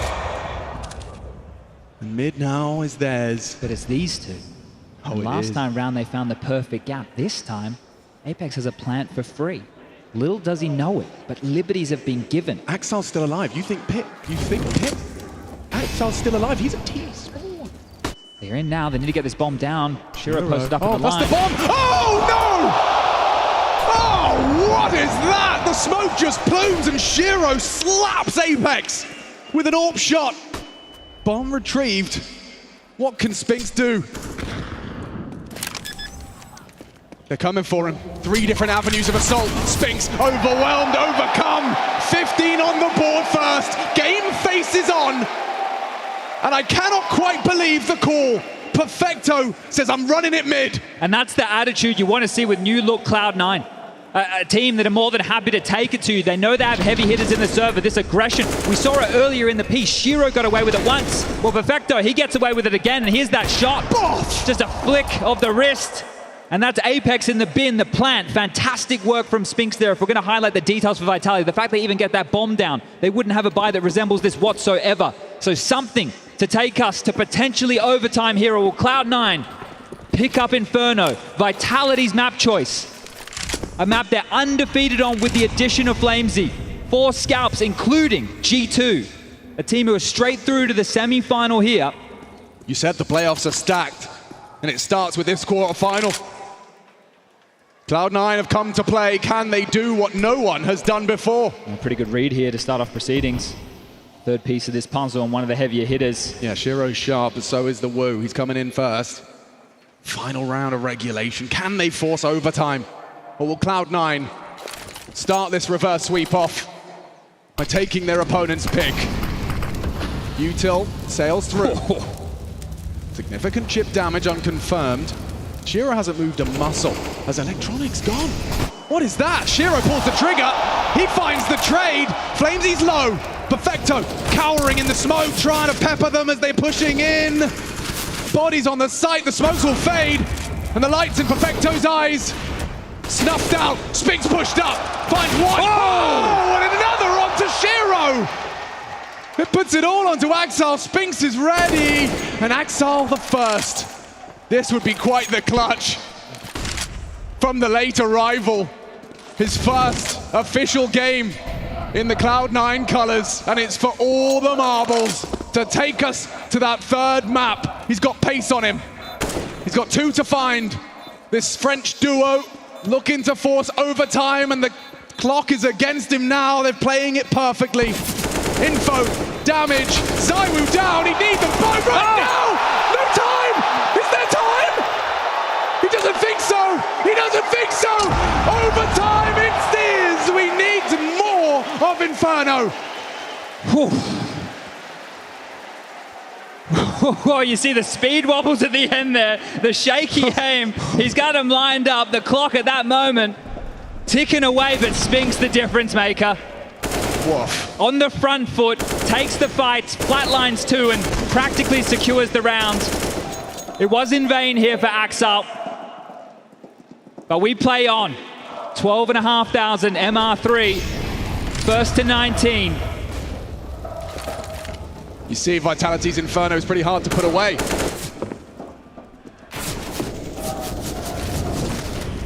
Well, this is where things get crazy. This is where we start to get outside the box. Right. And it's already been a game that has delivered in buckets and spades.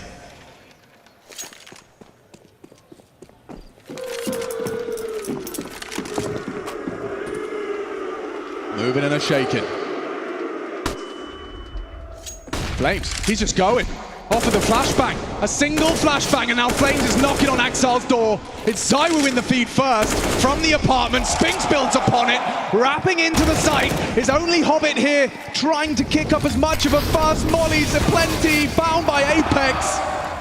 And Info, an electronic, a railgun in his hands, that M4. It's a 2-on-2 if they're going to move on here. Yeah. Magic is around the world. This very late lurk, it's not going to be considered. It's not going to be considered at all. It could be the round winner.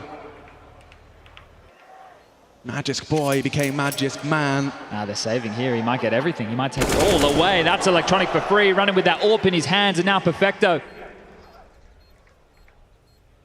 Are you getting out of here? Magisk says no. He looks aware for this. It's one man to find the bomb. This is going to be 16 now for Vitality. Pressing the issue here. Spinks and ZywOo also coming in. They want to remove everything. And they might be able to get away with it. Perfecto. Noted now. ZywOo just around the corner. Bomb going to go off. Half HP. And is there a fight? Nobody wants to take the jewel. Magisk will find him. And it's somewhat important here. If you're on the CT side and you have an AWPer and now you lose this next round and you're not dropping him an AWP, he might not have enough money in the next. Right? This is a question depending on if they save, how many players stay alive, how many kills come through. But it does start to get a bit spotty. So Electronic running away in overtime, you're thinking, why isn't he going for it? Well, you can understand why it was the prize possession. That's a little bit of a tough word. As we get back underway into a tough round. Axel with the AWP. Yeah, all to play for.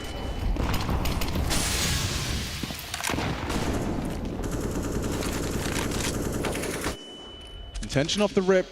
Set up that ZywOo warp. Now, ZywOo whipping out the T-side AWP. It's not always a guarantee. I like the direct calling from Vitality here. The previous, with Flamesy making that space, it allowed them to come up short. It allowed them to take that fight with the AWP. And again, together, this pack roll. Yeah, Flames has been holding his own. Happy to be the first man in. Again, comes in. Off the back of the flash. Great connection from Hobbit without any vision of his opponent through that smoke. Perfecto can maybe be Molotov'd out. Apex the gap gets again, it's away. the gap again. Oh, that's the end of it for Spinks. Axel, a re-aggression. And now he can just tuck in, presses his ear to the wall. They hit their walk key. ZywOo misses his shot, and it's set for a Cloud9 response. Just a single shot out of the Shiro. And we are back, level pegging. You can see the understanding of how Vitality want to approach these rounds in overtime. Both have been contacts with flashes. It's not giving them away with mollies. It's not using the smokes before they execute into the sites. It's subverting the expectation. It's walking up and exploding in their face and hoping that the setup is not ready. It worked in the first, not so much in the second. There was a third body responding to the potential of a B hit here. And they really were looking to set ZywOo up for an opening there, and understandably, considering his success rate. He's participated in 9, successful in 7 of those opening engagements, but Cloud9 averted that completely. But if that one doesn't work, your last round on this T side, what's the call, Apex? Well, this is the same CT setup that we just saw to start the previous round. So they're happy to run this again. They don't want to give any presence through the apartments with the way they were exploited previously. But the same conversation can be had for Vitality. Similar paces in Banana here, but this time Cloud9 have more of a forward stance. The boost available for Electronic, Perfecto on the jiggle, Hobbit in float.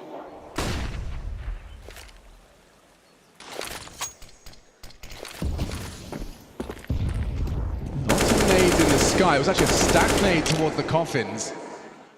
And you can see a nice resource for these defenders if it's required. Yeah, who's going to pick it up right now? Because good question. There's a player on the boost, so he cannot grab that util. I guess it's after the this. fact. It's a good info play, facilitated by this early setup. Spinks has been spotted, and the duel won. That's the lurk spotted now. Big frag from Spinks. You still think it's going to be B? Well, if Axel had the confidence to be pushing like that, it implies his body's on B.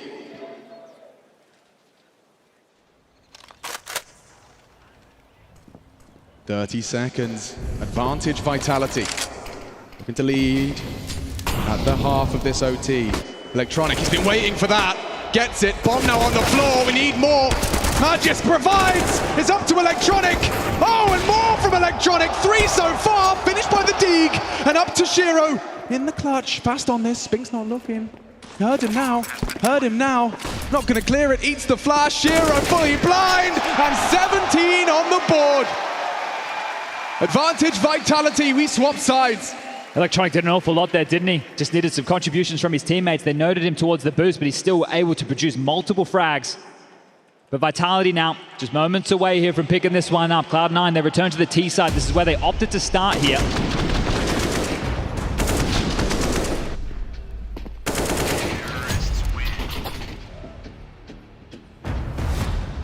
Morale is high. I mean, that is a luxury afforded to you when you're a map up and it gets this intense. For Cloud9, this is stressful. This is hellish. And they will use their last timeout now. A sinking feeling, knowing this is his last 30 seconds on the mic. Groove takes every second he can as his microphone's muted, and now he can do nothing but watch. Will Cloud9 take us the distance? Lexus, do you want to see a third map?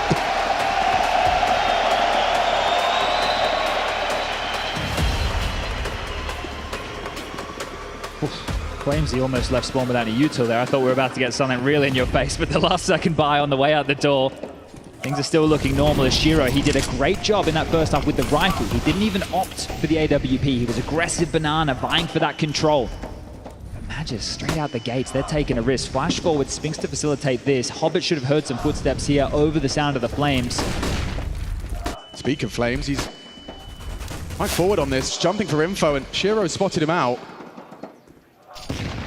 Stagnades achieve nothing. Unscathed.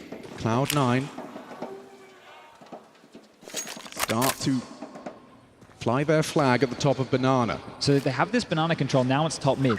But Zywo's gonna peek. Zywo wants to disrupt this, and it's Hobbit caught out. Orped by the Woo. Magis though, it's gonna be awkward to get out of this one. Electronic knows where you are. Tagged, he's jumping in the smoke, he's gotten away, and through the smoke, Zywo prevails. Cloud9 running out of players. Someone has to be the difference maker. Flames in a power position. Clear this one, I dare you. Oh, okay. Shiro says, let's go. He gets them both. A forward position as well. He's got a gap. Zywo can work with that. Flashes on bad. Oh! Better!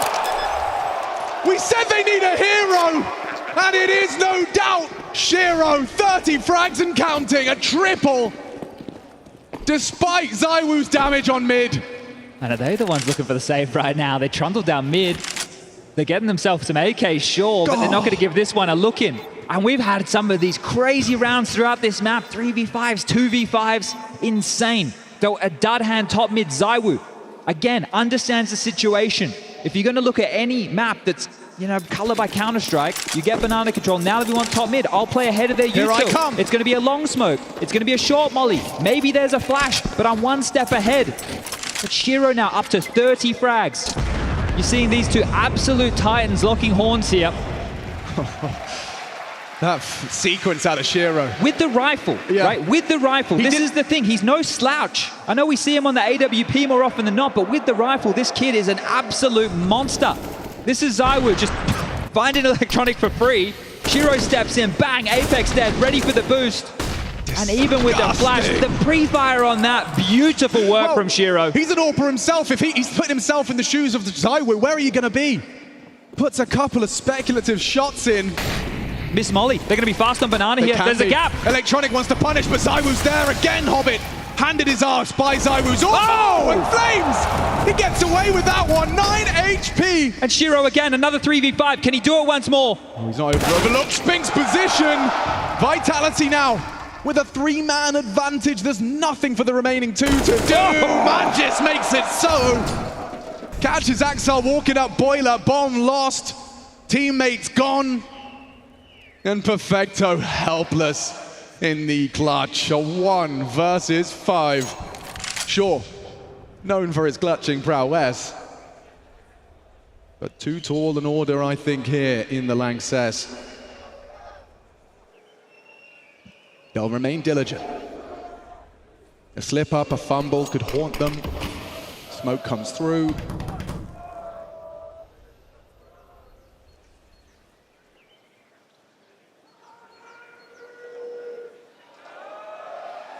So this means Vitality will be the first to secure 18.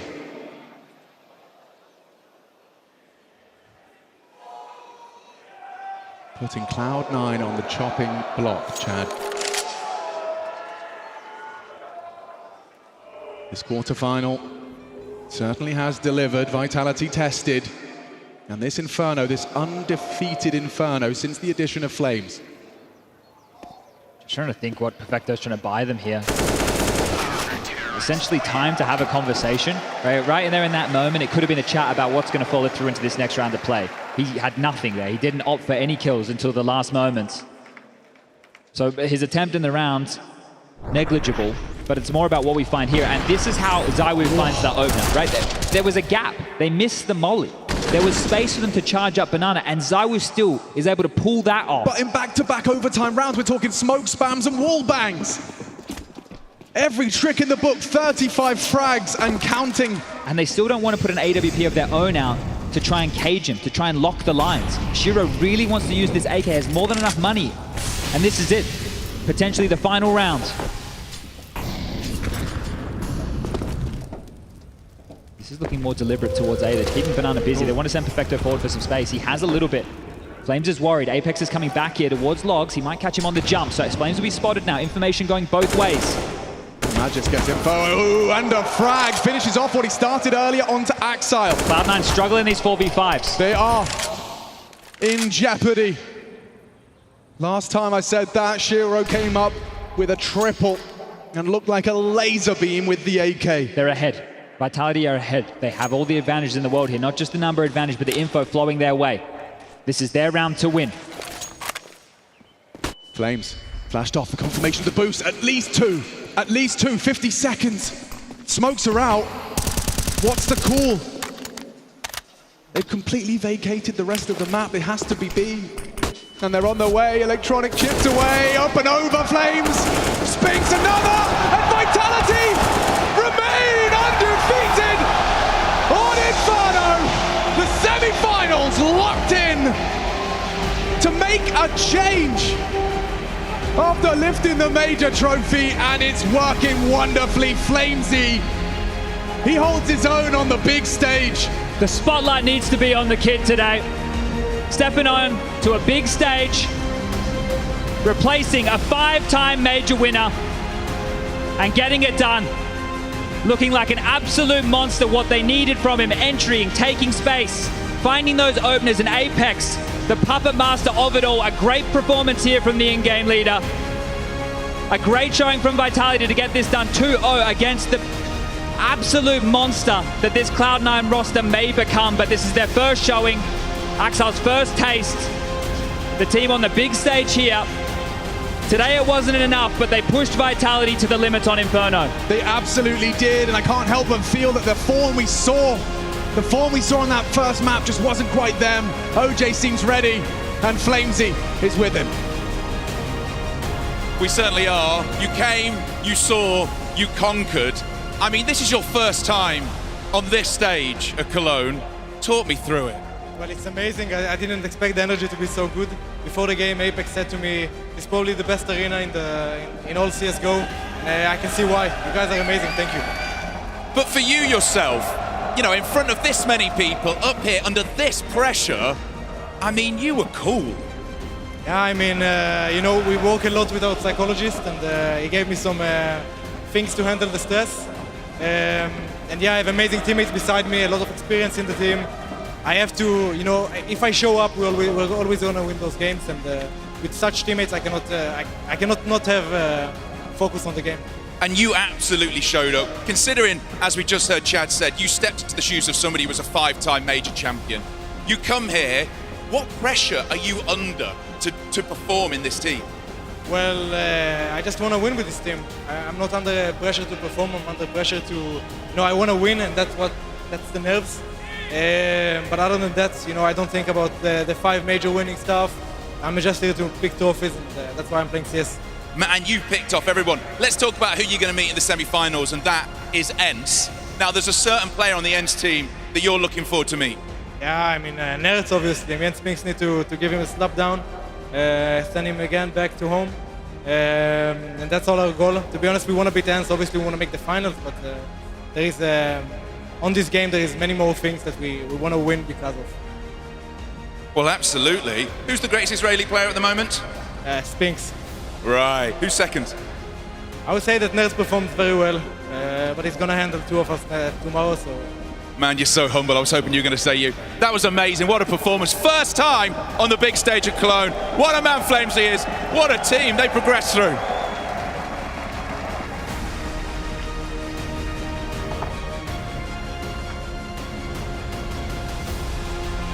Vitality answer the calls of the Cathedral and lock in their place in the semi-finals. ENCE on the horizon as they inject deadly venom into the squad of Cloud9. Man, that one gets close, but Apex, congratulations pulling that one off. Continuing your flawless streak on Inferno, that one must have felt good.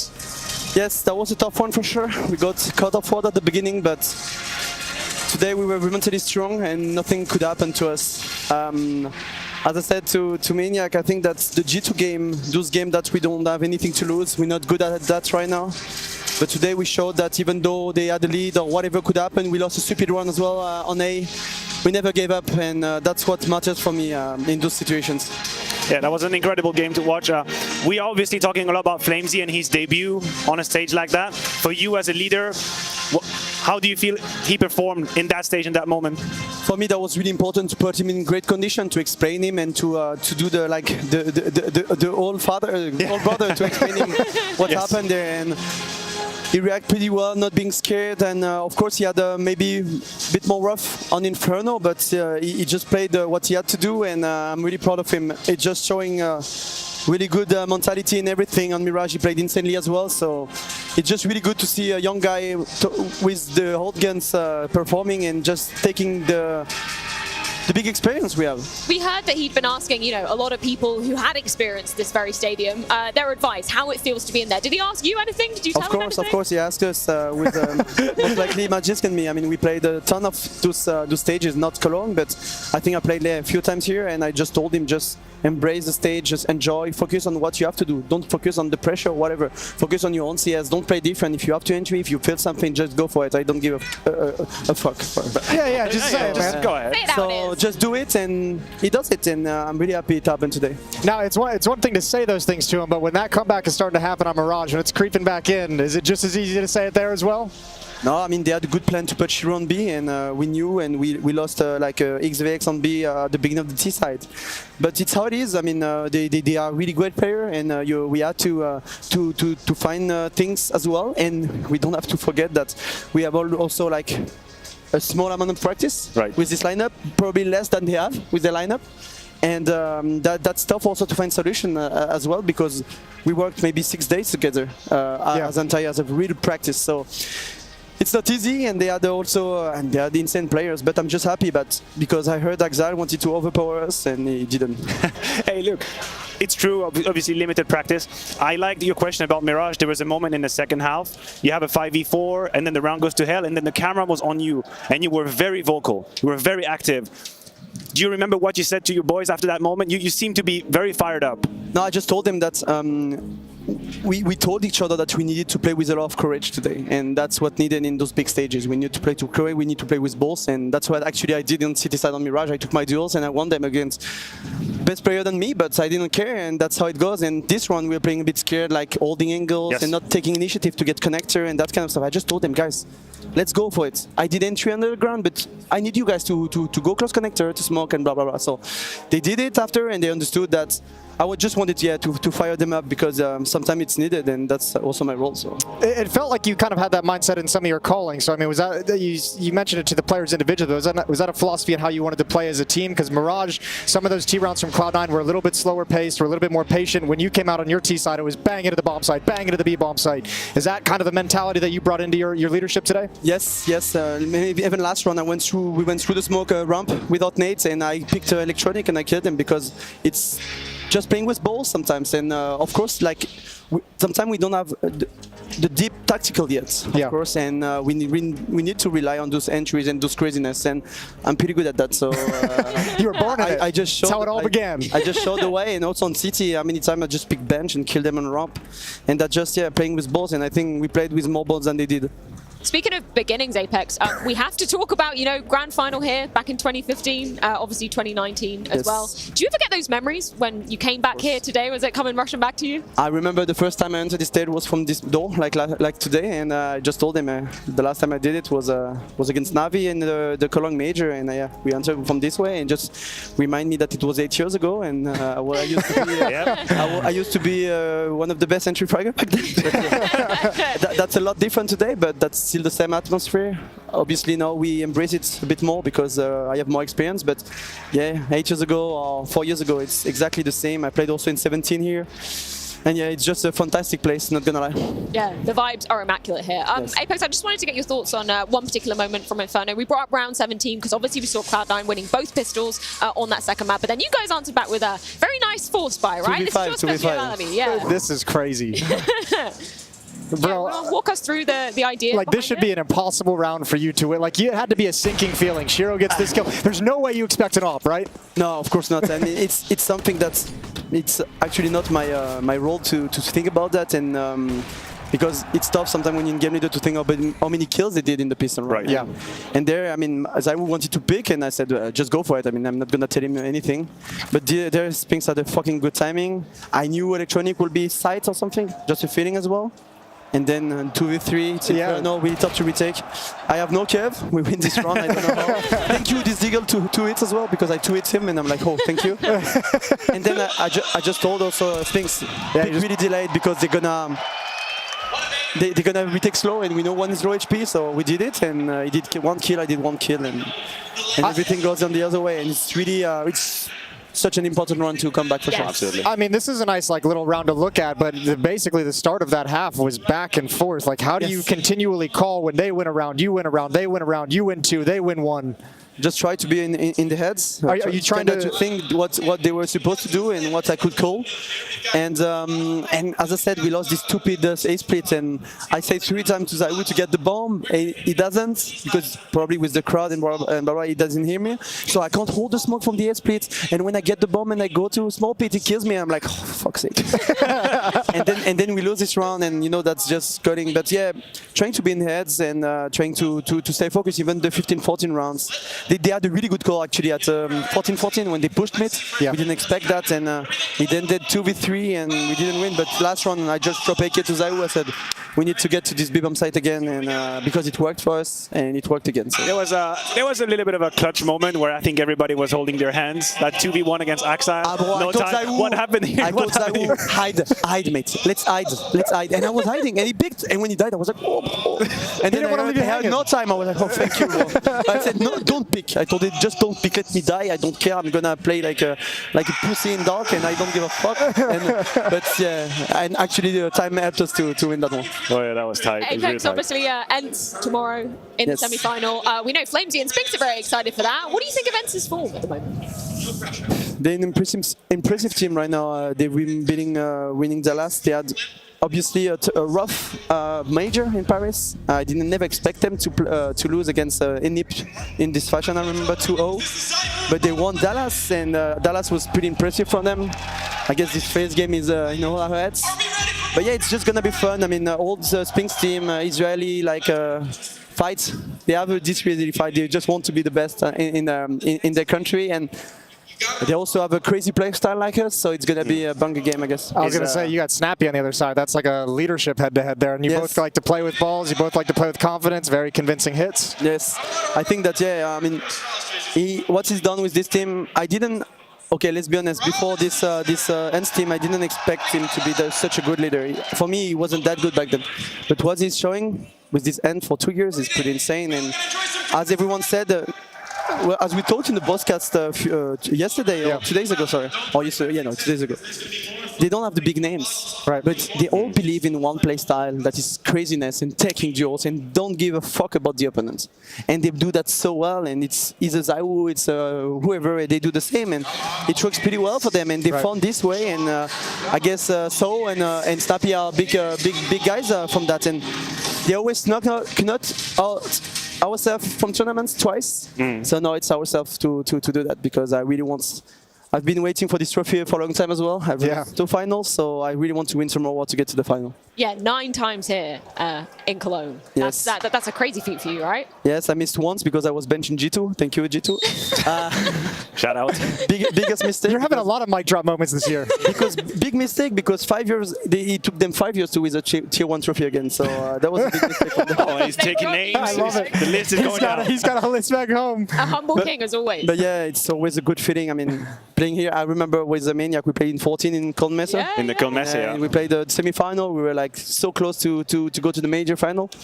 And yeah, I just told that to Flamesy, and he was 11 at the time, you know. So it's oh my God. So funny to. Things that sound illegal. How's that make you feel? How's that make you feel? I don't really know how I feel about that. Yes, he was 11 when we were almost at. Oh my God. Yes, so, don't do the maths. It just hurts. No, it just I'm okay. hurts to do, man. Apex, final thoughts on the next quarterfinal coming up. You've got Danish Derby, Astralis, Heroic. Who's taking it, man? I'm happy for the Danish team that Astralis is coming back at that level. Just really good, to be honest. But of course, Eric had a small edge on the team on Astralis, because they have the experience together. They've been playing a lot of stage together and that kind of stuff. But yeah, Astralis have this firepower in them, and they will not be able to scream on each other, because it's sad. I would have loved to have, even though it's the best place to have this tournament, I would have loved to have that in Copenhagen. Would have been fun as well. But yeah, I think it's going to be a banger, and might better win. And but anyway, we still have the best Danish players, so I don't care. There's so much emphasis on the new players coming in and like the inexperience on the stage, and you've touched on it a couple of times as well. How much stock do you put into that inexperience, like heavily affecting their play? Like when you look at the guys like Stare, like Borup, or Buzz, are you worried about their performance on this big stage? It just depends the way that Device and BlameF will act with them, and also the coach. The coach have never done the stage as well. So it's all about the mentality they go in. I think rookies can do something. Look at Gamer Legend at the major. Sure. They beat Heroic in the semi.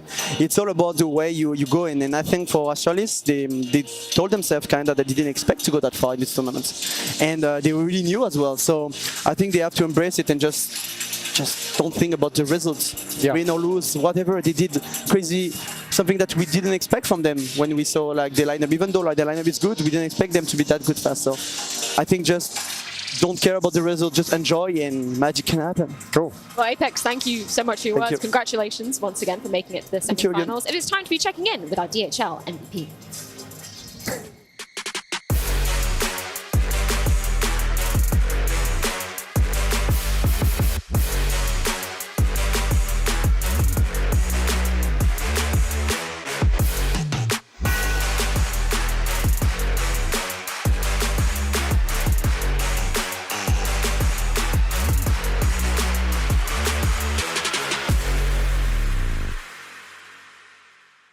You know know exactly what time it is. Your Twitch channel points plus your vote equals a vote for our potential DHL MVP candidate. We've got 5 hot options to be choosing from. I'm expecting a hell of a lot of beautiful plays coming out here. We've got Flamesy up first. Very impressive debut on this first Langset stage, Minia. Yeah, excellent debuts. A whole lot of impactful moments even towards the end of that Inferno game. He was tested a couple of times.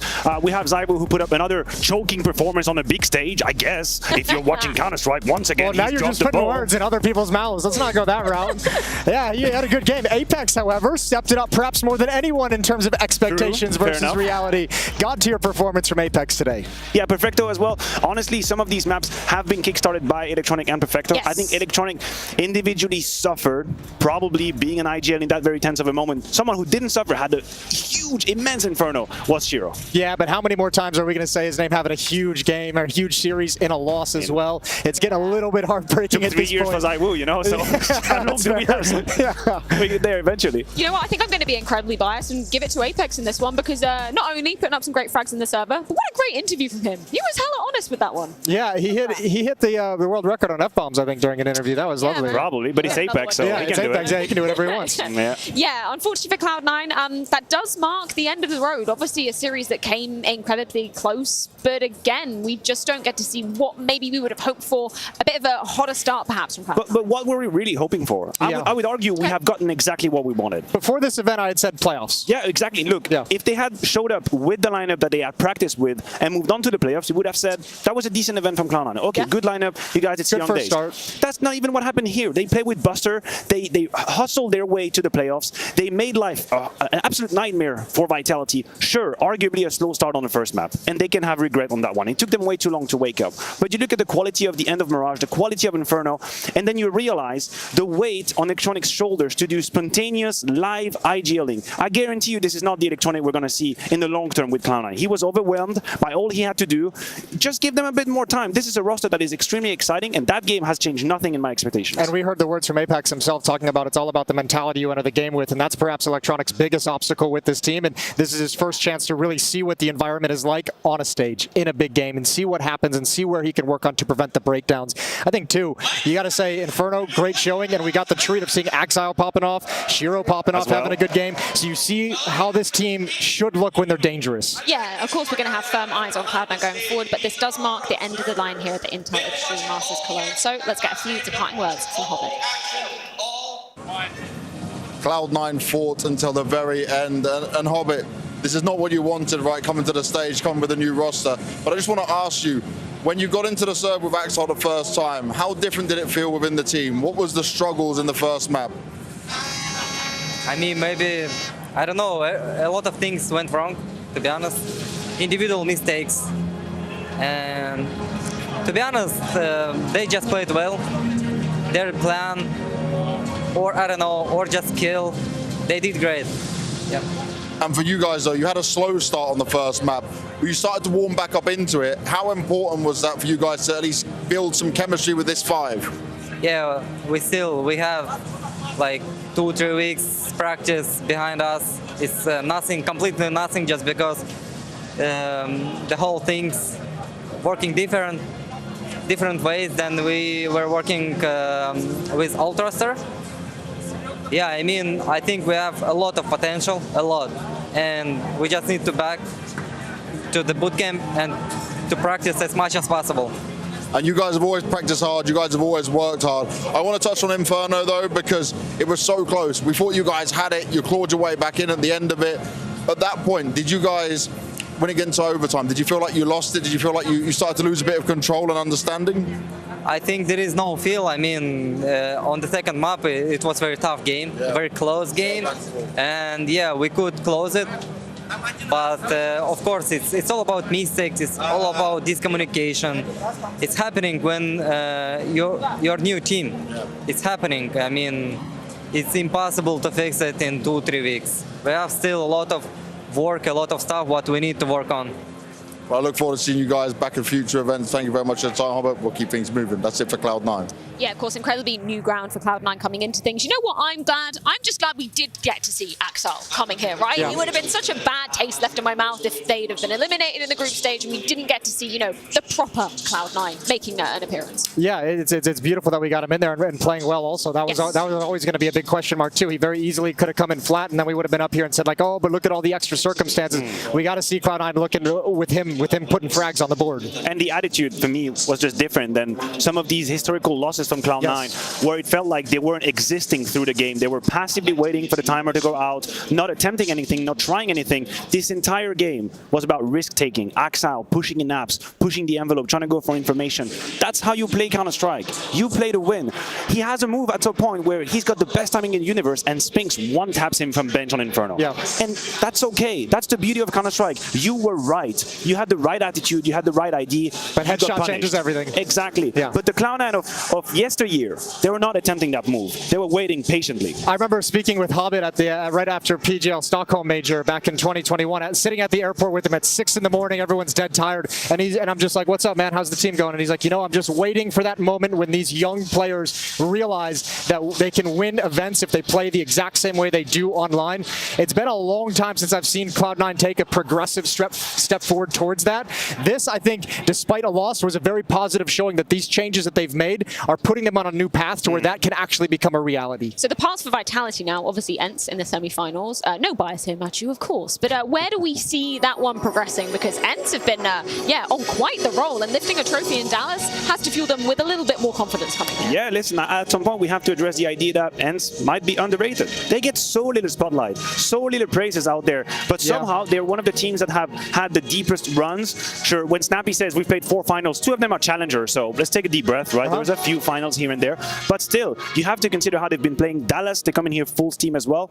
The major is the one huge splash of dirt out there that no one really We could don't want to talk about that. And without that, this year would have been great for Ents. So honestly, I think, they might be a little bit underrated right now. Yeah, you know, as you said that, like, I don't even know if underrated is the right word. I know what you're getting at, but like when you ask someone about Ents, they're like, yeah, this team's awesome. But nobody brings them up like voluntarily, right? Like you have to introduce Ents into the conversation to get someone's thoughts on it. Who's the best team in the world? Heroic, Vitality, FaZe if they can peak. Good G2. Yeah, good G2 if they can peak. But Ents always gets skipped over, so it's almost like people, it hasn't even registered in their head that Ents is this good until you say, hey man, you forgot about Ents in that They're like, oh right, they're amazing. Like, oh yeah, Sun Pius is sick, Nertz is amazing, like Diha, ooh, what the impact he can have, Snappy's a great, and then all of a sudden it's like they talk themselves into realizing Ents is a very, very dangerous team. Heroic versus Astralis coming up next. For your money, who's taking this one? I want to see Device drop 50 kills, and I want to see Heroic win.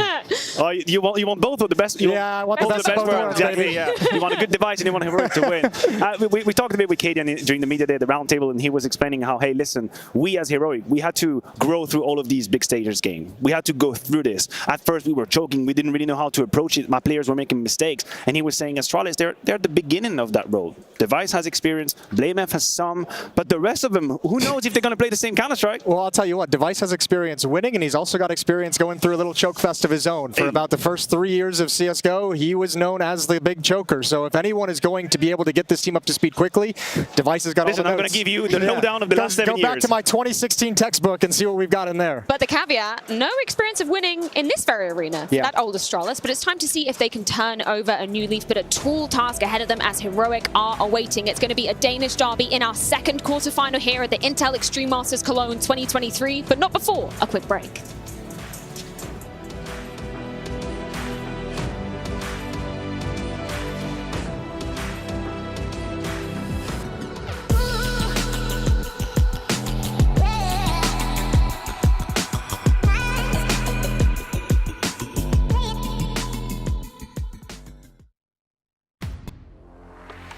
The in-game leader, architect of every move and every win.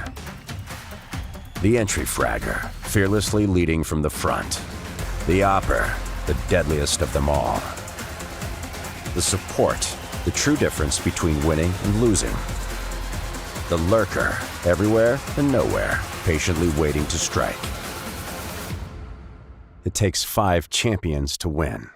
Which one are you? It's time! The ESEA League is now on Faceit to give you the best league experience. See how far you can go on your path to ESL Pro League. Join the world's most competitive league now on FACEIT. Win your share of $214,000 in Season 46. Don't miss out. Register by August 10th. Sign up today at faceit.com/ESCA League. Let's start out. First flip. Giving it over. All right, let's see. Let's see. First flip. Let's see. Have it. What do you think, Cologne?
Hello, Mr. Yabi. Big smile on your face.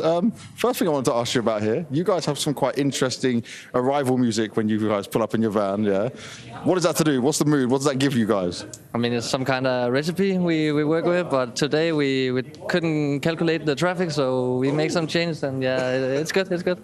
So you got a good vibe, you got a good mood, but I want to touch on your individual performance as well, because at times we've seen you be the difference maker for Heroic. How important is it that you show up here today on the stage? Obviously, it's important that I show up in every game, but in our team we have 5 so strong individual players, so it can be like one tournament, someone is popping off, and then yeah, you can't shoot as many because they're already dead, you know. So I mean, yeah, we will just focus on the things we have to focus on and just win. That's the most important thing. And for you, how do you view this Danish rivalry, Astralis versus Heroic? Yeah, it's fun. I mean, we haven't lost to them the whole time I've been in this team, so yeah, I mean, it's just a good match. That means Yabi's the killer of Astralis. Let's see if you can do it again, man. Thank you very much. Go get ready. Good luck. Hello. Are you ready for the Lanxess, or should I ask, is the Lanxess ready for you? No, I'm definitely ready for the Lanxess. It's going to be my first stage match, but I'm happy to be doing it with Astralis. There's a lot of backup from the back, so... Yeah, I mean, absolutely, not just a Danish derby, but a lot of context there for you as well. So how much extra motivation does that give you today? Oh, there's a lot of motivation, but I don't think we play on the... Like, they are clear favorites, and they should win this any day of the week. And I think it's just going to be a really good matchup. I think they're a bit more scared than they usually are. So... Underdogs are very, very dangerous. Would you agree with the sentiment that maybe you overperformed getting into these playoffs? And then the question is, how much higher can this ceiling be? I don't think we necessarily overperformed. I think we've been playing very well and we have worked very hard. We started off very, very rough. We didn't start off very rough. We've just been working so hard to just get a good start at these tournaments. So I don't think it's overperforming. We have put ourselves in a very good situation and we worked so hard for it as well. So. Yeah. It's been a pleasure to watch. Good luck. Thank you so much. A Danish derby, that's exactly damn right, and it does feature that of Astralis. It does have Heroic, and it's got the makings of a very, very memorable match as we take to Cologne here for the second BO3 of the day. Obviously, tons to take in, but with these two screaming at each other like this, I mean, hell, what more could we possibly need, Yanko? It looks like a mirror. They have the exact same expression, but yeah, absolutely a little bit something trace here for the second matchup of the day, and I don't know. I think even with all that we hear from different interviews, you know, it doesn't matter that much. We don't care about it all too much, this whole rivalry thing. I still think like that, you know, this matchup is special.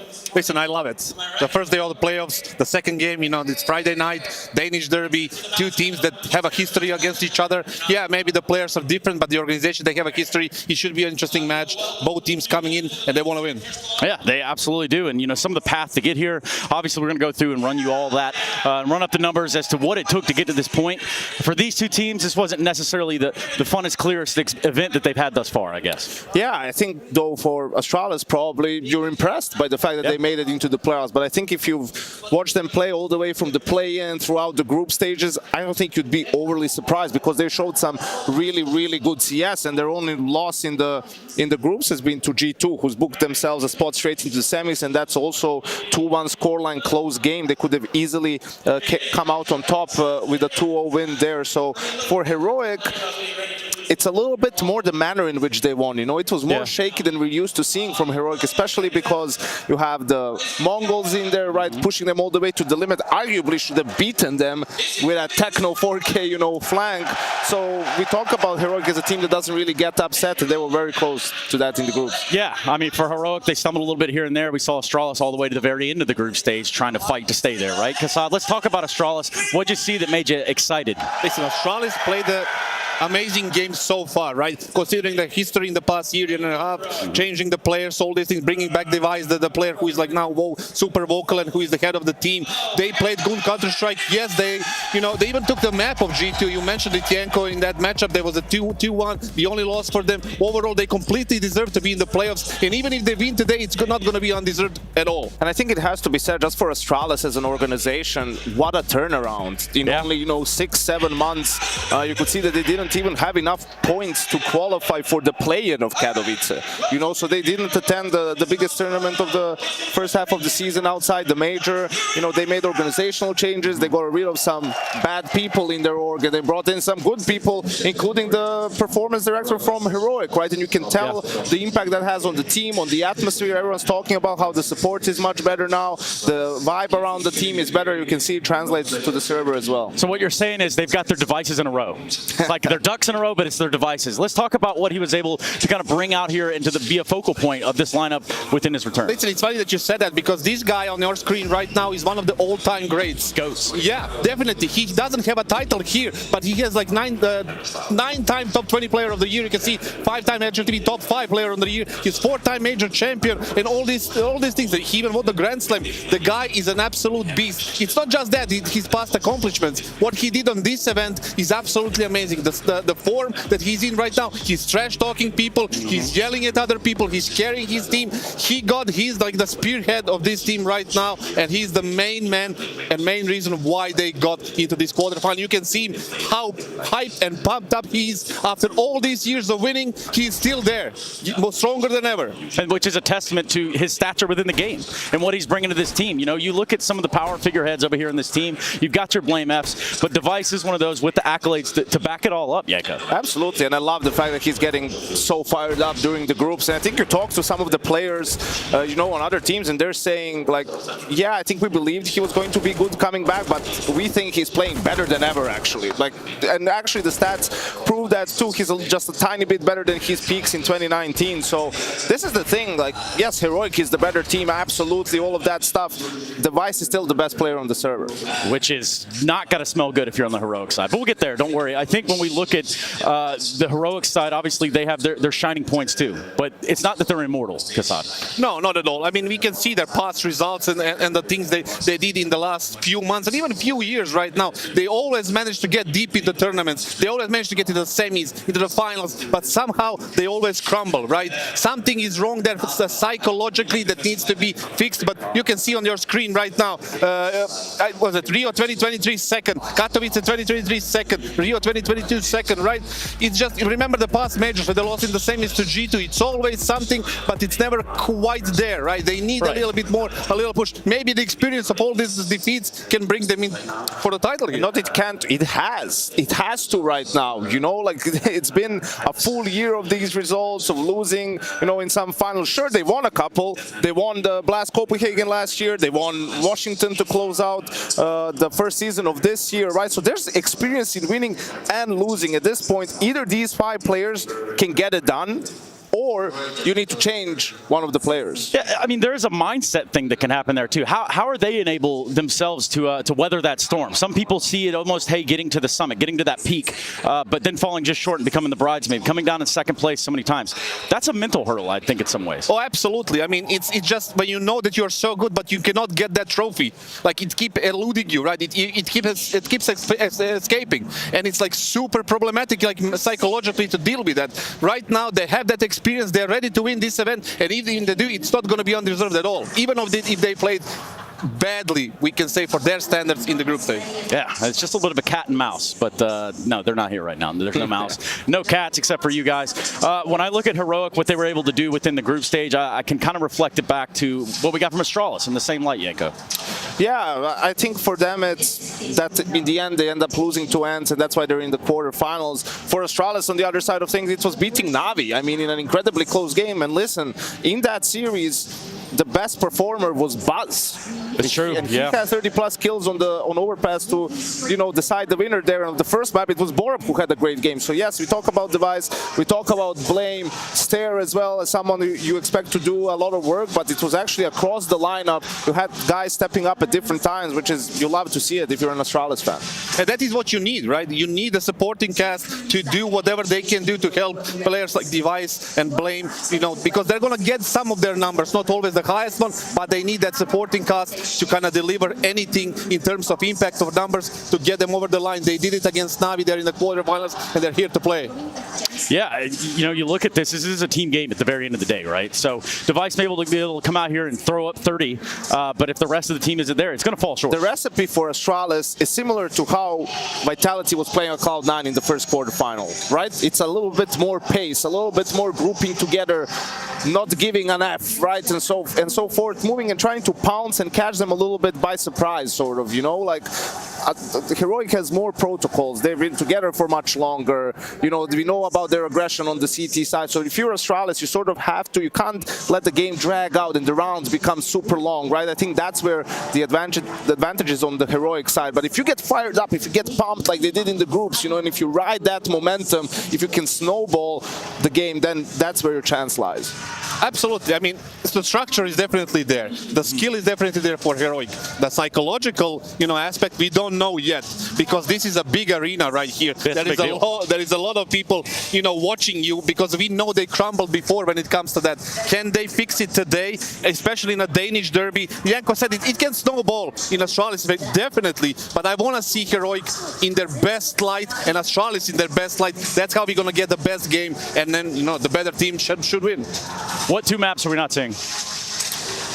Obviously no Anubis, but I think it's, for me, it's more about what we'll see in terms of the maps being played. Yeah, fair enough. Like what are they going to go with, and who takes a risk here in, if we see something at all in the veto, and Astralis does it. Like, they know they're the underdog. Both teams veto out Anubis. Astralis takes the gamble and vetoes out Mirage instead. Heroic doesn't want any funny business, which they did do sometimes, you know, in their history as a team, so they get rid of it here. Now for picks, Astralis think Ancient, there's no doubt about it. They've been picking it the whole tournament, but Heroic, interestingly enough, they picked to decide on pick to start the T side.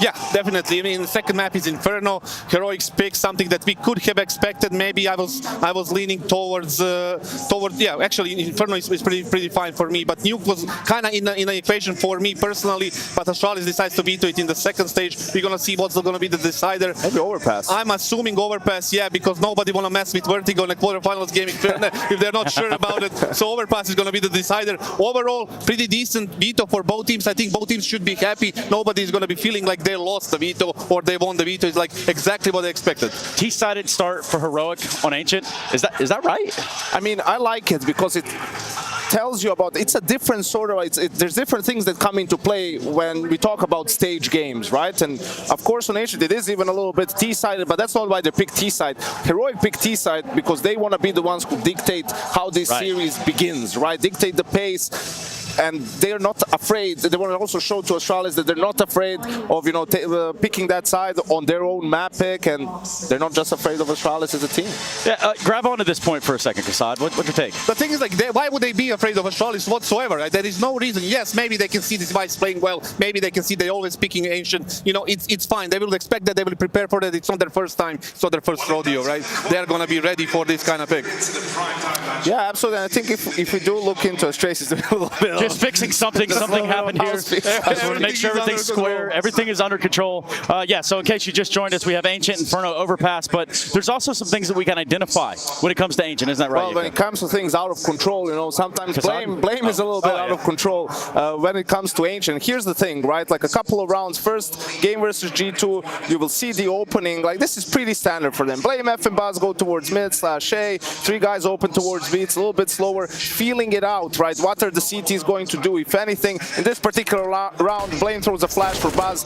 Buzz dies to JKS, right? So a 4v5 situation. That's what you want to see. This is the second gun round. They're 4-0 down, but this is what they love doing. Spamming wood like constantly, like at the beginning, in the mid round, even sometimes during executes. Actually, they use utility in a way where you will see the reaction from Hunter. He's moving up despite that missed molly, and now they're going to get a kill on him as well because he's pinched, right? He doesn't want to go because of the spam. On the other side, there's players waiting for him. They get one more kill, but look at the radar.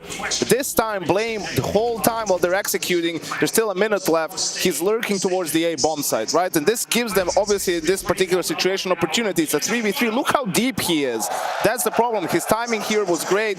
JKS doesn't expect him probably this close, and now the round falls apart and Astralis converts here. So this is like one of the ways that they utilize Blame on this map. But here's the thing, this is not a given, that he is going to go for this like deep lying lurk and be so much away from his team. They had different variations of his lurk. He can go mid, he can sometimes even be with the team. And really what he's trying to do is give that second opportunity should it be needed, and right? You have to make that decision. You know, are we going, as if you're the A anchor here, right? Are you going to spend extra time waiting for him on that lurk? Or are you going to give it up, go to make sure that you can defend the bomb site, and then even if he's on the lurk, then you just have to be more aware of it as a team. And that's where the danger comes in, right? Like picking and choosing how you're going to approach it, and that's something you have to account for. You have to account for blame on Ancient and his lurks. Listen, this is something like that you can prepare before the game. You know how slow blame is when it comes to lurks. He's not gonna go before he gets the info. So you can use that extra player to lurk it and just leave him alone, or you can just attack him super deep and eliminate him. When it comes to the spamming and all these things, it can work a couple of times, but you know, Heroic should be ready for something like this, for this kind of moves that you can push you over to some different spot to take spam you and make cheese maybe. Yeah, it's just bait and switch that you can set up a trap where you can position one guy there and when they throw the molly, you throw counter flash and swing. There is ways to deal with this, but luckily for them, they have samples to kind of look at and maybe prepare for this game. And we can't just look at Heroic and say, okay, yeah, simply they hit their shots or they play a great team game. Really, it is a great team game, and they have a very robust way of doing things. Is that a fair assessment of the play style that finds success for Heroic? It is, but that's also where there's sort of, in a sense, weakness lies when it comes to the stage and big stages and big games. It's the fact that, sure, they're a great team, but who's going to pick up the important kills? Who's going to make the ballsy plays? Like we heard Apex say ball 17 times on the desk right now after the game. Yep. That was key, you know. The guy who's doing it is Cadian, right? Sometimes even more than it's necessary, and sometimes it backfires, but it can't be all on him. He can't be the spirit of that team and also the guy, you know, the tip of the spear in game. So you look towards mostly Stone and Yabi as the two next guys. Maybe Shush. Like Shush has had a couple of good stage games, you know, but we want to see it on a more consistent basis. Kasad, let me just ask you a question. Earlier on, we saw Heroic. They were getting vocal. They were getting loud like we know Cadian to do. There was a little backlash there. Didn't necessarily get like super quiet, but, you know, does that play into a player's mind? Depends on what kind of mindset you are dealing with right now. If you are really the man that you claim you are, you're not going to care. If you say all of these things, if you trash talk people, and if you get the backlash, nobody cares. You won, did you? So that's fine. You do what you think you need to do to win there, right? And I expect him to do the same here. I would expect nothing less. Actually, I would respect him less if he don't do it. Well, that's the thing. Even if they, you know, they're obviously not going to be able to hear him. There's literally no way. He can stand up. Yeah, right? I mean, he did it before. I guess, yeah, I guess in a way. Well, look, we don't have too much more time, so let's just get out in front of this right now in our danger zone. And by that, I mean we've got dangers in the zone, and I want to know who you've got out of these Danish teams.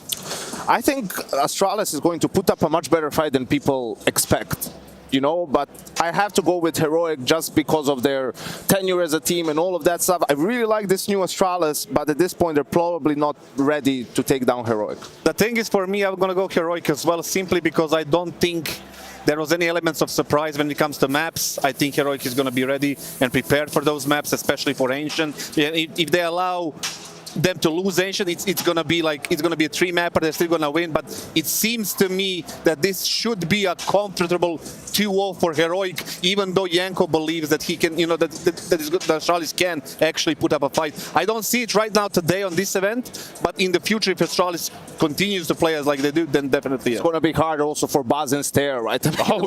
What a massive stage that you're going to go out and play on, and also against a team like Heroic who does a lot of things. Like they're really pesky, you know, they're very disruptive, they're in your face, so constantly you have to be on your toes, and yeah, I think that's something that they're going to have a tough time dealing with. Yeah, and you know, this is a crash course of crash courses. If you're going to just get slotted right in here, like, my goodness, it's not going to be easy. I hate to say that, but it's not going to be easy no matter which side of this coin you find yourself on. Gentlemen, thank you very much. We do stare down the barrel of what is Heroic taking on Astralis. We're live in the Lanxess, and before we go any further, let's see what's going on backstage. Cadian, we spoke about this before. Intimidation, right, is what's been driving forward here, going through all the games. Do you think they're intimidated of you? We'll see, you know. They are talking a lot about having nothing to lose, but also blames it that he feel like they have one of the best T-sides in the world. So, I don't know. It's going to be a good matchup, you know. I think, obviously, there's some spice to the matchup. I think that's why everybody's talking about it, but maybe people are also over-exaggerating. Who knows? When it comes to that spice, though, right, we know they've been trying to take people away from you, have taken some people away from you, but this core roster, this teamwork that you have is what they want to keep, right, the whole way through. So you feel like yours is going to be better no matter what? I feel like we're in a good place right now. Maybe we didn't play our very best at the group stage, but we played good enough, and we want to just take it up one notch for the players. That's the main goal. I believe a lot in my boys, and yeah, we're super excited to get playing. Yep, thank you very much, Katie. Good luck.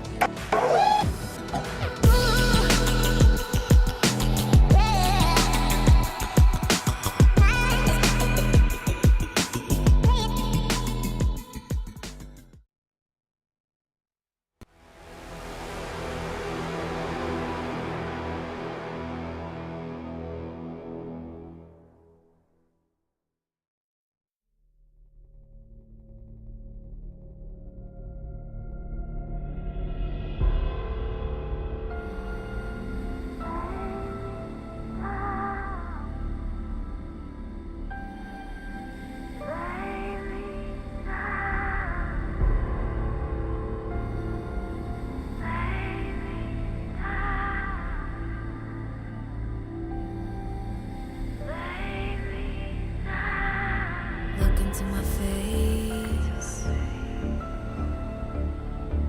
Tell me now why you want to wait. Running out of words you wanna say. I've been looking for you, looking for you, looking for you.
Here we go.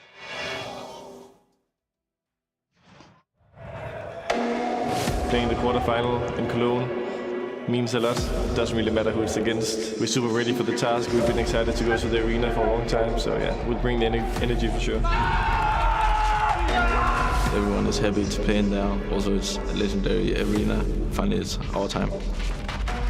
I love my team. I think everyone is doing all they can to make us succeed as a unit, and we're also very young as a team. We need to have those experiences in-game. I think they have like some insane individuals, honestly. I think a lot of the players on the team are some of the best players in the world in that role they have, so... We have to show up, and we have to get our peak level if we want to get the trophy.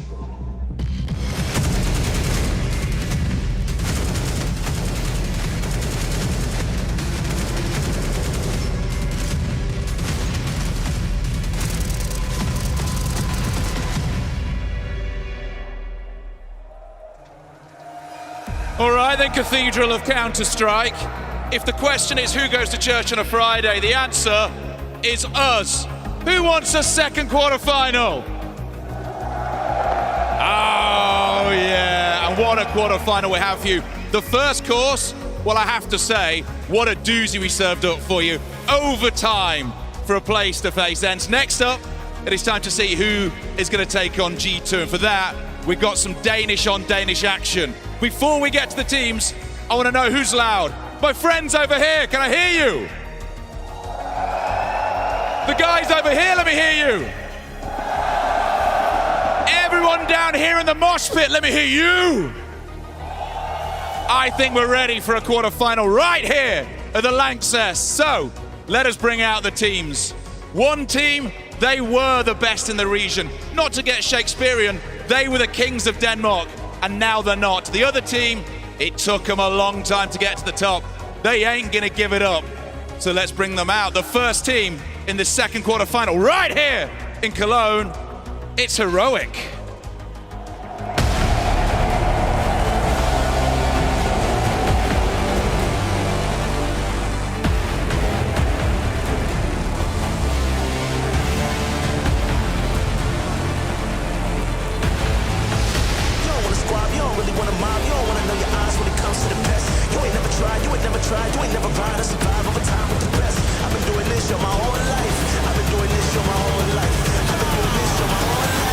Know your eyes when it comes to the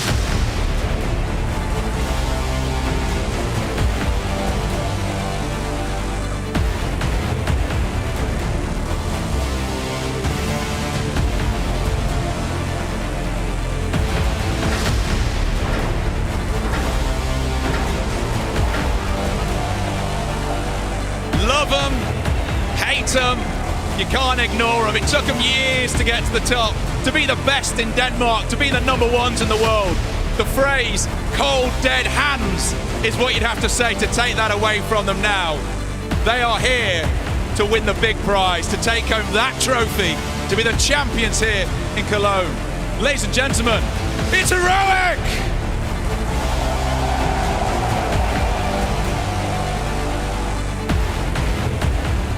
But they have to beat a team that were once the greatest dynasty on the planet.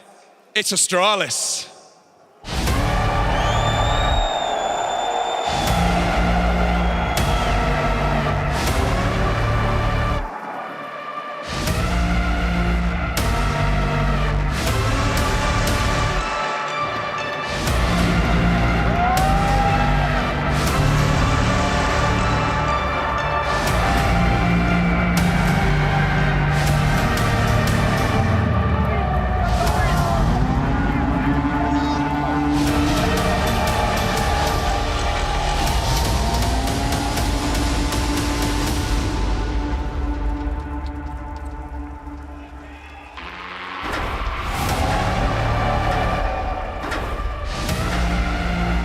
You remember that old, cold, calculated Astralis? Those guys are gone, man. This is the new era, 2.0. Smack talking, in your face. You want to save a weapon? They're going to call you out. And they have a man with them. For everything Device has won, he's never won in Cologne. Is this the year? We're about to find out. Ladies and gentlemen, it's Astralis!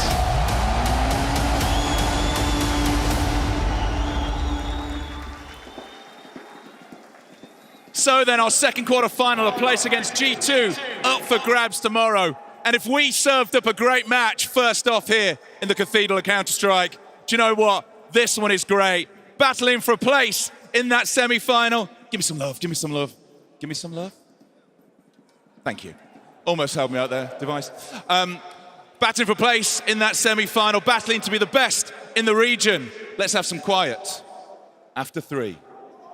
Are you ready? Let's get it on, baby. Guys, take to your machines. The flirting is over and it's time to cry havoc. And let's slip the dogs the war. Who's winning this? Is it Astralis?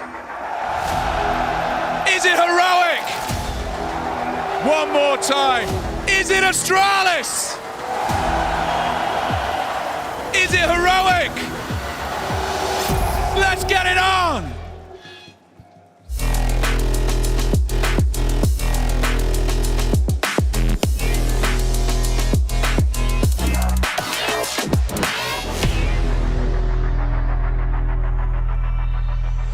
It is a quarterfinal. It's got everything. All the stars are written out for us. We've got just about everything ready to go for the Intel Extreme Masters. This is the first day in the Lanxess, and, well, it's already pretty damn packed in here. Hell of an environment to find yourself if you're on the stage for a first time. I can't say it enough, Kassad. Listen, I don't know about that. 100 years from now, when people read about Counter-Strike, the picture of this arena is going to be next to the text. Absolutely. Abso-freaking-lutely. Absolutely. I'm loving it.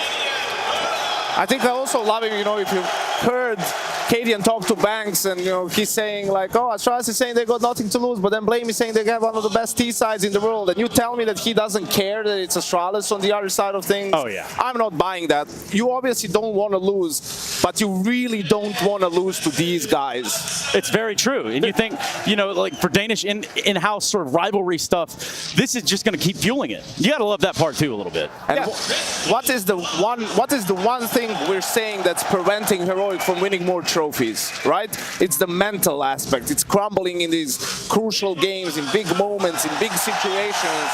Well, Astralis are the quite opposite of that in this game. They've already achieved way more than they probably hoped for in this tournament. Everything else, everything after that is now just gravy. You have guys who are young, who will get a lot of experience. We'll see. They will either sink or swim, right? You're not going to get an average performance. Either they're going to be lights out or they're going to disappear, and that can give us an explosive game. I just need a name. Who's winning? Heroic. Heroic. All right. Well, perhaps Astralis has some fans out there too. The desk seemingly on the Heroic side, but up in the booth. It's Big Harry and Hugo, and we're ready to get this quarterfinal started.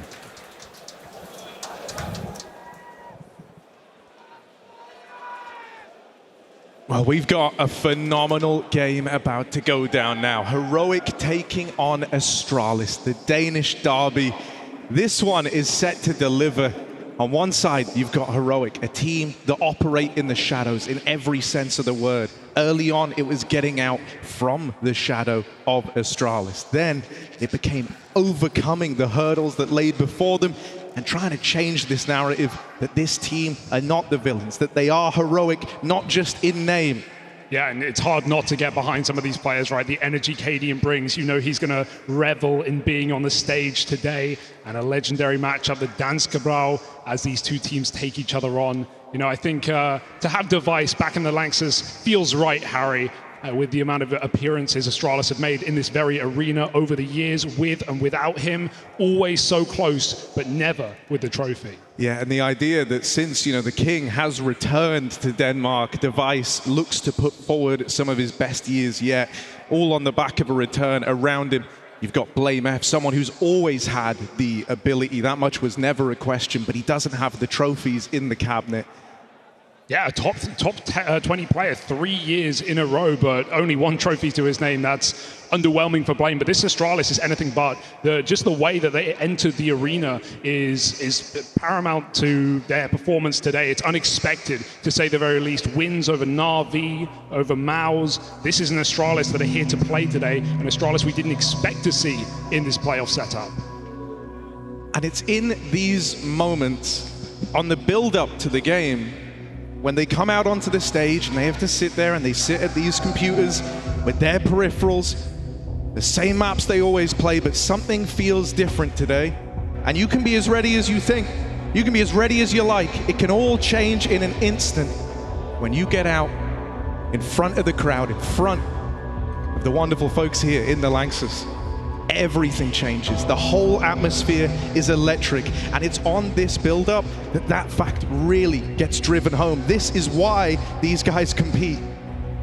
Yeah, so many question marks for both teams, more so for Heroic if they can overcome the demons that have joined them this year with 4 playoff runs, with grand finals, with semi-finals, with limited success despite those runs. We call them consistent, but they must show it today outside of the group stages. This is where Stown historically has dropped off, ratings disappearing as he enters playoffs. That cannot afford to happen today.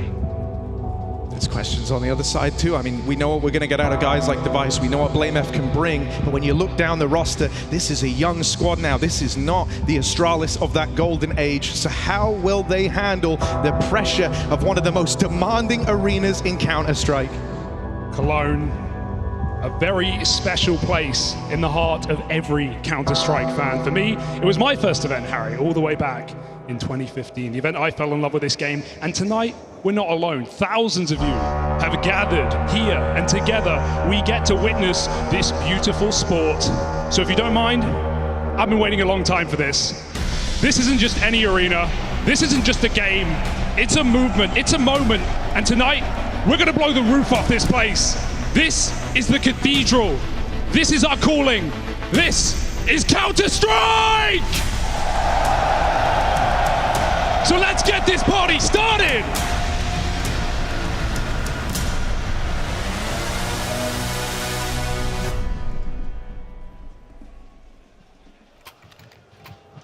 And it's heroic to open up on the T side. I couldn't think of a better situation for this squad. They're going to be the ones to set the pace. They're going to be the ones to try and catch Astralis off guard. Looking down the Heroics ranks, I've spoken to Cadian a few times across this event, and I know how strongly he feels about wanting to finally lift that trophy. It's all about strong starts. Astralis, they have newbies to the stage. They've got to get off on the right foot, or this could come crumbling down before you know it. Call Heroic chokers all you want. They've been here before, and they will not make that mistake again. Or up towards B. He's got the smoke ready. If a pop comes through, but Heroic have made the perfect move there. Coming in through cave, this smoke is negligible. It will not matter. As Heroic set up the exec, they will storm in. Look at Cadian as well. He's put himself in a real swing position here. He's the guy who handles this pressure the best. So he's hoping he can save this pistol if needed. Device is coming in on a backstab. Now Cadian looks to get activated, and Stare might get offered up on a platter here. Buzz dead. Cadian goes for the throat, but Stare will not let him have it. And so it's just Yabi all alone over at Long. Boxed into a corner, and Device runs him down. His first round in the Cathedral, back up on this stage, and it's a big one. 3 kills out of Device on the dual Berettas. Welcome back. We missed him, and I think the Lanxess did as well. Heroic, the villains of Counter-Strike, have had to fight against so many arenas, and this will be another one, another task, as Device waves his way into the quarterfinals. What a strong start. He could buy an AWP parry if he wants to be crazy. It would mean no helmet, but it's an option for Device. How cocky does this guy want to be? Surely we ain't getting second round AWP Device. You know, I mean, I think you can witness a bit of a change in the bravado of Device. I feel like he owns it a lot more now, right? He was always very humble. He was always very modest about his stature as a real consistent GOAT of Counter-Strike.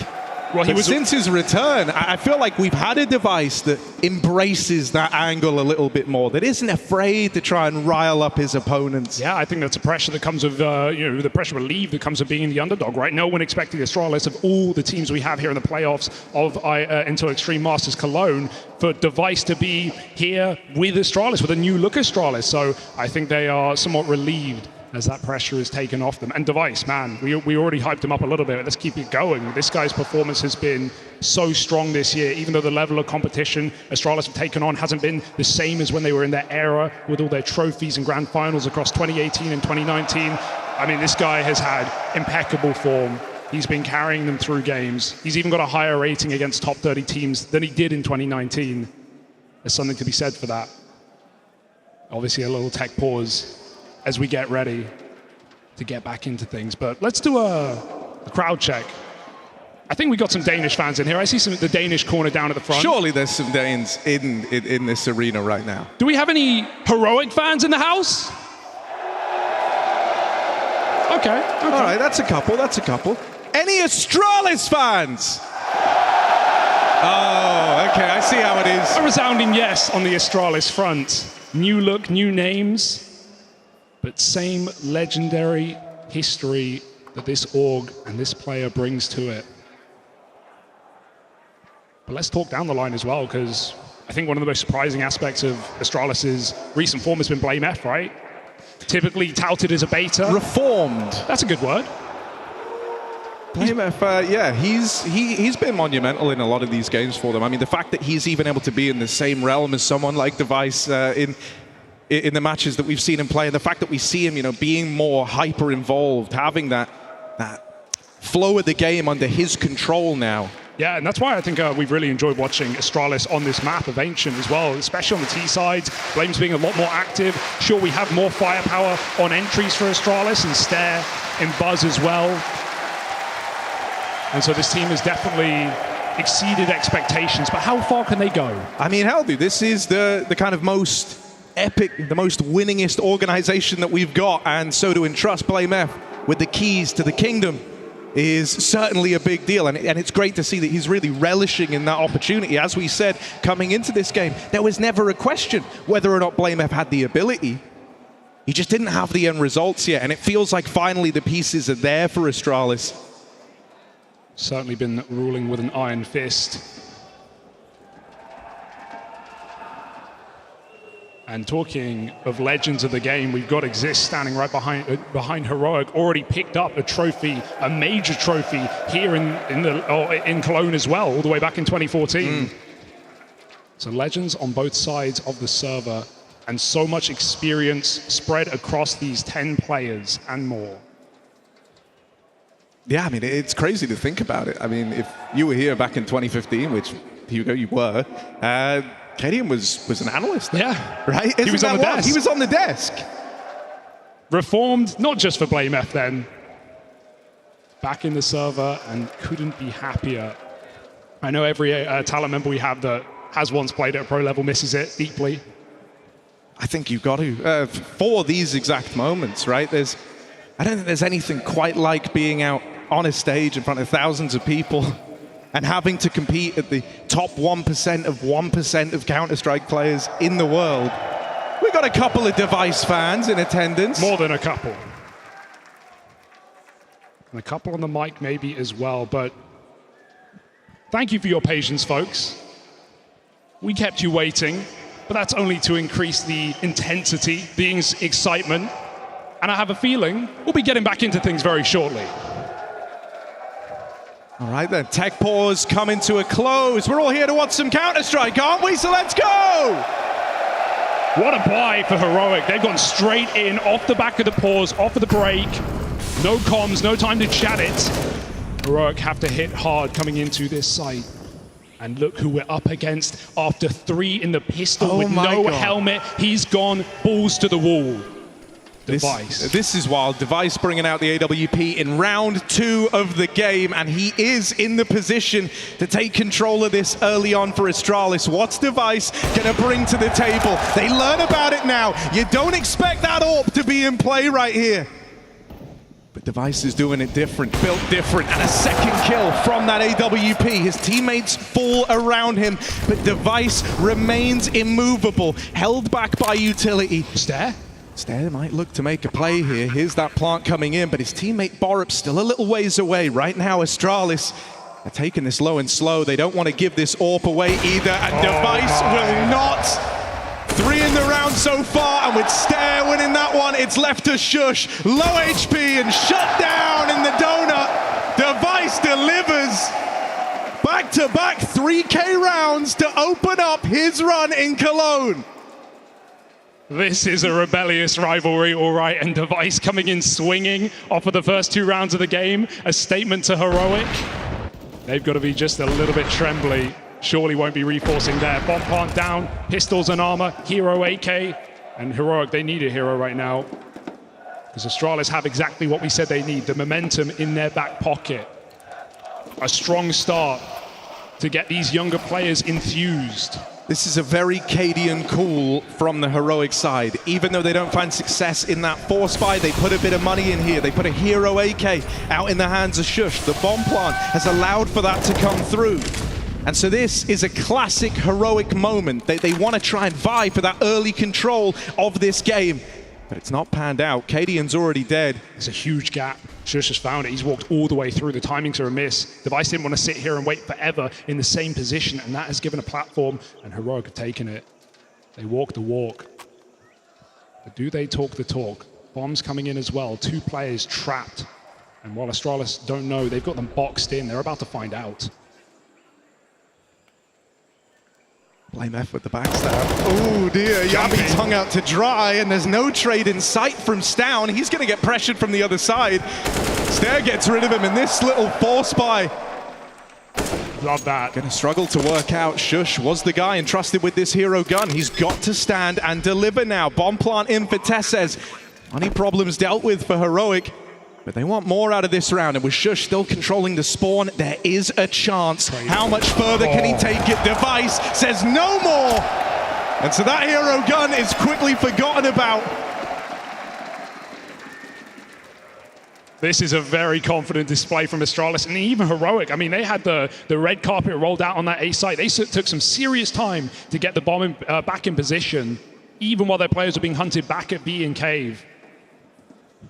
Heroic, now their first fall by. It was worth the wait. Orps out for Cadian, all the trimmings, and a chance to dance with a dangerous Astralis right now, who are thoroughly enjoying their time on the stage. Well, this is where it's going to get interesting. Cadian's bought out that orb, and I think he's someone that we have to keep an eye on here on this playoff run for Heroic. He is the beating heart of this team. And so if he starts strong, that's going to flow through Heroic and juice them up to open up this series. Pressure's on. Astralis do not relent in this round. They take full mid control. They use a lot of utility, and Stare keeps it composed towards the lane. Spams, nades. Already Heroic battered and bruised at the beginning of this round, but it's still a default. They wait for a mistake.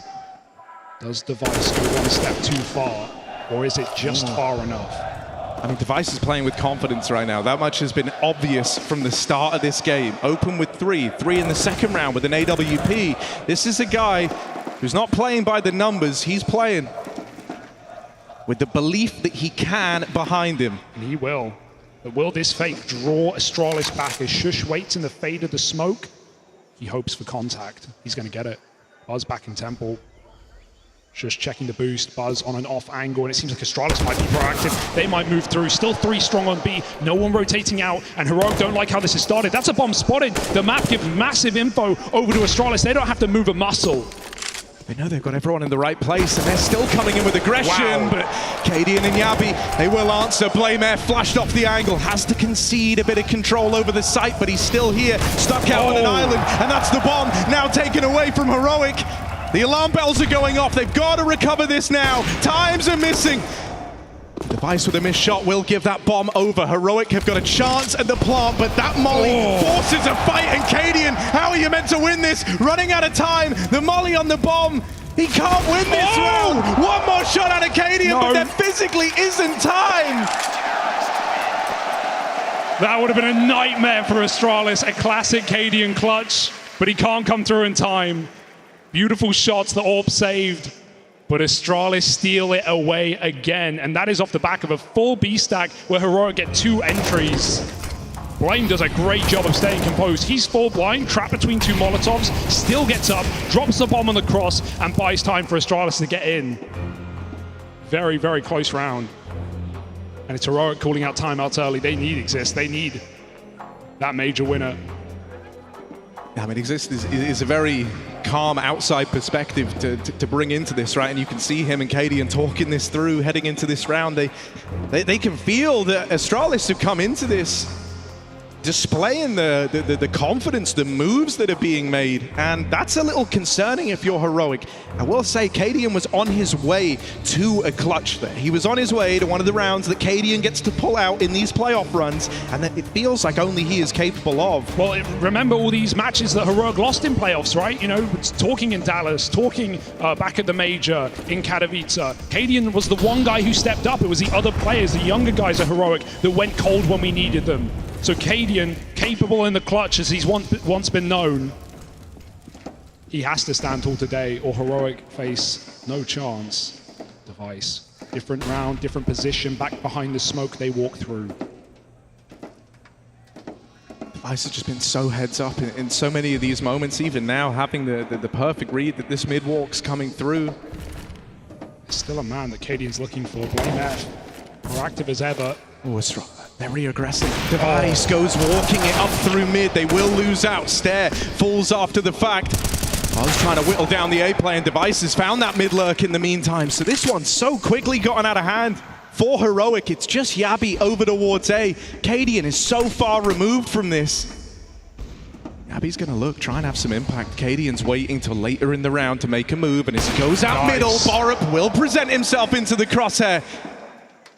This game has been dominated by the AWPs to open, and Device looks to keep it that way. Missed shot out of the AWP, and Yabi living on borrowed time, but there's Cadian saving grace from main.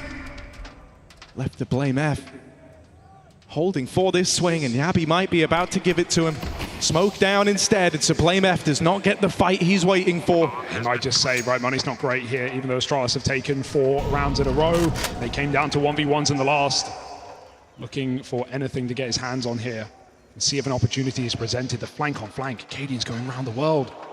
A backstab for blame. He tucks in his hidey hole. Will Cadian clear this corner? Doesn't look like it, and that's a free AWP. I don't know if there's time for this one. Blame might just skedaddle out of the bomb site. But Yabi can give him a parting gift. No temptation, and an AWP on either side. It will be Heroic on the board.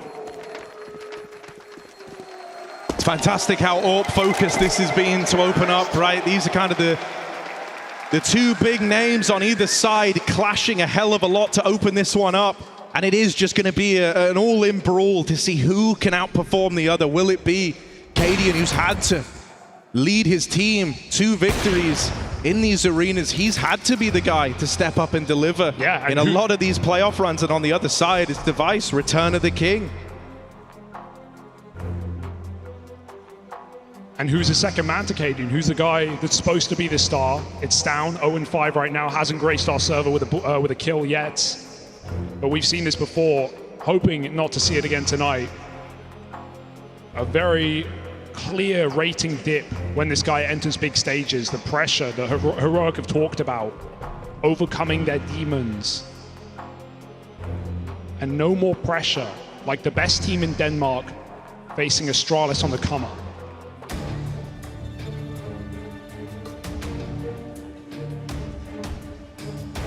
Yeah, I mean, to that end, you feel like this is one where Heroic finally do have that experience edge, right? Astralis, as mentioned, they've gone through the revamp. They've gone through a hell of a lot of changes. When Device shows up to Bracken, he looks down the line. He's not greeted by the faces of that golden generation of Astralis players anymore. It's a lot of youngsters. It's a lot of fresh blood. And so if Astralis can bring the heat today, that calls a lot into question about these playoff runs for Heroic. You know, when is it going to be enough experience? Well, Heroic are trying to draw this blood right now. We've got pistols on the B-bomb site. A huge opening opportunity for Heroic, and they will go through the smoke. Fearless is Yabi, and for the right reason. Stare hits a D, but he will stare down the flash, and Yabi finds him on the trade. Heroic have broken in. Oh, there's the reply from Cadian's AWP, and that's going to open up the plant over here in B, even though Buzz is still floating around here. Shouldn't be much left in this for Astralis. He starts to make a play through the smoke, just walks it on a feeling.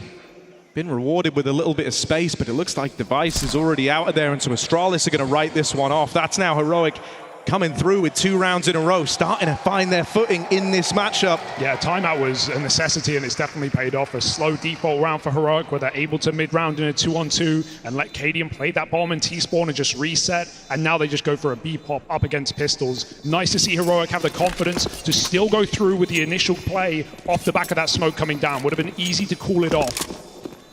Heroic commit, and it does them right. 2 rounds on this T side.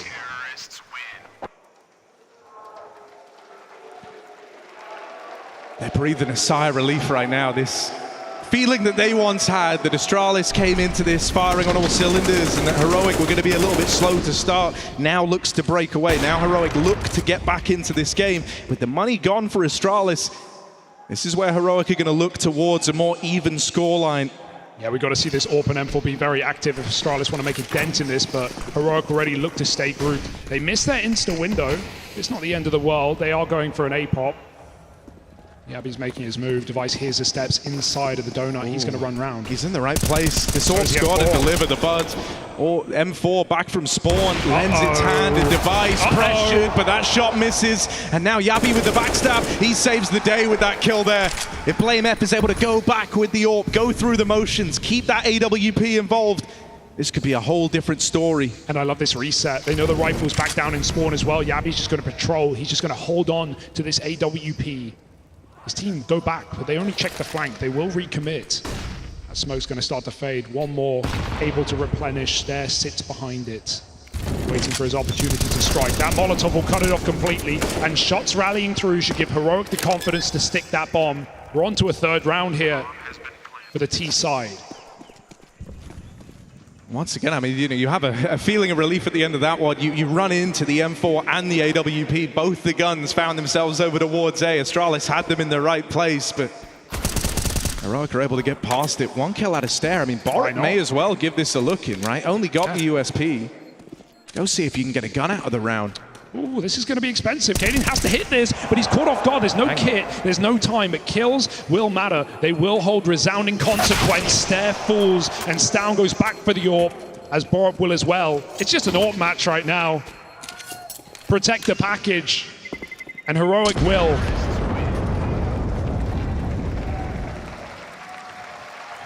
Oh, well, that's lovely. Thank you. I feel warm.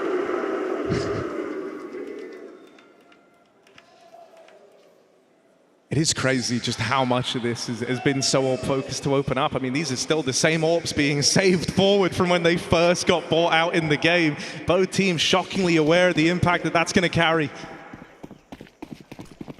Astralis this time looking to send Device a little further afield. He started a lot of these rounds over in middle, over in A. This time he took that AWP. Oh, again. Over towards B. In the meantime, though, Heroic are going fast out main. They just run back one of these fast A plays. The util's only just raining over the top. Stair and Buzz with kills apiece. And there's that AWP. Device gets off the angle. They're not able to punish. They're not able to trade him. And that's going to leave Heroic at a big deficit here with the bomb down. It's going to fall to Cadian and Tessez. Tessez getting aggressive, knocks one man out of the retake, and now Cadian holds for this re-swing. This is a nice little buddy system over towards Temple. Oh, but he just leaves the angle, so Tessez had to be the one to pick it up. Can't beat Device, it's just Cadian, and he is run down, cancelled out. Stair and Device find another for Astralis, and they stop this Heroic streak in its tracks. It's incredible. The synergy we're seeing from Astralis with such a new team is very respectable. I'm loving how Blame is using his pieces, his young players, his fearless young men to send them in for these B-pops. Stair has been harassing Heroic on B lane this entire game. And again, as Heroic run that quick A play that they've been going back to time and time again, Astralis essentially start the round 5-on-4. They remove the lurk and they play a nice slow retake together. Combined with the fact that Device is alive and kicking, we've certainly got a match on our hands. Boost up is nice though. If Blame goes climbing, he will be knocked down. Flash, but Blame is in no hurry. It's the peek from B that almost gets punished. Almost won't cut it. And Heroic, relentless in this call. They go back to what has and has not worked. This time they've at least pressured middle, so they know that's drawn a bit of attention away from the A play. It's only Buzz here. He just has options to reset, right? He can get a kill, he can dip back. He's pretty committed on top of this position, but it's a nice off angle, and I don't think the AWP is going to be able to clear this. Cadian more so should be posting up CT and covering rotations. They boost him, but even Buzz is safe for now. Buzz just going to leave the angle as the util rains out. He doesn't want to get caught by this. Tries to get flashed through by Blame F, but in doing so, it's armed Heroic. Now that plant looks to come in. Just shuts up Blame F. There's the backstabber Yabi, and it's complemented by Tessez getting aggressive. For Astralis, they can feel that this one is slipping through their fingers. They're not long to win it. So Stair's got to run for the hills. He's got to respect Heroic here. Yeah, there's been a lot of respect in this game, but Heroic is starting to push the envelope, right? You know, these consistent A plays. Now they're hunting the gun as well. Stair's going to have to fight for his life. And it won't last long, not with this backstab. 2 quick kills out of Stair is nice. But the last thing you're expecting is Shush. Oh, an AWP, you say? Thank you very much. Got to say, I'm very impressed with what Stair has brought to the table thus far for Astralis, right? Because you talk about this Astralis squad, you really end up homing in on Blame F and Device. But when Stair was brought in, this guy is meant to be the next hot prospect out in Denmark. This guy is meant to be the next X factor that wins you games, that wins you trophies. And we never really got to see that throughout his career so far. But here in front of the stage, these are the moments that make or break whether or not you are that X-Factor player. And I've got to say, he's putting a real strong case forward to open up this game. And the shocking aspect of that is we didn't even see that in the group stage, not so much. It wasn't like Stair was the hard carry, performing as a star, rock solid T-side entries. His attempts were high, his conversions were low, and still he showed up to this quarterfinal in fantastic form. 11-4, hyperactive towards B. He's made these retakes happen. He saves Device another AWP, and as we've already seen, that has resounding consequences. A very tense game to start off Ancient. A map that has done Astralis so well in these last 3 months. I mean, they're on a streak of 6 right now, beating some of the best in G2, Na'Vi, in Mouse. Let's see if they can keep it up. Heroic have certainly woken up to this match, and they are playing some very grouped Counter-Strike, hitting and not quitting. Oh, you saw him. Up on the boost, both players saw it, and both AWPers concede the fight. No one wants to take it. Instead, it's Stair doing a lot of the damage to open up this round. Heroic went and sought that opener over towards B, and now that it hasn't come through in plan. Re-smoke at top red will give them full control. We don't really have the guns to fight this back. Buzz is still floating in spawn. Astralis are realizing exactly what's going on. I mean, it's been A all day. Flame has to hold the line. The trade is very late, but the flash is perfect. Sets up Stown for another important refrag, but that's when the backstab comes through. Astralis are hunting these kills down, and it might cost them. 2 on 3. Stare inside of the smoke. And Yabby very low. They swap positions. Does he know? Stair's got the bomb right here. He doesn't know. Just looked away. Oh! Back onto it now, and he will realize in time. Nearly awkward for Stair. Getting the bomb away, dropping it out in the open, and Stair is rising to this challenge right now. Topping the charts alongside Device.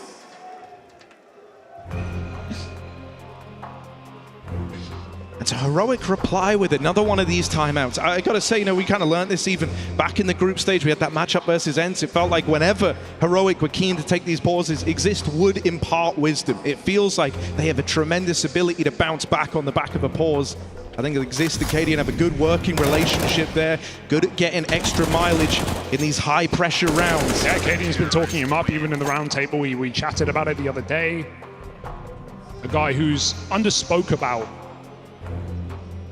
is what Cadian characterizes Exist as, and certainly if Heroic can win this game, if they can make a run here in Cologne, that would be a testament to the work that's being put in behind the scenes and on the stage today. All right, go on, lad. Strong finish. Put it on the snake. All right. It's a bit of a broken bye, but Heroic sometimes do their best work with these. Yeah, I mean, these are the rounds where they feel really free, right? They take a few more risks. They really try to set up these rifles, the AWP, Shush on the AK. They're going to do a lot of gimmicks to try get them involved. And Cadian, you don't want to give him this first fight, but Stair will. He saw him on the jiggle. He got cocky. He went back for more. Welcome to the big stage, Stair. He stares death in the face as Heroic now have been given a platform into B. If they want it, Astralis realize this is the most likely option. While they fail their ramp smoke, they will re-aggress. Triple play, but is this too early? Because Heroic is still waiting behind the doors. They're going to get the spot. Astralis can block this with a Molotov, but they want to fight for it. Gets the info, but it's fed to the Wolves. It's Buzz to try and reel them in, and not for long as Cadian gets the trade. Heroic still pretty measured here, aren't looking to explode on the back of that aggression, and maybe that's for the better as blameF lies in wait over towards B. Device is making a move in the meantime up through middle. This AWP might be in the right place at the right time. Device gets that bomb away from Heroic. Do they really chase him? Going into Device willingly, that's wild. And now with blameF even starting to apply pressure, Heroic are getting choked over in middle. On either side, Astralis look to box them in, but Cadian's patience is rewarded. Kill found, and that's opened up the route to the A play. blameF just a couple of seconds too late here. He's fast on the wrap round. Changing his tune and going back through main. blameF wants to keep them guessing. Oh, he made steps. But he's trying to fake them out. I don't think they even heard it. He's trying to really play with the hearts and minds of Heroic, and they are none the wiser. They will hold every position. Stan with his eyes on. Blame with no kit on the clock, and is he even considering this? It doesn't look like it. Waiting for an overstep that Heroic won't give him. And he sent his merry men all the way down B with the kit, so this will just be the save for Blame. Incredible patience for Cadian as well, to know you have Device locked in there, and to wait down to the 20-second mark. Device, the one to make the mistake in this round, and it gives Heroic a 5th. Blame could get the kills at the end, but one more check will be needed. He'll hear it. Oh, he knows they're there. Removes one of the guns, but not that AWP, and so Cadian is the one to close. It's got to be happy with 4 that. from his ult.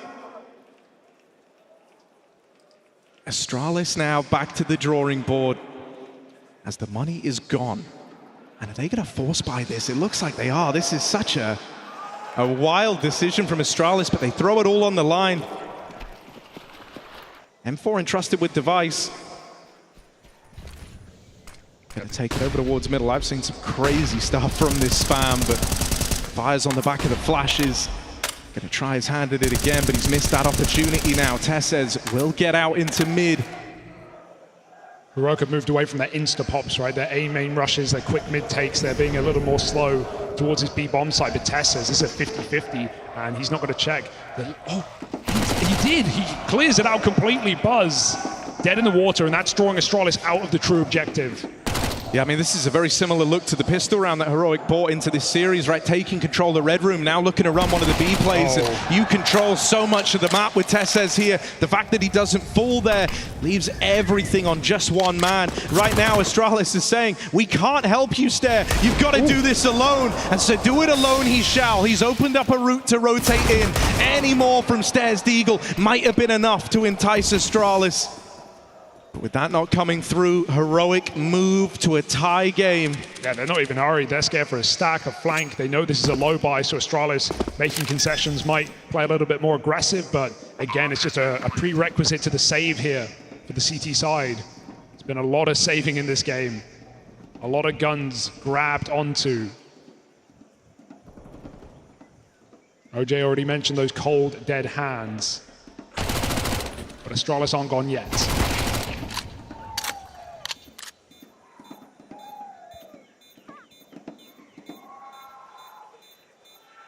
It does feel like Heroic are breaking in, though.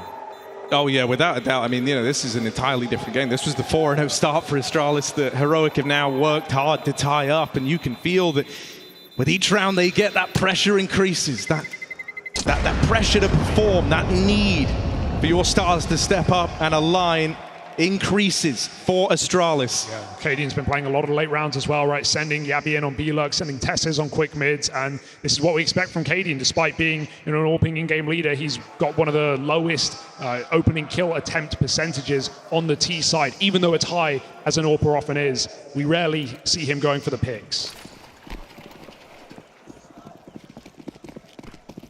That will all change in the second half, but we're not there yet. Round 13, full buy for Heroic and Astralis on scraps. Blame F's making a bit of a play here. Cadian's not ready for that. Blame F! Hello, just an MP9. But he's found himself something to work with here. Heroic, they're a man down.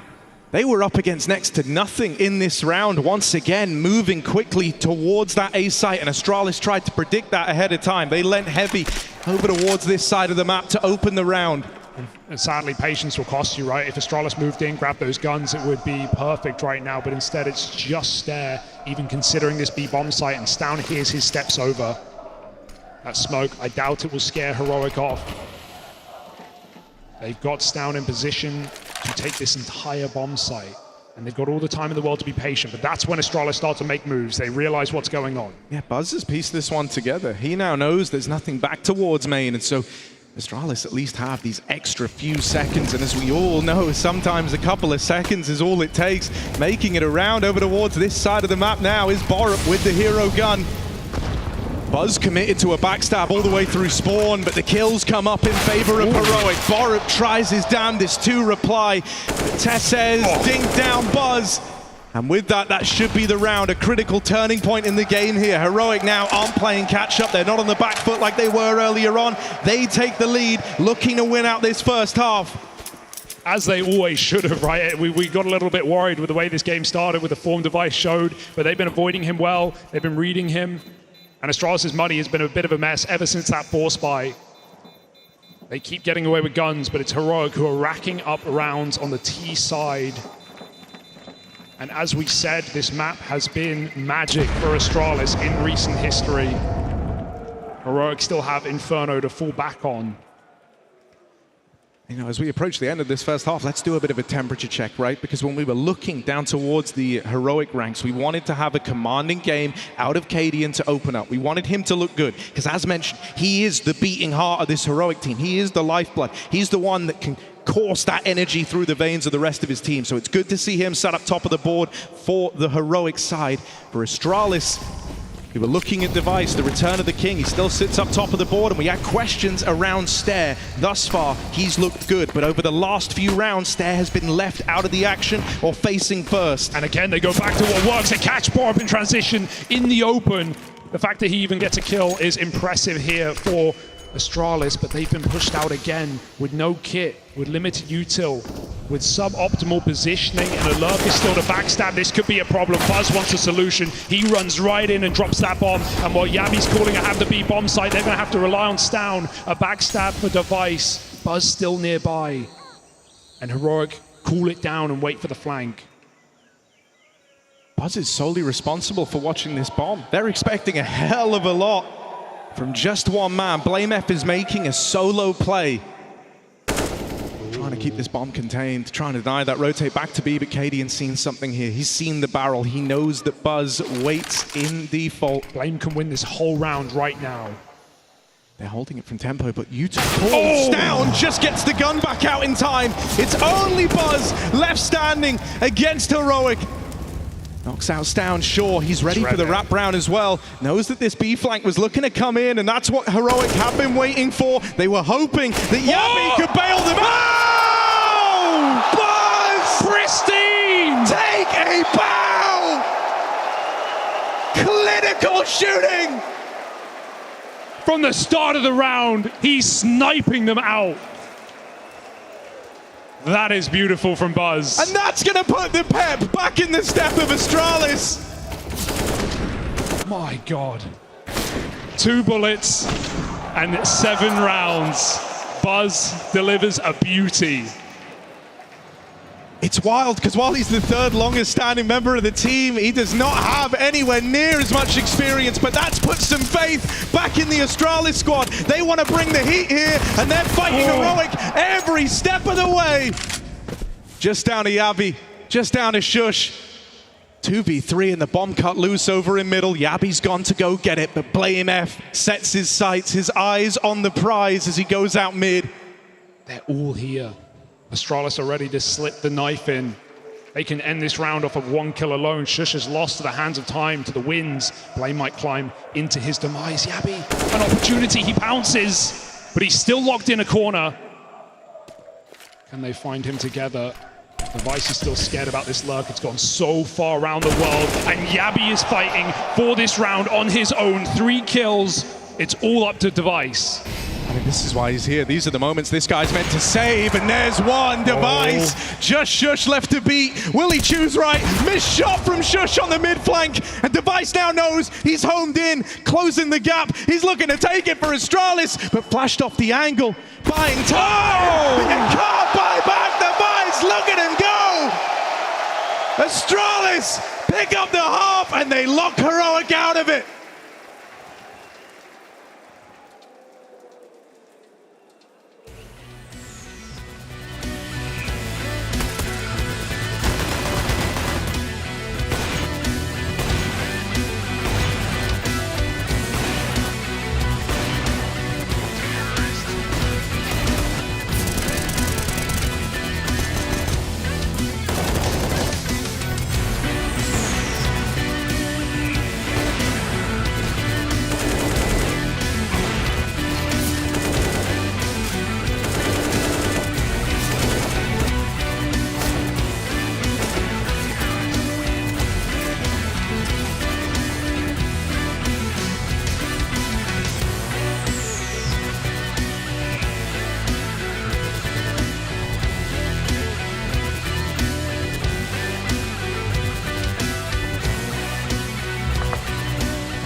What is your calling?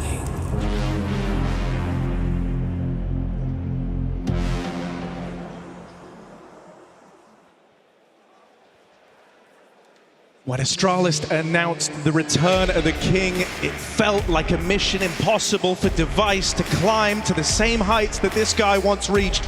But he goes on to close out that first half, sending Astralis up into the lead. It was never a question of does he still have it.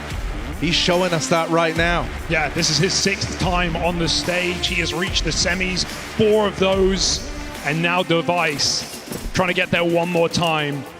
Buzz injected some serious energy towards the end of the half for Astralis. It felt like Heroic had woken up, had broke their way back in. But now the question is posed to Heroic. Do they have what it takes? Well, we're about to find out. Cadian leads the scoreboard right now. Yabi in just behind him.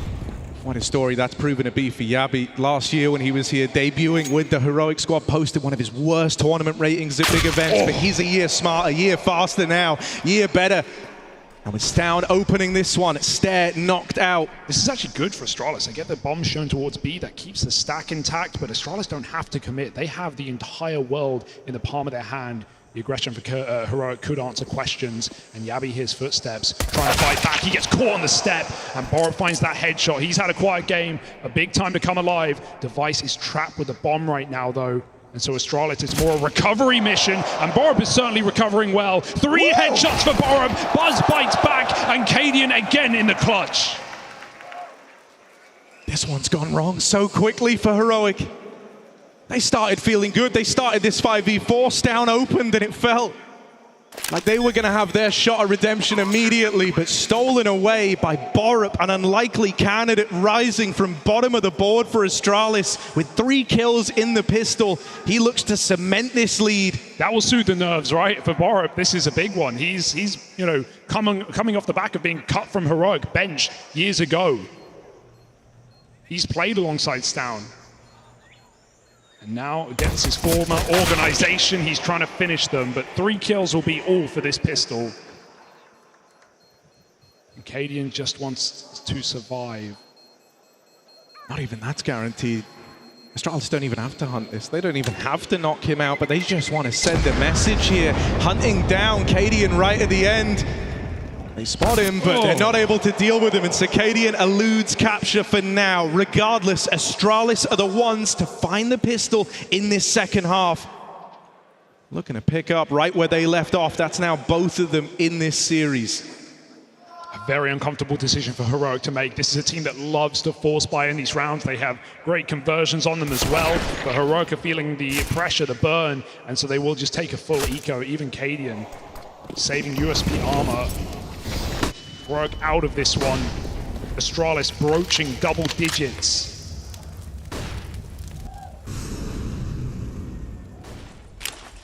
I mean, this is a round you're never meant to win. This better be a really good flash from Tesses. Said that one before, but no one's even here. They're so passive outside of B. And again, they wait for Blame. Something that Heroic are using a lot, getting players into red, cutting off rotations. Tess is on big flanks. Blame makes the same move, but he's not in a hurry. It's a nice stack for Heroic, but surely this can't go wrong. Yeah, Stairs playing Andy. He's got the perfect gun for the job. This should just be a mowdown, a cleanup. It's nice, it's easy, and even though Cadian knocks out one, that should be the end of the line. Here's Blame F arriving. He will fall to Cadian as well, who's now armed with the MAC-10. Device runs him down, and so for Astralis, they lose a couple of SMGs. But they can withstand that, they can sustain that. It's Heroic on the back foot who are gonna need to start strong here in this second half. Those kills are massive for Cadian. They're giving the AWP into the first gun round, even if it is glass. Astralis going to try and shatter and steal it, as they have been doing all game right now. And this is a huge gun round to start the momentum for one of these teams in the second half. Heroic on the back foot. Gabby attempts to spam, but even Astralis dance their way out middle. They won't survive Shush, or maybe they will. There is a response. Blaming Yabi, trade blows. Borup sneaks through the smoke, so Astralis have some serious real estate in this round. The bomb is even nearby as well. Heroic, how do they patch this? They must once again rely on Yabi slinking back into position. Stair making steps, pushes Stown back. Astralis are not in a hurry despite the forward positions they have on players like Borup. They are fine to wait it out, see where Heroic make their move. A team that's so active on this CT side, a team that loves to gamble or to re-aggress, and Device is waiting for exactly that. Go on then, Device. What's he got for us? Ooh. There's one from the man in mid. That is so crisp. And Astralis now look to go. Heroic, they didn't get the info they were hoping for. That kill in middle does not tell them a hell of a lot, so they've at least positioned well, setting up outside. Of Astralis' end goal here, Device is the man that looks to complicate everything with Cadian dead and Device activated. It feels like Astralis are going to take this first rifle round, sending Heroic into the doldrums. There's nothing for Heroic in this next one. They are getting knocked around right now, and just when we thought Heroic recovered in time, clutches go against them. Two from Astralis at the end of their CT side, throwing a pistol, mixing a gun round. Now we're cooking. This map has Astralis written all over it, and Heroic, again, a desperate timeout required from the best in Denmark. But they have to prove it here on this very stage. A stage where the quarterfinals for Astralis as an organization have been no issue. And that is staying true to this day. To think the amount of rosters Astralis have even dragged their way through the Lanxess as well, right? They've done it with Config, Farley, of course, the Golden Era. There's been so many pieces to this puzzle, Pupski too. But this five, this team we're settled on right now, this is an Astralis that are here for a trophy. Nothing to lose in trying. It's wild to think about, isn't it? Eluded the golden age of Astralis for so long. But they're putting a real good foot forward to open up this quarterfinal matchup. And now Heroic, desperate for solutions, clutching at straws. Many a team have tried and failed to take Astralis down on this map. And will Heroic be another casualty of that? I like this boost. It's a cheeky way to get an entry. Not always checking this high up, right? But we've seen corners cleared when they shouldn't be. Still double check the stair. Backstab for Shush. Suddenly the pistols are coming alive. They're armed, they're dangerous, they're raring to go. Heroic are believing in this round. Astralis have got to extinguish that. They've got to regain control, and Shush will not let them in. From CT, he rings out with one. Borup and Buzz left up in this. The B team of Astralis doing all they can. Like the reset for Shush, it's going to buy time, but Astralis, they don't know they have this time. They don't know they have this room. They go back and they check Stown. A plant allowed by Buzz. Borup doesn't even cover him. Confident. He gets that spot as well. All the info falls in the favor of Astralis, and Stown now needs to stand tall in this 1v2, but it's Buzz again. The young guns of Astralis are dragging them over this second half. Borup, Buzz, and Stare. Quite an unlikely trio to be making Heroic look like fools. It's wild as well. You know, we touched upon this earlier on for Heroic. The question has always felt like, you know, once they get enough of that experience, once they have that ability to feel calm and cool, collected on the stage, then the excuses run out. And they've been in more than enough playoff games over the last year to have that. This is where we're going to need more out of guys like Stown, who's so often touted as that X Factor, as that star man for Heroic. And will it just be another case of Cadian versus the world, right? As so many of these playoffs have been. It felt like that back in Paris, back in Katowice against G2. The usual suspects not in the lineup. Cadian with the keys. And Astralis looking to pump B. Tessa spamming, hoping, praying that something connects, but no divine intervention in this one. The molly at least sends them back, separating this, but Buzz cuts them open. Astralis just feel invincible right now. They're not even worrying about committing to this B play. It's not like they have other options open. They can just walk back through cave, resplit down mid. It's Heroic who are panicking as Buzz is cutting their wings off. 2 B picks and Astralis gamble, but Heroic are no fools. They play the long game. They play the right site. And Astralis, this is not done yet. I mean, these are often the rounds that Heroic have to win to bring them back into a series, back into a matchup, and usually they're proficient. Let's see what they can do here. A man down, but into the stack, Astralis go. If nothing is gifted, there's no way in here for Heroic. They've got to be thinking about money. This is a desperate attempt. They look like they want to try it. Yabi's still posted with the AWP. So much is waited on this first swing, and there's the opener secured. Shush has given them a reason to believe, but it's quickly cancelled out. Device not parting ways with this bomb site, not letting Heroic move back in. And even as Yabi moves out through the spawn, he will get gifted one. No but kit. How's their time? Kit retrieved for Cadian, just picks that up now. How much more can you expect out of him though? Dead. 2 Blame F back in main. As the 2 leaders clash, it's Astralis to close it. And not even that. Dead to the bomb for Yabi. Disaster strikes at the worst of moments. Heroic are now hoping for a miracle to bring them back into the fold here. Astralis have moved on to this T side and they are yet to drop a round.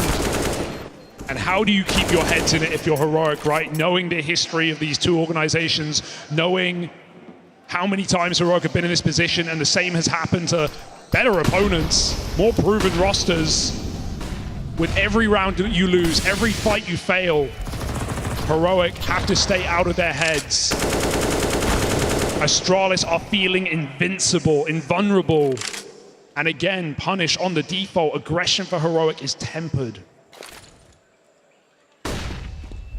Astralis have not jumped the gun in any of these T-side rounds. And they will creep up the ramp. There's a spot for Stair looking for this crucial entry. You kill Stown. This round is done.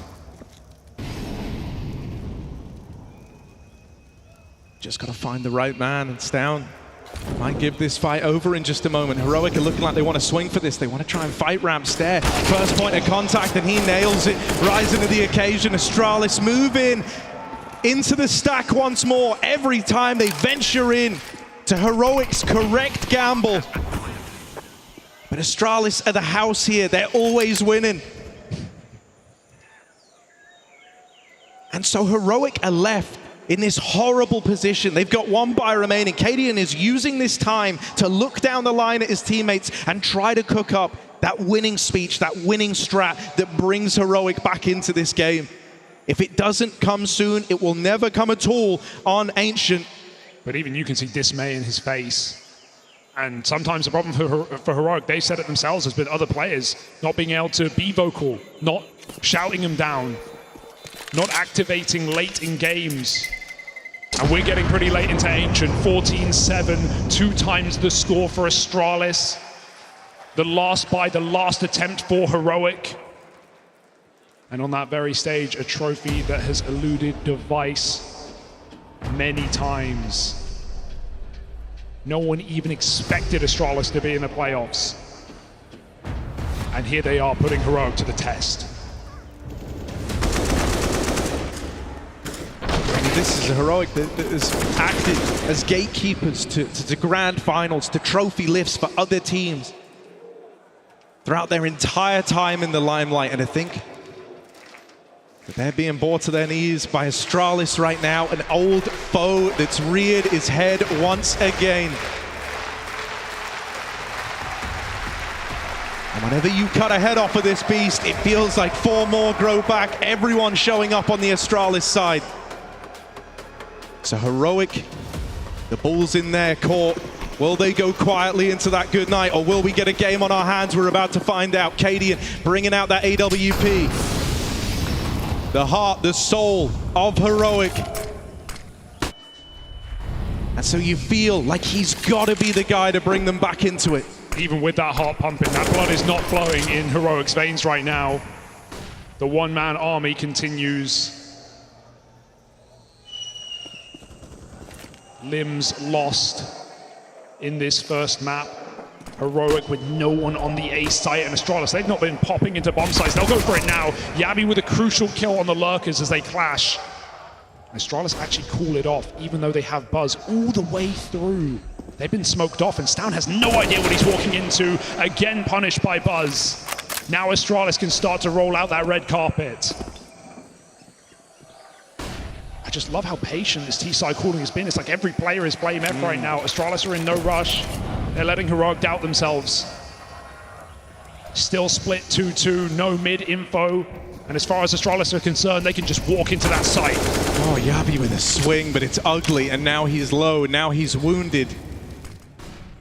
Over in mid, Stair's been waiting here for a hot moment, and he's starting to get pressure. His teammates are moving in. Buzz with one. Another one from this mid flank. They line up for Stair, and it's only Yabi left. He was brought down to 28 HP a long time ago, and so expecting him to cook up a clutch here. Surely it's asking too much. And Borup shows Heroic the door. Astralis are just 5 kills away from going a map up in this quarterfinal, and they can feel it. And it's not even close. It's not even a competition. Heroic have yet to field anything on this CT side. To think Astralis started 4-0, we had all those bomb plants, all those saves for Astralis. Heroic coming alive on their first half. Where is that Heroic now? They've already left the building. My God. Astralis are not missing a shot. And Device at the forefront. The gift that keeps on giving.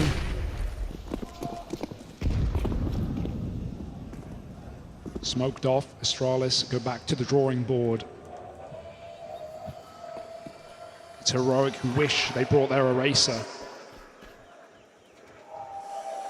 How can you expect a reset after this map? After a dominant T-side? A Blame F-called T-side, have no doubts about his individual ability, have no doubts about his leadership. Blame has led Astralis to an unbelievable first map of this quarterfinal, and the stars are shining bright for every young player. You would have been ready to discount them, and I can barely blame you. Can a hero emerge for Heroic, or will Stown be the first to falter? Oh, smoke walk for Stown, but this is so down to timings now. Snuck in. His death could be out of his hands, but he does elude capture. Spotted by Blame F. Of Blame F's gonna win that. Stare down in middle. Looks to put a nail in the coffin here. With Shush gone, it's Cadian, it's Tesses back up against the wall. What are they supposed to do? They're taking a gamble here. They're leaning over towards A, but look at Astralis on this free path over to B. Tesses hears it, tries to control it, tries to contain it, but there's no containing Astralis right now. Device is divine. He has been putting on an unbelievable match for Astralis, and now Cadian, of course, the sole survivor of Heroic, and not for long. He's got no kit. He's got no control. He is a mile away from that bomb. This is all tied up. This is Astralis in the palm of their hand. Cadian brought down low, heart and soul, and the beating heart is ripped out the chest of Heroic. Astralis ascend, and now a map closer, a map more confident, and it's spearheaded by Device. The king is back.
What is your calling?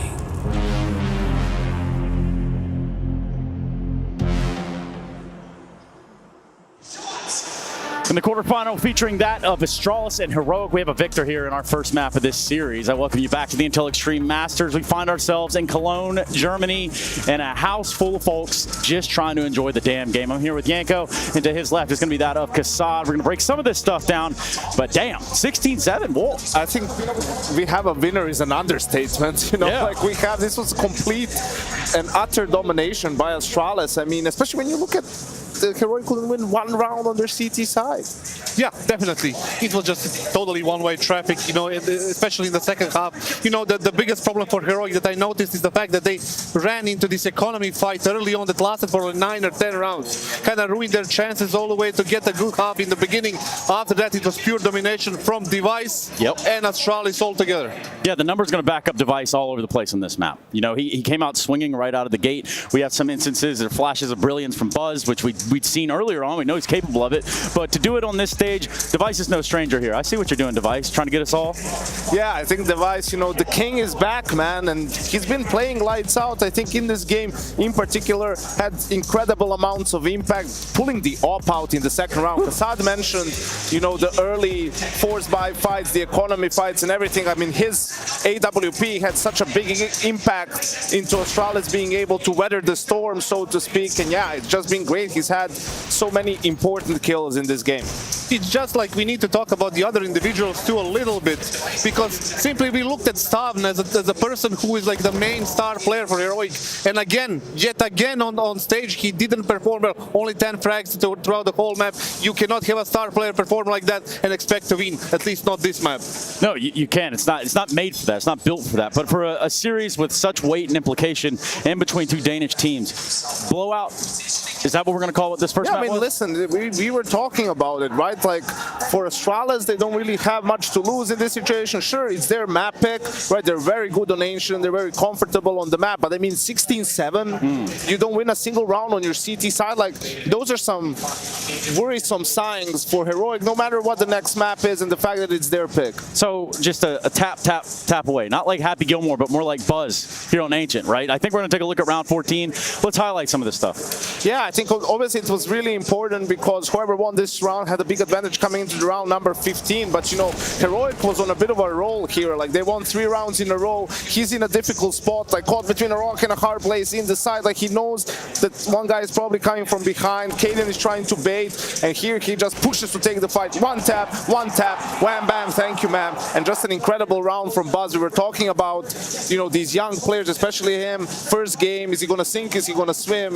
And I think he's done great this map. Left, right, good night. That was the perfect description. Thank you, ma'am. Left, right, good night. I want to mention that Yabi also had a flash there that to throw for KD, and he didn't do it, and he got one tap too. So a little bit of miscommunication. That's the team play we mentioned and praised Heroic for, but it didn't happen.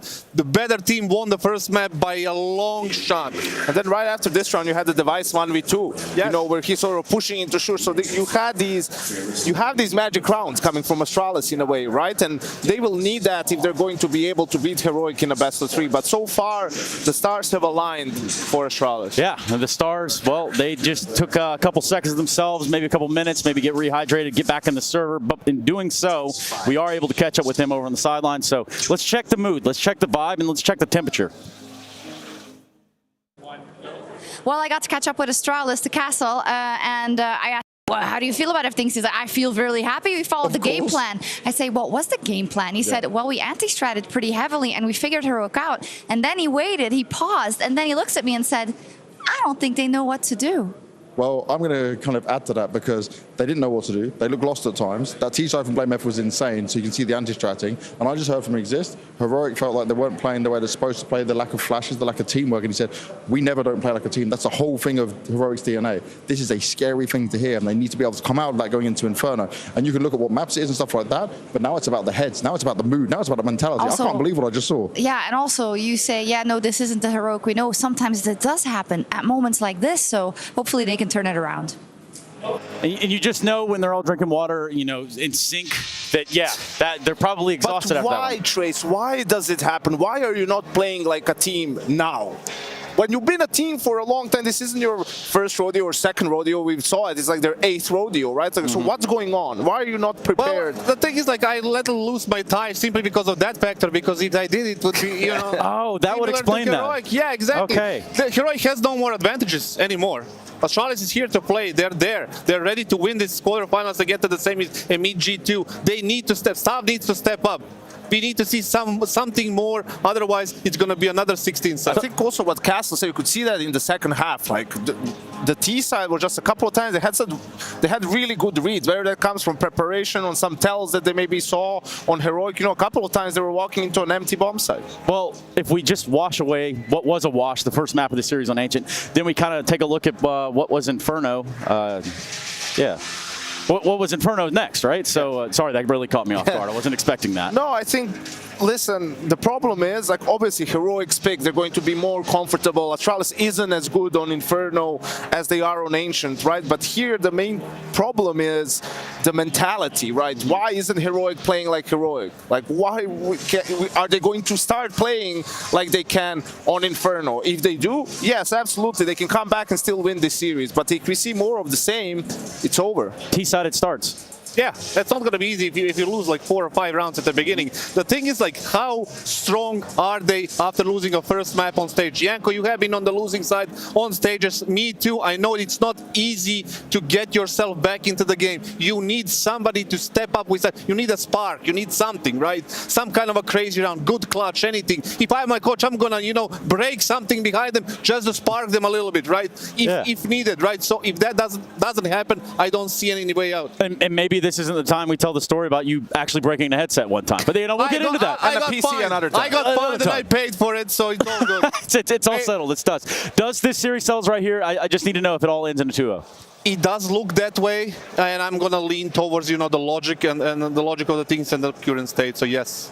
My heart says it ends, but the head says Heroic has to somehow come back. They have to trace. Otherwise, what's next for this team? I don't know, but I got a heart for you right here. As we come back, we're going to go to a quick break. It's Cologne. It's the Intel Extreme Masters. We're deep in a quarterfinal, and it's looking like Heroic Astralis when we return.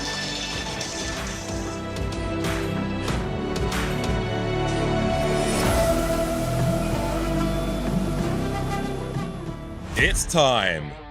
The ESEA League is now on Faceit to give you the best league experience. See how far you can go on your path to ESL Pro League. Join the world's most competitive league now on Faceit. Win your share of $214,000 in Season 46. Don't miss out, register by August 10th. Sign up today at faceit.com/ESEA League.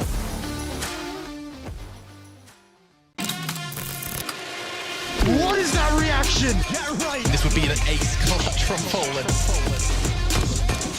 Oh my! Oh boy! FaZe Clan, the champions of ESL Pro League. Poland's here. Oh my God! Garen, are you gonna be kidding me? What a map! What a map!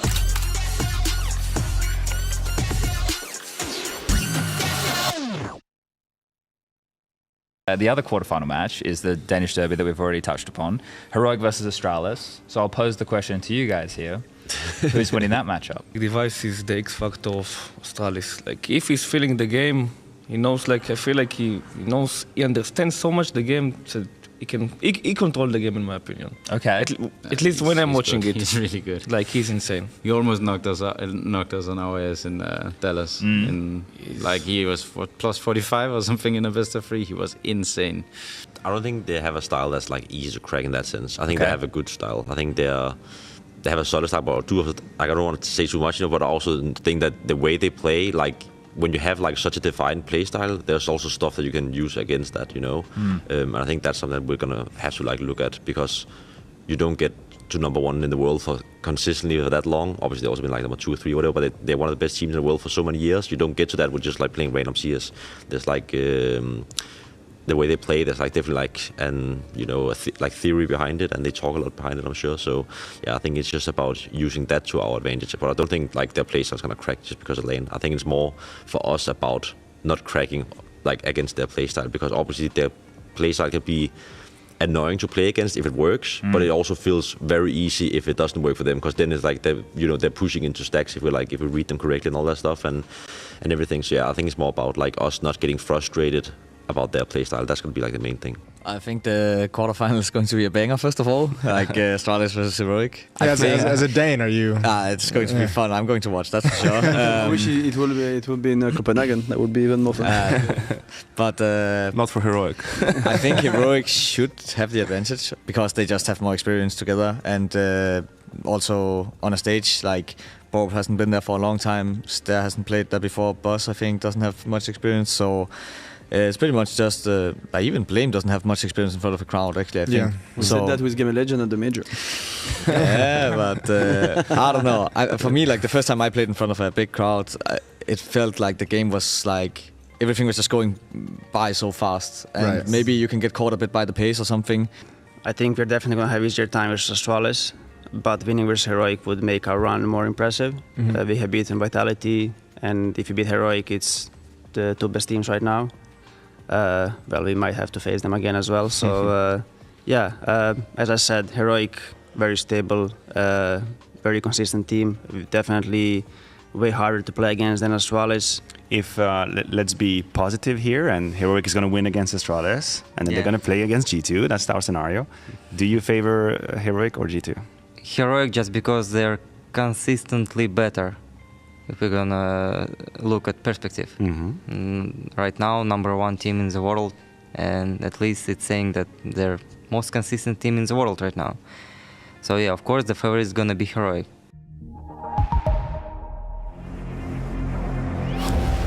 What is your calling?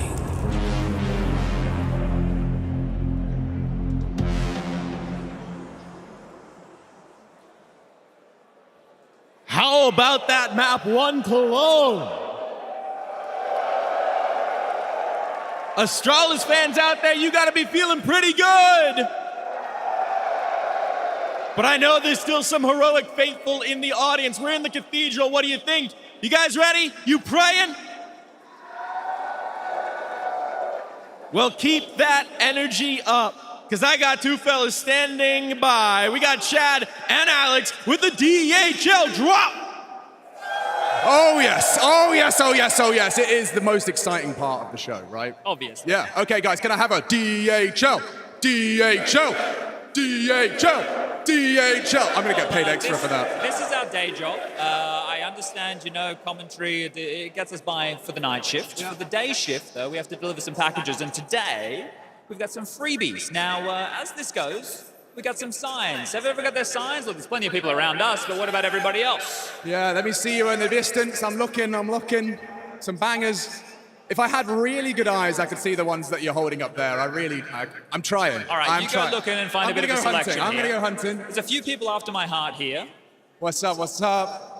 Wow, I saw you earlier, young man. That's a cheeky one. Yeah, well, we do love Owner Pixel. We do. Shout out to Owner, but some real bangers and mash. I really do. I found one I like already, I'll be honest with you. You sure? Yeah, no, because, I mean, he's gotten a laugh out of all of us. The yes ice cream's so good. Topical. Only if he gives us his rendition. Okay, now that's a deal. If he gives us his version, he gets the box. Here we go. Do you feel like you could give us a performance of the original material? Where is this from? I think I could do this. Let me see what you got, bro. Yes. Ice cream so good. Thank you for the glizzy. Thank you for the glizzy. Well, I think that's a successful rendition right there. Let me hold your microphone. I'll put this in the mouth. Hold up. Well, hold up. Let me get out of the way here. What is your name, sir? Timo. Timo? Yes. I guess you're German. Yes. Nailed that one, didn't we? All right. What do we got inside the goodie box here? Open the box. There you go. I'll take the sign for you. I'll give you the microphone. Hold on a second. What do we got in here? Some goodies. All right, we got a hoodie. We got that good stuff. We got the keyboard, the Huntsman 10 keyless. All right, Chad. Some other good stuff. I need to get out of here. I need to get another sign. As I mentioned, some people here for you here, man. after my own heart. Just to come right up here. here. Right here. Just for you. You get it. Come on through. Duck under this. Just to come up here. Come on over. All right. We'll get you in here. We got you a goodie box. This one right here. Oh, I saw this earlier, bro. Yeah, fair. Look at this sign. Pandering. It makes a lot of sense. I'll be back. What's your name? Kieran. And the open circuit. I'll be back, buddy. This is for you. This is for you. Congratulations. Thanks very much. That's all for you. And we got one more. We have to get away here. I've got my eyes on one, Chatty B. We do a dramatic opening. I've got my eyes on one. We can, but our last one. You got any new goodies? Where did he go? Where did he go? Where did he go? I saw a guy. There you are. There you are. Look at this one. It's cute. CSGO, second family. Can you explain that in a couple of words? This CSGO is a lifestyle, and always even the atmosphere is awesome. It's so cool, and it's so special that some people can feel so welcome, you know, surrounded by strangers. And here's your box, bro. Oh, right. All right. That's the good stuff. That's the delivery. That's the day job done. And guess what? We got map 2 coming your way. Harry and Hugo, make this place raw. Let's go, Lanxess. Heroic will need magic. They need to remain composed because they are on the back foot right now. And if one thing's been made clear by this Astralis squad and the style that BlameF likes to play, the style that BlameF demands, it's that he will leave those long, creeping silences. That's where the doubt comes in. That's where the worries course through your minds. Heroic, this is where they've got to rise to the occasion. They need anything they can get their hands on, whether that's Cadian finding his voice, Yabi showing what a year's development can do, or Stown showing that he does not crumble under the pressure. They need whatever they can get. Can Cadian and the boys survive the night, or does the day belong to the stars, to Astralis? Yeah, and those stars are shining so bright right now for the Danes on Astralis to get Device back on the stage. The last time he was here in 2019, he was the bottom performer of Astralis, and right now he is standing tall. Laxness, it's map 2, it's Inferno, it's Heroic, it's Astralis. Are you ready? Well, we won't make you wait much longer. We've got a pistol round, and we've got a raring to go Astralis. Can Heroic lift their heads high, or will it be another playoff disappearance?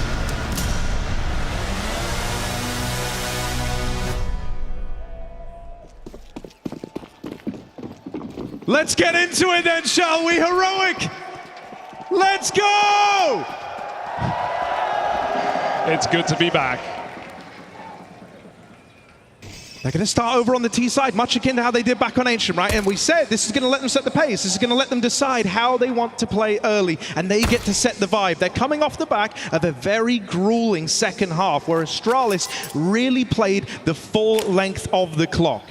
And so Heroic, they're going to want to come into this, showcase a bit of that finesse, a bit of that flair, a bit of that confidence that you normally get out of this squad. And I want them to come at us with a pacey pistol round here. Astralis, they only had one man over towards B and Shush right now. He doesn't know, but he's got the round in the palm of his hands. The backstab moving in, executed in Banana. It's Cadian with 2. Suddenly Astralis left clutching at straws to find a way back into this round.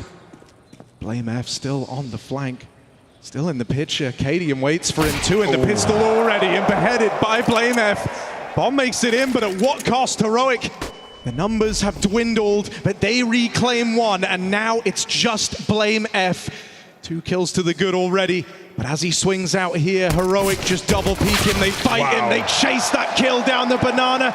And so they're going to start strong, winning their first pistol here on their map pick of Inferno. That is a finesse. That is a flex from Heroic to know that the entirety of Astralis are flanking you down Banana. And instead of taking that freebie bomb site and getting the plant, they go back with 3 players and the bomb. That is all the risk taken for Heroic. But they come in confident to map 2, and that is a good sign. We could not have them go cold on this stage today. They are here to bring the heat. Astralis will not wait though, they will not relent. Pistols come out with armor as well. Device deep down mid, he was a nightmare on the AWP. He needs to show it with the scout as well. Oh, not ready for that. Bit of a jump scare out of Tessez through the apartments. And Astralis make a gamble. They move everyone over, just leaving Stair to smoke off the B-bomb site. And Cadian does not respect it. Looking like a different Cadian right now, coming through, swinging fists.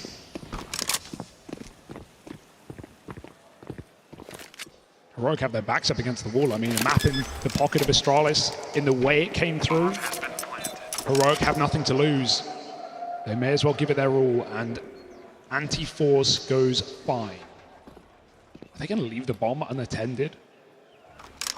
Pretty wild, isn't it? They are all looking to hunt here. Shush is still floating around, and Astralis aren't ever to know that. So this save is hanging in the balance right now, and Heroic want to go for the full punish.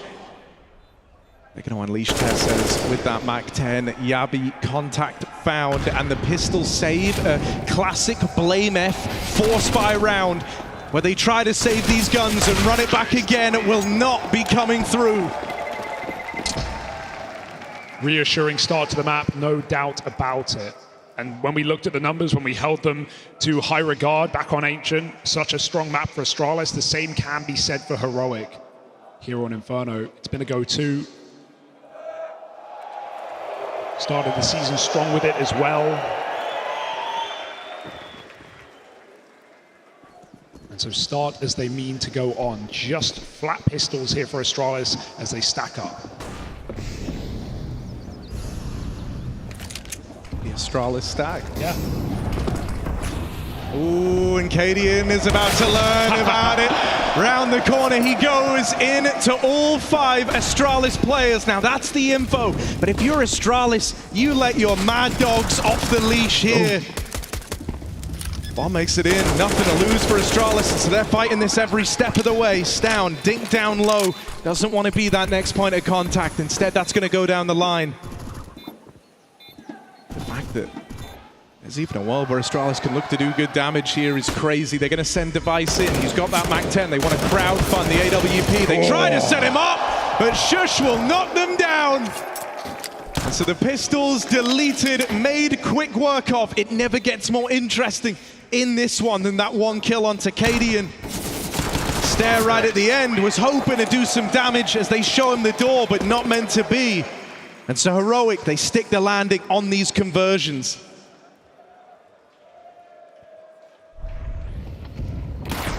That's more than worth it for Cadian, right? It looks hilarious, but gets all the info that just speeds Heroic into an MTB bomb site. So now the game begins in round 4, and we don't wait any longer for Device's AWP to come through.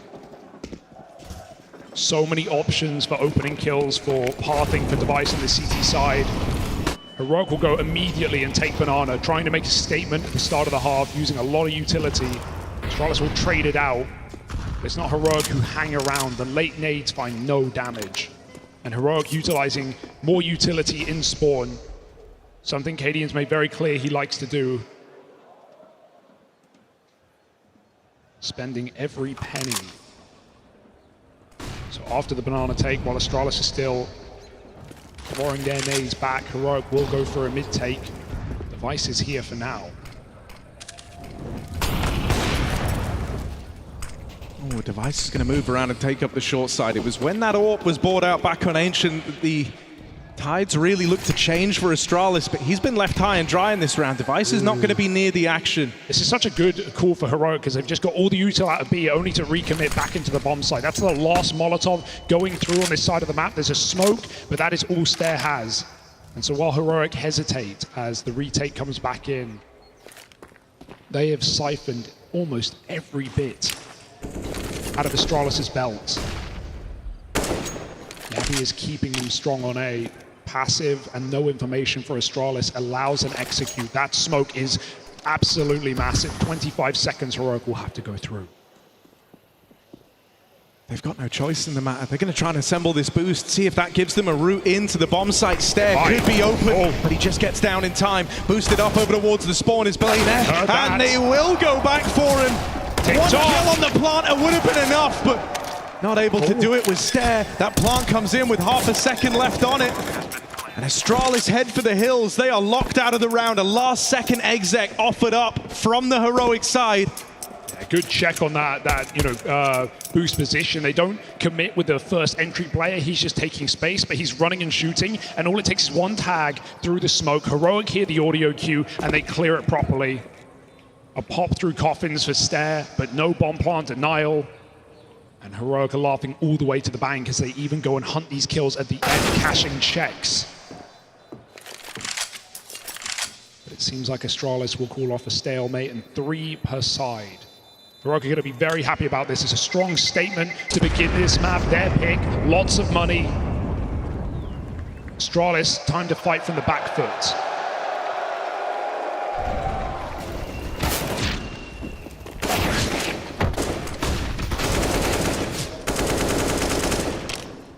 Thus far, Device has largely been avoided on this AWP. We've seen him with it in that last round, just get hard dodged over towards short. So in a moment like this, when your first rifle round falls on deaf ears, you kind of want Device to feel that pressure to be involved early. You want him involved early. And so he will look to take matters into his own hands here. Posted with the AWP over at Banana. Heroic do challenge this, but they concede this util fight for now. They might go back to this a little later in the round. Astralis light up Banana with utility and now look to fight Heroic here. It's a great grenade coming out from Heroic as well.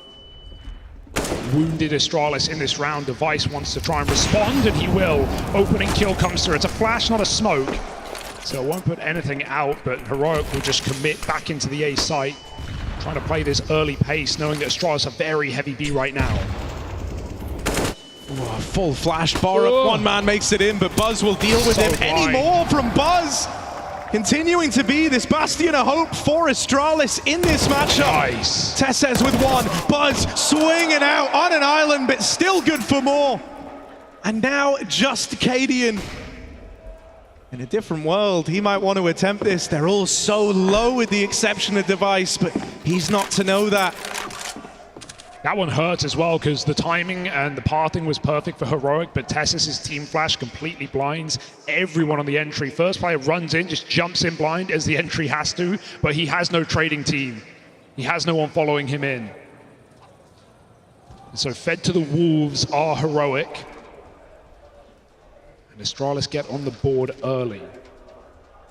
Buzz has just been a rock though. What a uptick for this guy here in the playoffs.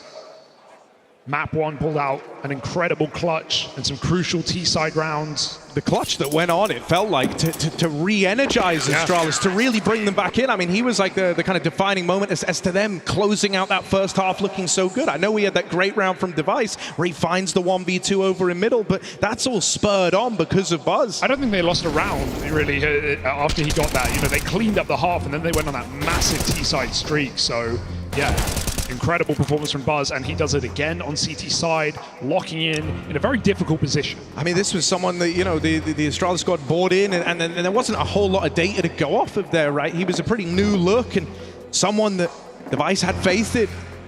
And you can see why, standing and delivering when it really matters. Up on one of the biggest and best Counter-Strike stages that exist in the entire world. What do you mean, one of?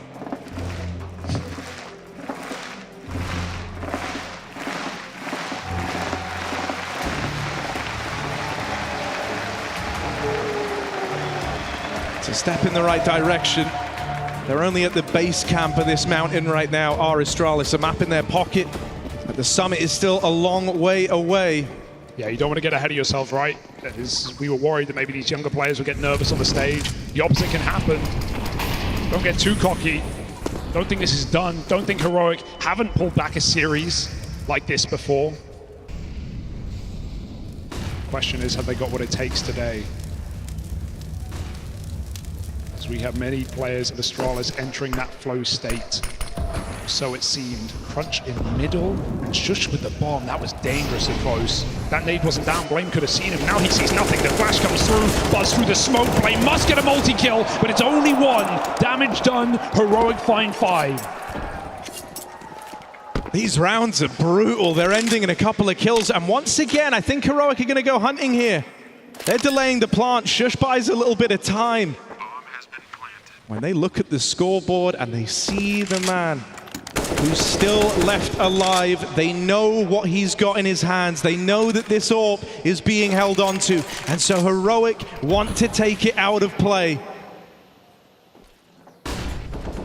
Device has not really been allowed to find his impact yet on this second map, and Heroic want to make that the case now more so than ever, trying to remove the AWP. Device, what? Just hold on! You're not going to get it out of his hands!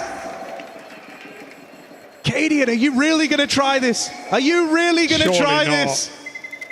Could give it a go. Certainly could. It's close, but no cigar. That AWP carried forward. How does he do it? He was ordained to die. The executioners were there. The hangman was waiting.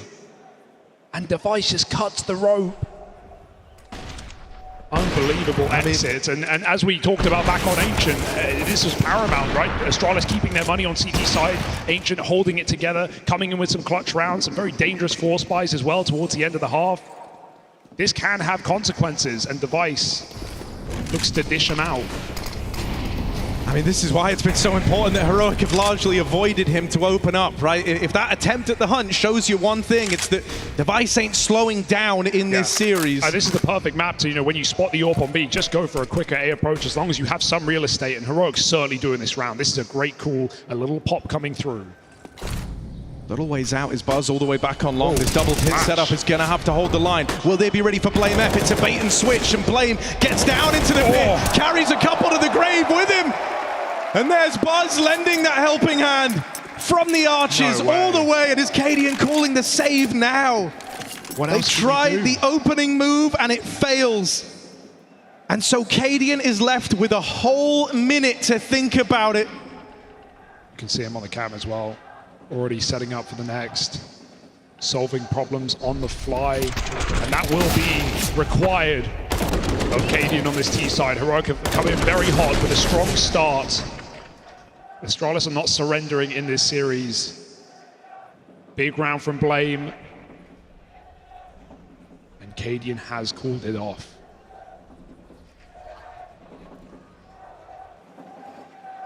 Both of these rounds now, Cadian's barely even left spawn. This gives them time to talk about what they want to do in the future, but it's going to give Astralis a serious sense of confidence here. When you shut down an apps pop like that, where they don't even survive the journey out of the apartments, they don't even get a player into the pit, that is a serious confidence boost. You've removed one hell of a tool from the arsenal of Heroic, and it might be a while before they think about going back to that now. They've been playing slower default rounds, and they've looked very, very good. I think part of that is also just trying to avoid the AWP, right? You know that's the one guarantee in the next round, with Device getting so many on the exit. Trying to jump the gun, catch him on porch. A common place to see Device start his rounds on CT side. But like you said, less of that for now for Heroic. Back to a bit of a broken buy. Cadian required on his AWP, and Stown, who started this map off far stronger than he ended the first.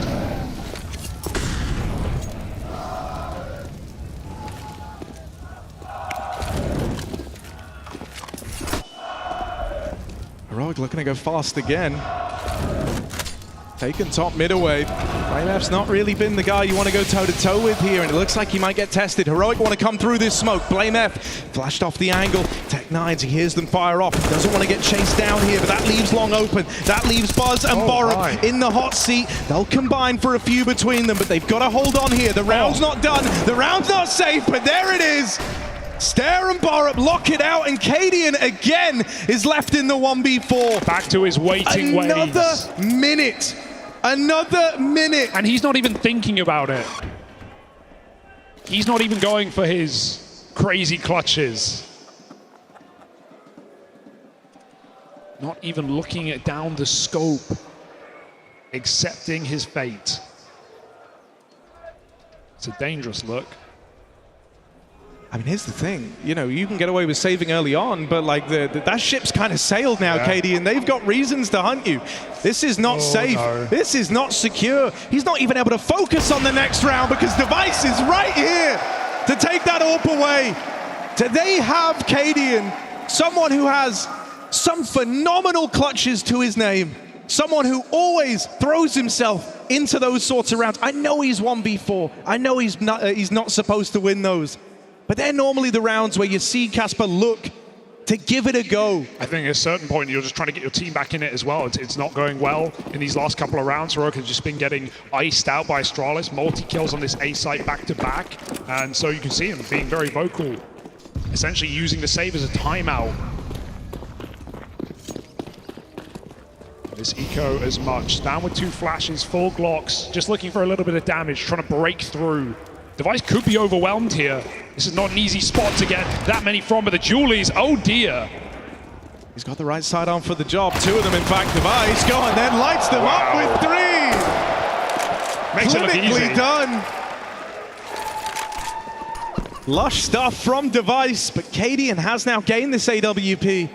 And there is a minute left. I wonder if he's going to look to... No, I'm kidding. Here we are, Cadian. Walking in, Stown alongside him. I mean, you know, we say Cadian's like the beating heart of this team. Stown is very much the right-hand man to Cadian. So maybe they can cook something up here. Yeah, I think if Stown jumps around corners, Cadian can get some checks off, and we could be cooking here. There's lots of isolated duels, lots of options towards this B-bomb site. Cadian creeps in, stare, awaits. Nice shot. Okay. And the best part is Stown still stands. He can get a gun, they can get a plant, and Heroic can win a full eco. See one man over here. You're waiting for someone else over at Banana, and that is where BlameF finds himself, smoking the way. That's been retrieved from the body over in the church. And so suddenly this plant comes in. Astralis are the ones tasked with a retake. This was Glocks when the round began. And so if this is how Heroic get back in, if this is how Cadian finds his confidence, he started this round with nothing. So many of the last few rounds, he's been left with a minute left on the clock, saving orbs. But here, he could save the day. Instead, dead to Buzz. And so Stown's got to fly solo, spread those wings. 1 kill, but that's the end of the line.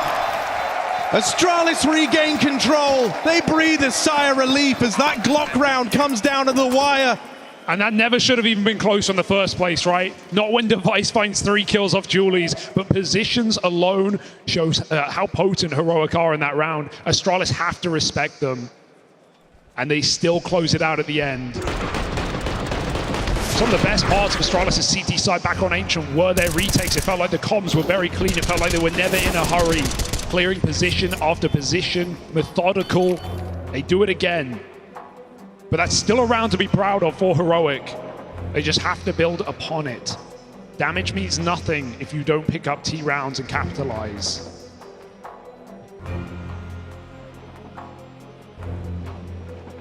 Once again, they're giving Exist a bit of a platform to get involved here.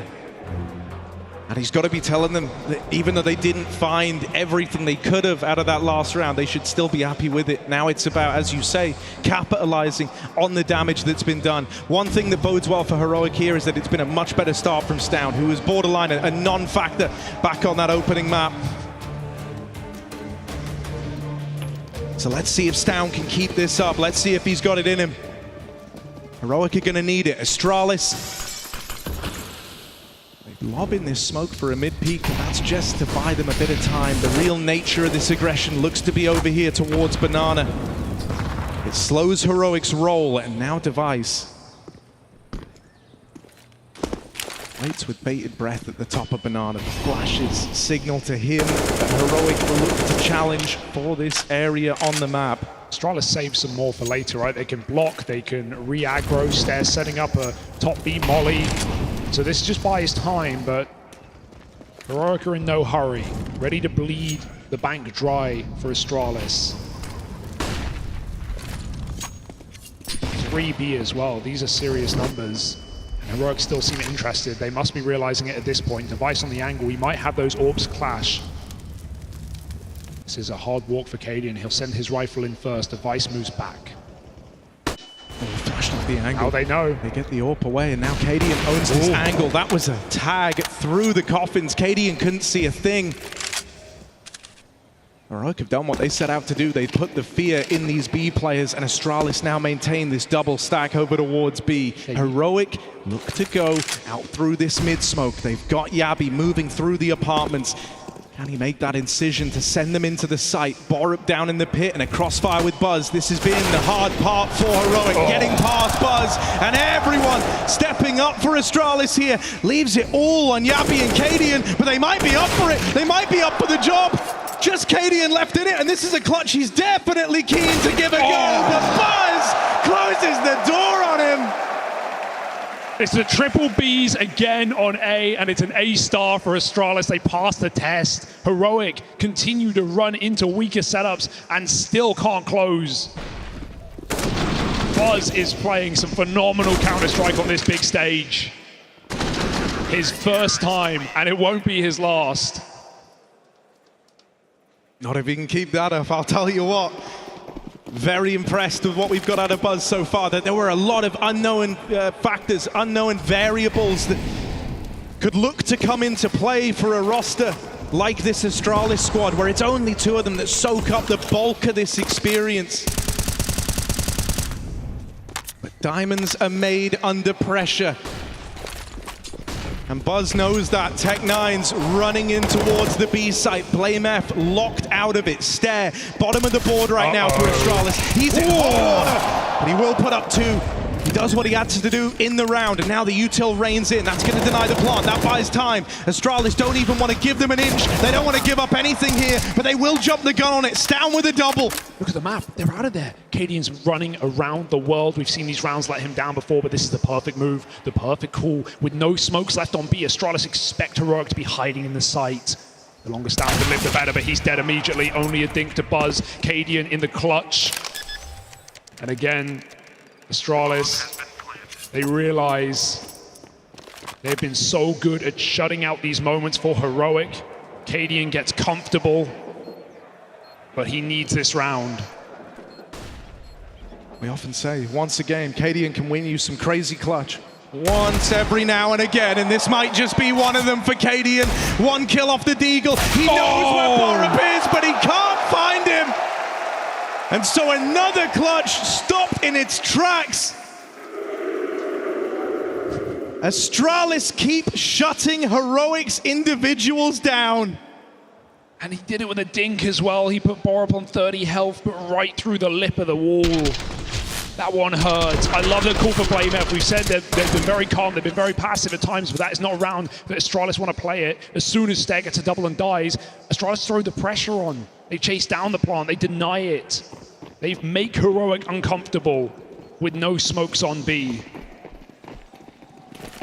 4 this time for Astralis. Very important. Borup stays alive and plays passive, but this banana take is going to come at a cost for Heroic. With all this extra manpower here, Astralis needs to be trying to take this real estate, and so that's what they're going to look to do. They've got to use this. All these extra guns, all these extra eyes, but burnt alive. Stare doesn't extinguish in time. And so the B stack is dismantled. Heroic know that opportunities like this don't come along often. And so now's the perfect time to give a bit of room to Tessez. Timing's everything. And Borup saw him. Borup knows. Device has to watch his back, but this is going to suck the wind out of this round for Heroic. They are waiting on a flank that is being prepared for. Device nails the shot, and Heroic again. Rug pulled from underneath them. They must get desperate. They must go back. But which site? Smokes on A, smokes on B. This is kind of wild though. They've just lopped out this A smoke. Now they don't have anything to get them past CT.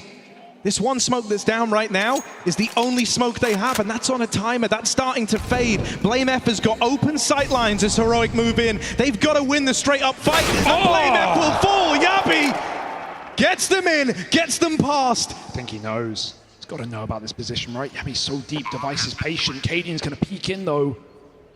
And Device might not like his odds in this retake. Heroic have found a way. Yappy almost threw it, but Heroic stay in their spots and find a sig. And they owe so much to Yappy there for even going in and hounding down that last map, for even going in and getting them past me. They want to try and remove the orb. Woo! Device, quick with it. Every time they try and hunt him. And every time he punishes them. You can't take it out of his hands. How do Astralis lose a round, but then you cut to Device, and he sits there looking so smug, so pleased with himself. He knows that even though Heroic are winning these, the damage that's being done is not letting them get set up. It's not letting them build up a bank. The fact that every time they try to remove that AWP, they're sent a stark reminder of why Device has achieved the success that this guy has. It's so terrifying. He was worth the wait. I didn't think there was a world he could come back in seemingly as, if not more confident than that of the Astralis era. We are not in an era. They're on the build back. All right. All right, go on then. You don't start it and not finish it. Oh, it's getting tricky. Yeah!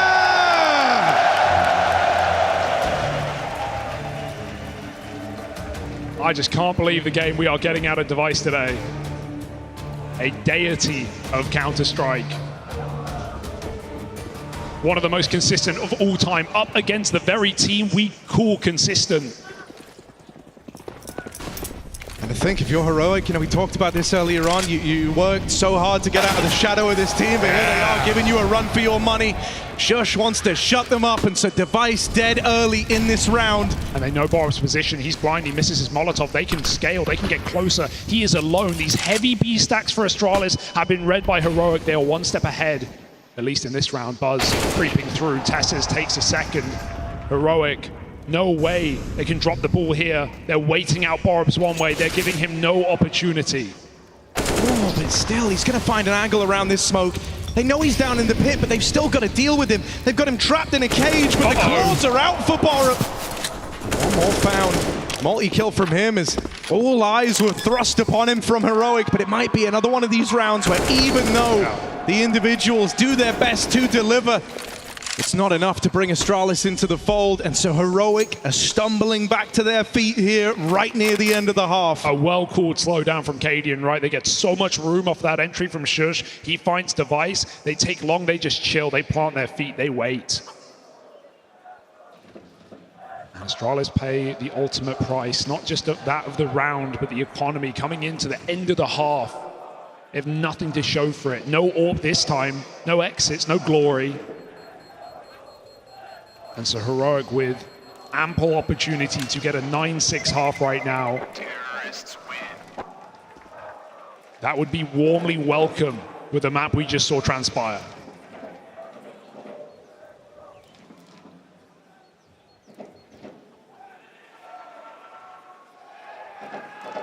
It's got all the makings of it. They've got all the reason to win this. All the reason to win this one, at least. It's just Blame F left to worry about. A Zeus for Device. Okay. I want to see what Device can do with the taser. Perfect round for Heroic to focus on B as well. You know Astralis' money is in the bin. The fear of the stack is always there, but they go methodically up top.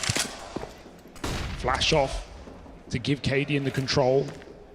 And they might just go for a flat-out B execute. Looking at Yabi's position, he's holding for aggressive flanks.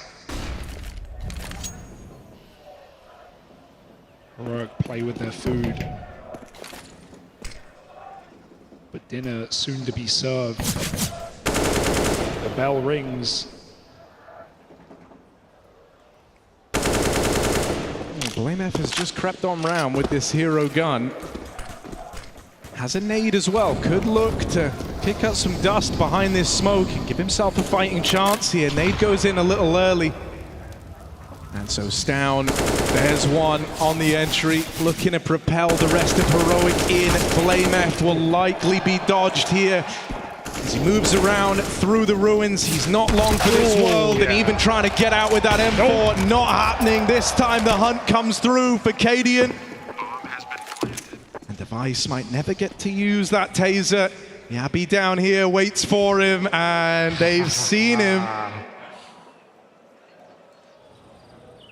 Do they really want to get cheeky with it? I mean, every other time they've hunted him down, they've all died. But this is the one time they know that it can't happen. Thank and so you very there's much. Cadian. to finally stop Device. Got to give it to Cadian, right? He's got a lot on his shoulders, but to stay calm and stay confident in this matchup think about how this game started with all these saves, with his team getting eviscerated on these pops out of apartments, and him saving at the minute mark, the exits that Device took away, the 2 times Cadian lost his AWP, and still top fragging for his team alongside Stown, a winning half on the T side of Inferno, and a recovery near the end of it. It's a very good sign. This was exactly what we needed out of Heroic. You know, Stown, as mentioned, kind of exploding onto our screens here to open up this map. Oh, dear. Hang on a moment. Where'd that come from? Old habits die hard for Device. He spams down through the smoke in mid. And suddenly, we're right back into this. Astralis looking to split it down the middle. And they might be able to. Heroic, they're getting figured out right now. Bit by bit, Astralis are piecing this one together. BlameF is re-aggroing into the top of Banana. At this point, they've got a good picture of where Heroic could look to end up here. A double pit setup, but a way-in gained as they deal with Device over in mid. They see one half of the stack in the pit. Will that split Heroic up and go for this backstab? Stairs considering it. Options are open for Heroic, and they take a tantalizing one. Cadian creeps. BlameF, the bouncer at the B bomb site, will survive another second at least, and with that bomb spotted, it's onto Shush. They might have to mid-round, they might have to go back the other way. Astralis, they don't want to let this go. They're going hunting, they've read this well. Shush might get shot in the back here, challenged from the library. Borup gets rid of him, and now Cadian, there's no saving here. There's no getting out of this one. He's got to attempt this clutch. One man lies in his way, stands between him and this A bomb site, buzzing at the back of it. Borup moving around at long. Cadian's got his work cut out for him, and he knows that there shouldn't be a way back into this round. He sees the man at the back of the site, but just falls short. Astralis will go on to level the playing field to give themselves a fighting chance of ending this in 2. Heroic are rising to the occasion. We've got Stown and Cadian in great form, and that's exactly what they needed if they want to survive this quarterfinal matchup.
What is your calling?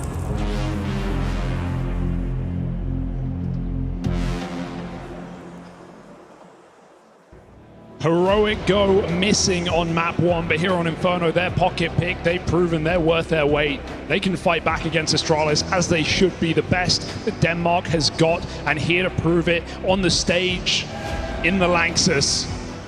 The first time for many players in the server, but not the first for Device.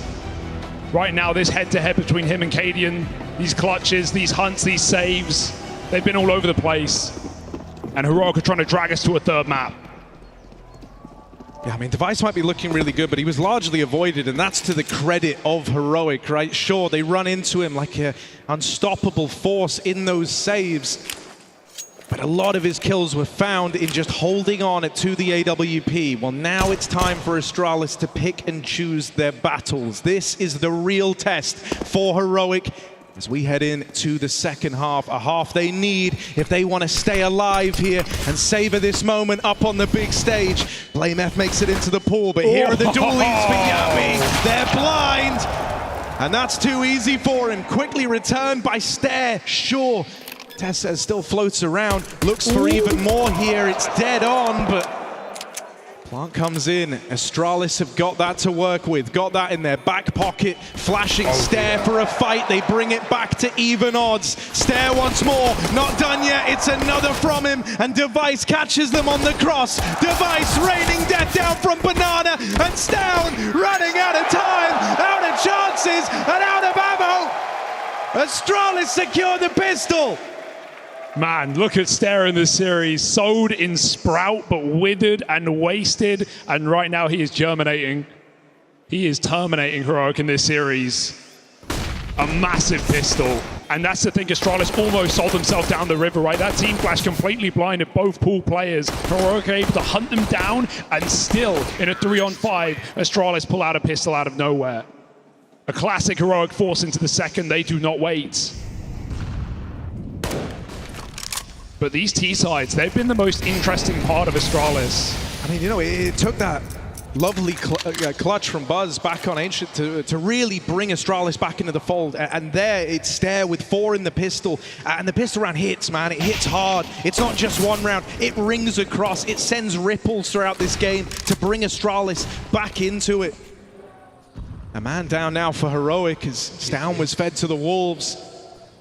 That leaves a one-man B-hold between Astralis and finding success against this force buy. That boost is nice. It just shows you have so much room. You even check the top of coffins. Yabi will regress to that position, but Astralis don't like what they see. They think it's too good to be true. Buzz with all of mid sends them back. And Yabi, I mean, this is impossible. Multiple 1-deeks required. Scout misses its chance. Astralis creeping in. Yabi's the only line of defense here. Blind off the angle. Trapped behind a smoke. His teammate flashing over from spawn. Yabi moves in.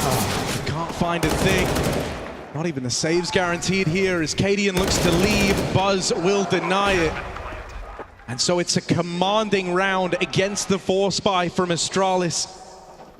Not even a kill found for Heroic, and this save far from guaranteed. Astralis look to return the favor here. Well, they've got players nearby, but seems like the FAMAS may just get out.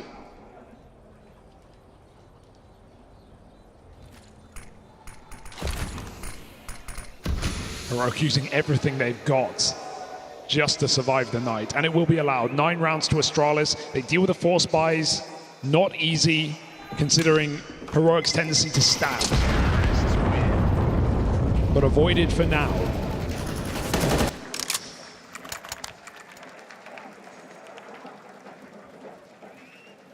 Tessas and Shush can still try and make this interesting. I mean, you know, this is Heroic we're talking about. These guys love throwing a bit of money into rounds where a lot of teams would just completely take their foot off the pedal.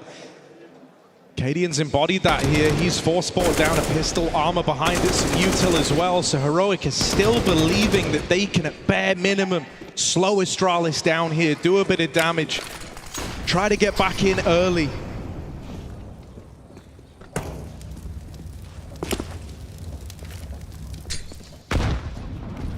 Good nades over towards the top of Banana. That sees KDM put down low. And so now Astralis, now that they've got all this room, all this respect, it's only Abby to deal with over here. Watch again how he found himself in that last round. He's left all alone. Tessez wants to get involved with this saved Famis. They're trying to tee him up over here in middle with the boosts assembled over towards short. They want Astralis to come into this crossfire, and Astralis will oblige. Tessez with one. Can't take it any further. Swift return out of Device. So ready for the stack though, 2 on short side, and KD, and he can swing after that Molotov as well. Device denies the angle. He's got more to do. Under the balcony, Shush spotted. Device is low. Meanwhile, the bomb, anywhere but. Buzz with a backstab, and they are trapping Heroic in this coffin right now. Nails, one by one, getting plugged in, and Stair doesn't clear it, but it's only a USP, so despite the damage done by Heroic in this round, it is one we can forget about. 10-8. Astralis picking up steam, and you know what, Harry? This would be monumental if Blame outcalls a T side into Heroic on Inferno, on their CT half. That would be a statement. That might even be a blame that G2 should watch out for, awaiting in that semi-final. The unlikely underdog story of Astralis continues to write pages in this book.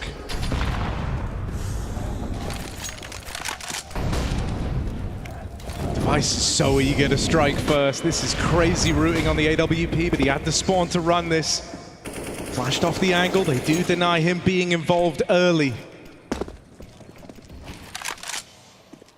A stalemate across the map, and man, something that's been really noticeable about this Astralis game is just how they almost refuse to play into the hype. They will keep it slow. Your heroes will die tired if you're Heroic. Heads up gamble here. Making moves in the mid-round, supplemented by a lot of utility. Heroic have held onto their nades well at the minute mark. If Astralis don't force something out of their hands, this could bite back at the 22nd. This is far from the commitment. Smokes traded.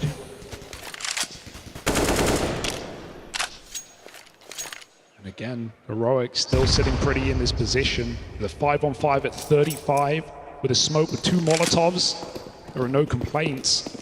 Astralis, they've manipulated the rotates really well here, right? With that attention over towards B, they've left this A defense just down to 2. Stown and Shush are suddenly facing a lot of responsibility here. Couple of kills in the right place could win you the round. Shush and Stown have got to believe in themselves here, and they will hold the line. Astralis are running out of time on this one. There's Blame F with an opening. Shush dead down in the pit. The bomb gets away from Astralis, but they will just plug in those numbers. Device crossing down into the pit, but dead to Tessez.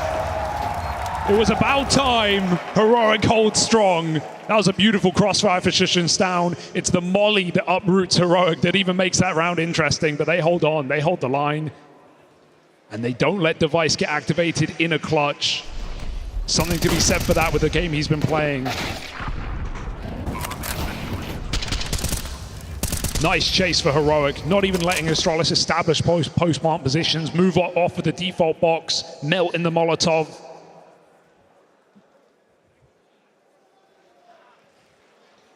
There is still hope on this CT side, but we are not live.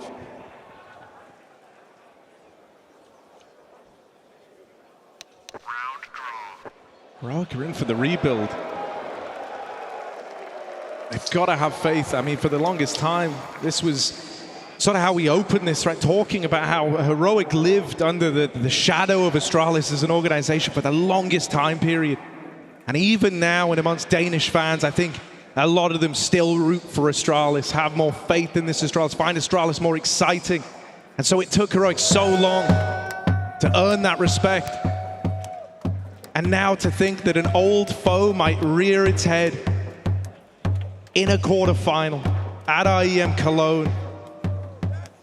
I mean, that's shocking. You know, the honeymoon, the debut for Astralis here. with this new roster, with Glaive removed.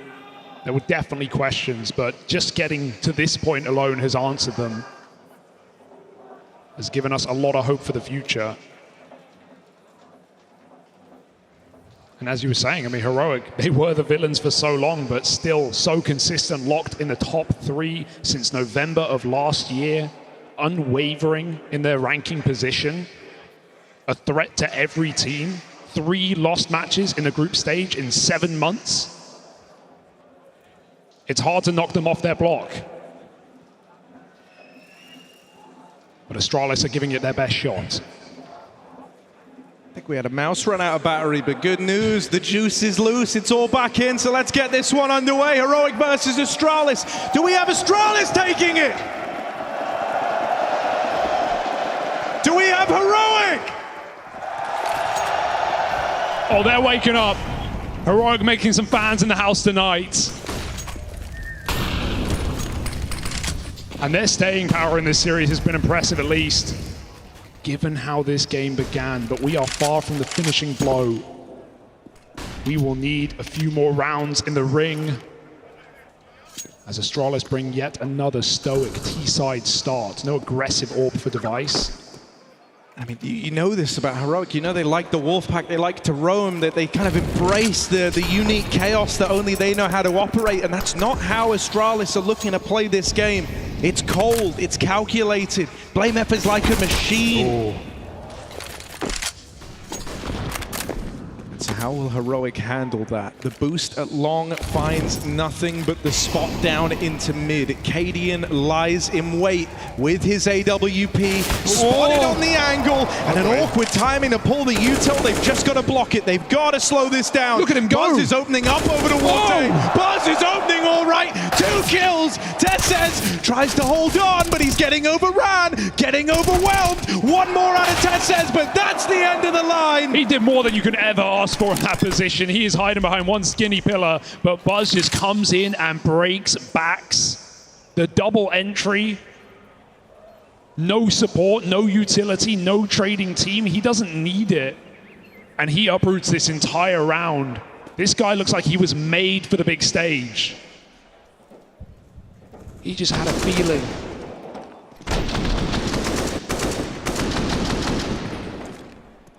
And it would be one hell of a story if, you know, one of the largest talking points attached to this Heroic squad is how seemingly when the pressure's at its highest, the stars slow down. A lot of it ends up falling onto Cadian as the more experienced member of the team. Stown, who was so often touted as the next it factor, the next big man from Denmark, struggling to live up to performances he can give you in a group stage when he gets onto the big stage. And so you were always left with this feeling, well, it's only a matter of time. The formula felt there for Heroic. And so it would be so poetic if somehow Buzz, up on the biggest stage he's been on, alongside this Astralis squad, with him top fragging on this second map, is the key to success. What a middle finger to Heroic. And that's after we've seen a better map from Stown, after Cadian started strong. He was 12-8, he's had 5 deaths in a row. But Stown was breaking in on the T side. 1 crossfire round on A for Heroic, that's all they've had. Otherwise it's 4-1 for Astralis and more in store. A broken by Heroic. Once again, backed into a corner. Will that fight or flight kick in? It has to be the latter.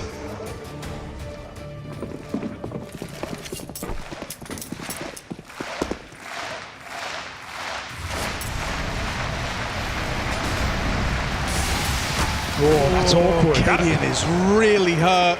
That's a smoke on the edge of the Molotov, and it doesn't do anything. It doesn't put it out. Tried his hand at the opening move, right? You can tell that so familiar pressure of Cadian really wanting to be involved early is creeping back in, and it sees him look so much worse for wear to open up this round. I mean, this is where Heroic need him. This is where they require. This is where he takes his most opening fights, the most on the team on the CT side.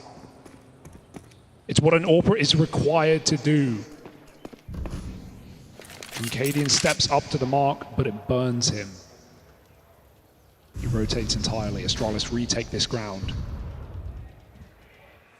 Minute mark again. One benefit to Heroic, their util holding has been strong. They have not been willy-nilly throwing in grenades for no reason. That's a nice little pop. Over the top into Tesses. And they've got more. Oh god, if he goes back to CT, this could be an entry kill for Stare. Oh my. Just about. Good read from Tesses. But it's all a ruse for Astralis. Yeah, I've constantly kept Heroic guessing. It's another one of these rounds where they show a decent bit over towards top banana. They deny Heroic this real estate, and now they look to refocus. Now they look to regroup. A plays coming in.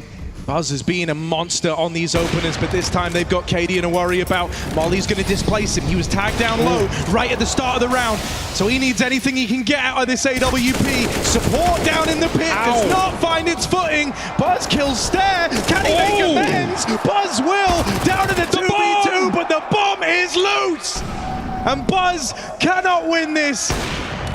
Cannot salvage this round. Cannot save this day. Heroic knock that bomb out of the round with 9 seconds left, and that's what keeps them alive. And maybe Tesses is that hero we need, right? Multi-kill back on A, now coming through and dropping the bomb with seconds to spare. That was a necessity for Heroic. That was their money on the line late in the map. MP9s, and nothing left in the tank. They had to win it.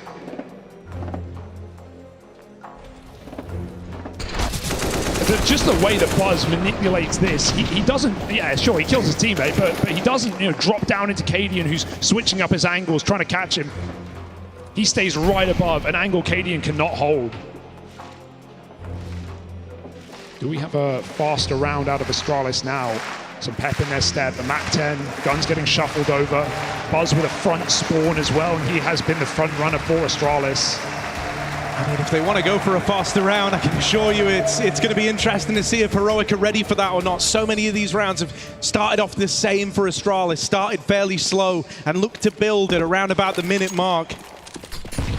This is where they look to go faster and slam the hammer down. Then a lot of it hinges on finding these openers. Stare, no trouble on the first. It's traded, it's a stalemate over at Banana. Buzz, another kill, another opener over towards this A site. He's creeping out through the boiler, and even though they bypass Shush. Oh, the bomb! Backstab from Stown. The bomb's now away again. Device retrieves it. He's got to run. Stown hears the footsteps. And those steps, they signal defeat. They signal the round over. Heroic already know it. Gabby is in T-spawn. They cannot attempt it. They are too out of position.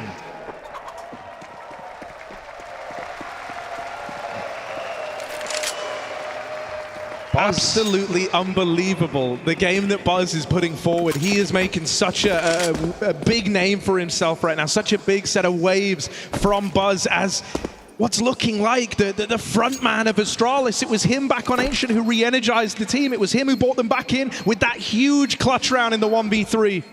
And now here, he's provided countless openings over towards A. And when you know the age of these Astralis players, right, you look at Device and Blame, you know they come with some tenacity and some experience, but this is the youngest team in the playoffs. The second and third youngest players in Stare and Buzz, only prefaced by Monacy. This should not be an Astralis that is making Heroic sweat in their debut run on a stage. But that is exactly where we find ourselves. 2 CT rounds in the entire half for Heroic, and they could end this series and this Lanxess with a whimper.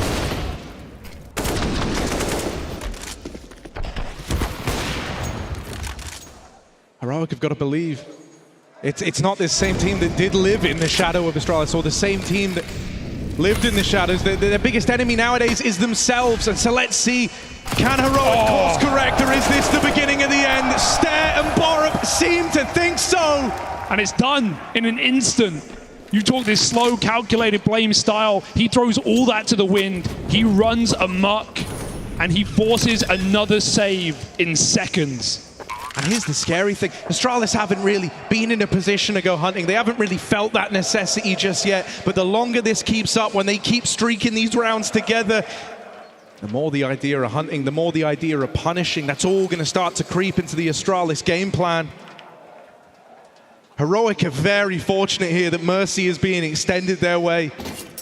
Astralis just want to build up their own money in this spot, so they're letting Heroic hold on to the very little that they have. Yeah, I was going to say, enjoy your pistols, keep your MP9. It is not a threat.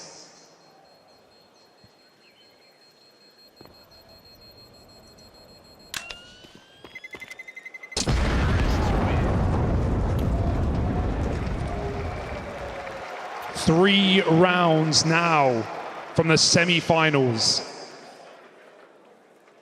And you know how unexpected this would be. I mean, you know, when we kind of witnessed the decline of Astralis, it felt like they never really got, the Heroic squad never really got that fair fight to put one back. They get one back over the Astralis squad. They only faced them when this team was starting that decline. And so this was their chance to prove it. This was their chance to prove that they are the best team in Denmark. And Device, BlameF, Buzz, these three names are throwing that all through a loop. And it's wild that Buzz's name is up there, that he is a front runner in this series. Yeah, you want to talk Nip Magic right now. It just feels like this is written in the stars for Device. His sixth appearance in the Lanxess. Semi-finals under three different organizations. Dig, TSM, Astralis, and now a new look. They look to get there. They win another round with just one kill. It is desperate. It is devastating. Oh. We all thought we were going to get another Buzz moment. Borup's looking to hunt these pistols. Nothing is safe, nothing's sacred. And now you know both these remaining players have got rifles. And sure, we've seen Astralis extend the hand of mercy once or twice in this game. But I don't think this is one of those moments. I don't think this save is anywhere near as guaranteed. One shot from death. One well-placed bullet. And Astralis have the entirety of this T-side wrapped around Heroic, choking them unconscious.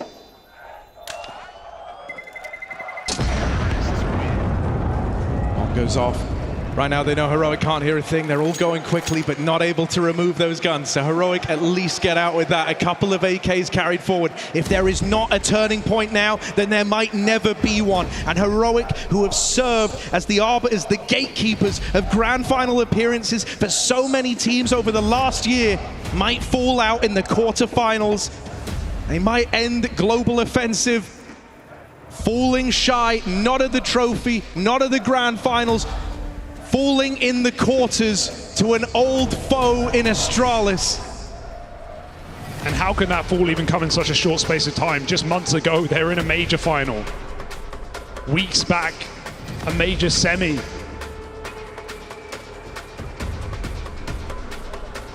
Now here in Cologne, it could be a bad night for Heroic. Astralis holding steady, holding strong. 10 kills separate them from semi-finals. We need a hero.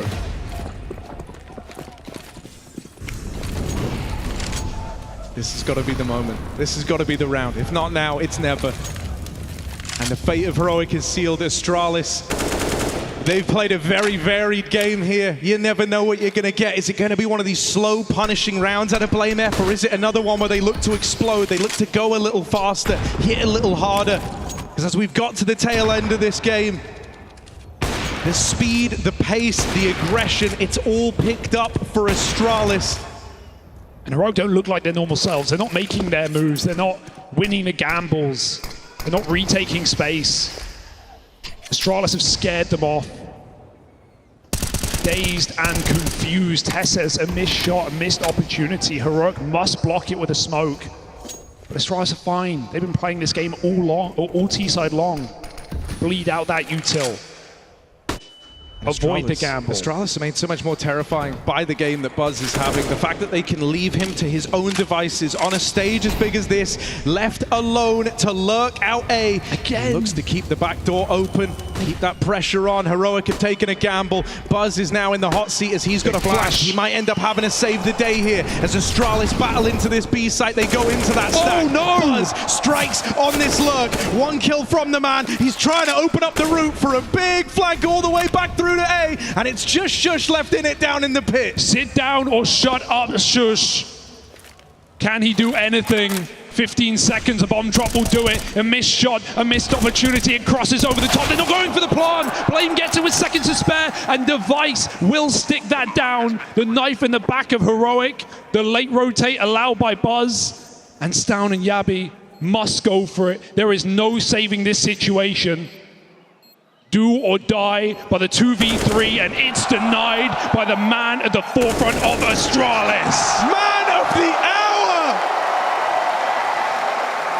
When you're in a team with someone as legendary as Device, it's Buzz's name that's ringing out over the arena right now. Nearly 30 kills deep to make this happen.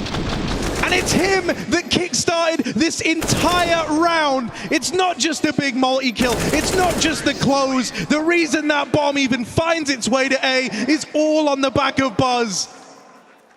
He is bringing so much energy to this right now. And you can feel Heroic's lifeline and light dim with every kill. The battle for Banana rages on, but I feel like we haven't seen a frag in this position all half. Heroic try and throw themselves down and again get burnt by the Molotov. It looks disjointed, it looks desperate, it looks like Heroic are realizing that this is one that's really slipped away from them. That realization is dawning upon them. Flustered and flushed away. They trust the entire B site to Stown, who in his defense has held it as well as he can. Expecting an awful lot from just one man, but that's the creeping paranoia that Blame F has brought into this series. That's the key element of doubt in these slow rounds where he lets Heroic doubt themselves. This is a team that so often gambles correctly, that so often from little bits of info find the bigger picture. And to think that Blame F might be out calling that right now is mind-blowing. These T-sides have been immaculate. They barely dropped kills in the T-side of Ancient. Now they've dropped 2 rounds only, and that might be it for Astralis. One final hurrah, one final hurdle to overcome. Cadian, a quiet CT side, at least starts things off on the right foot. He's flashed off. 20 seconds. The clock is not in Astralis' favor. Moving in, Stair tries to move quickly, but Yabi will get the better of him. They find him in the sight. Buzz with another, Shush with the backstab. And so finally, something looks to be offered up for Heroic. Blame can't win this one. They're looking to win it to time. They don't even want to face this man right now. And so even though he finds a couple, the round is Heroic's. They stay in this for that much longer.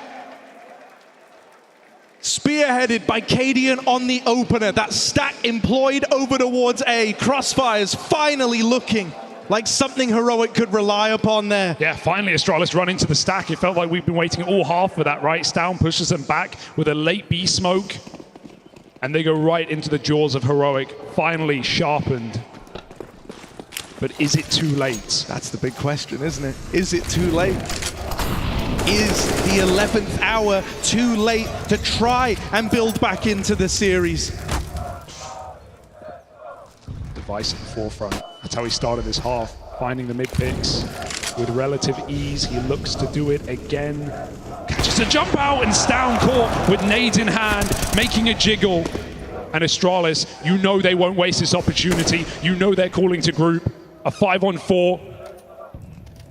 With Buzz still waiting for lurks, and Heroic just can't get comfortable on either side of the map. Apps has been such an issue.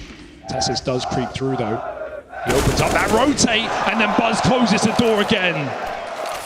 When you're assembling this team, it's not Buzz who is meant to be the standout man, but he has been that big-time player here. Astralis 2 kills away from getting the job done. 1 man left over towards A. Tessus tries to hold the line, but he's got to do too much, and he's run down. Cadian up against it all, and for yet another time in these playoff games, Heroic are left watching on, hoping that the captain has the answers. But who do you think does instead? Device waiting with the AWP. Buzz looking for his 30th kill. And it's coming through. Cadian knows it. It's denied. Astralis to the semi-finals of Intel Extreme Masters. Not for the first time for Device. From IEM to ECS, Masters to Majors, Pro Series to Pro League, Device is eternal. but he has one more goal, one untouched trophy left to lay his fingers on. And this might be his chance to realize that dream. If the youngsters, if Buzz can keep up performances like this, then the sky, the stars, it could all be the limit for Astralis.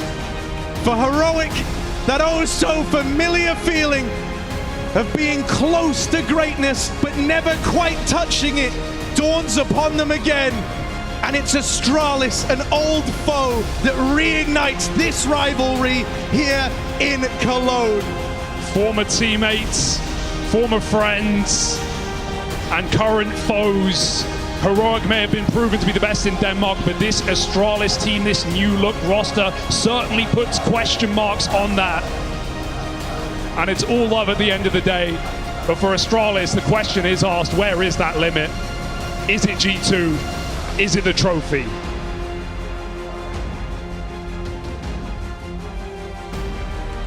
I mean, there we go. The second quarterfinal is complete. That must be, on this stage, after what you've been through with this team, that must have been so satisfying. Oh man, it's crazy. I don't even know what to say. Such an intense game. Just have to instantly give a shout out to Playmev. He was so good this game. He outcalled, and I don't know, man. It was crazy. We heard an interview in the break in between the maps about how you had their number. Where is this confidence coming from? This ability to call the strats? I mean, we've worked so much as a team. We're trying to create a family. We are investing in each other every day, and then this energy is crazy. You're giving us so much, and we love to play in front of you guys. And just you yourself, I mean, I'm looking at you right now, the body language, you can see it in your eyes. The year out that you had, what you went through, is it all worthwhile for moments like this? Of course, this is crazy.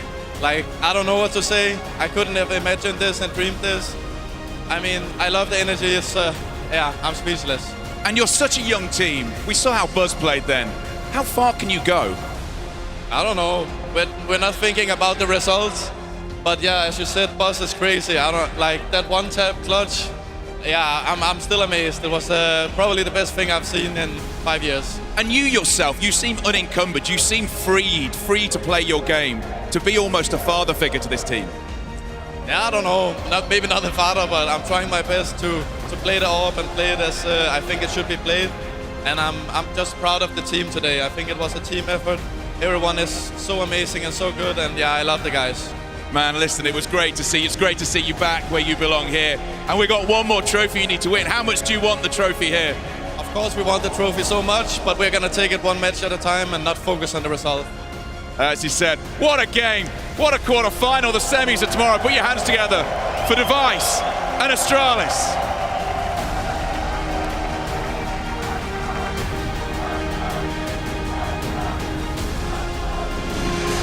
I'm just going to go out on a limb here and say when we showed up for this quarterfinal, probably a lot of people were thinking that this was going to be a heroic show, this was going to be a pushover. That is not the case. In fact, they've been buzzed out of the tournament, and that's why we brought the man over here himself. Congratulations, dude. Thank you, man. Thank you. Wild day for you? Was this a little crazy or what?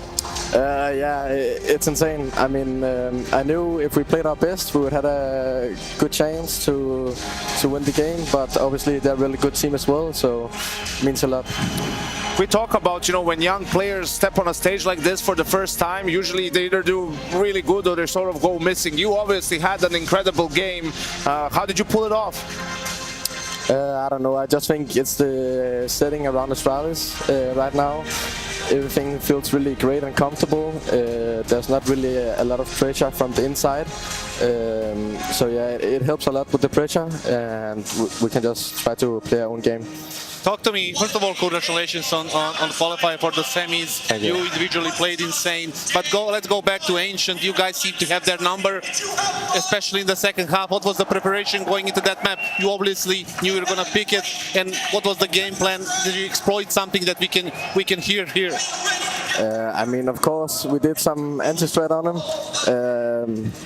I'm not going to say exactly what, but of course, Playmev was a big part of anti-stratting them and making a good game plan. And I think everyone was good at talking and had some really great individual rounds. So yeah, it worked out great. How useful was for you to have a device next to you, and in the last couple of months and everything that has been going on, his presence, obviously he's one of the GOATs, and his experience and knowledge about the game, how did it affect you individually as a player, young player?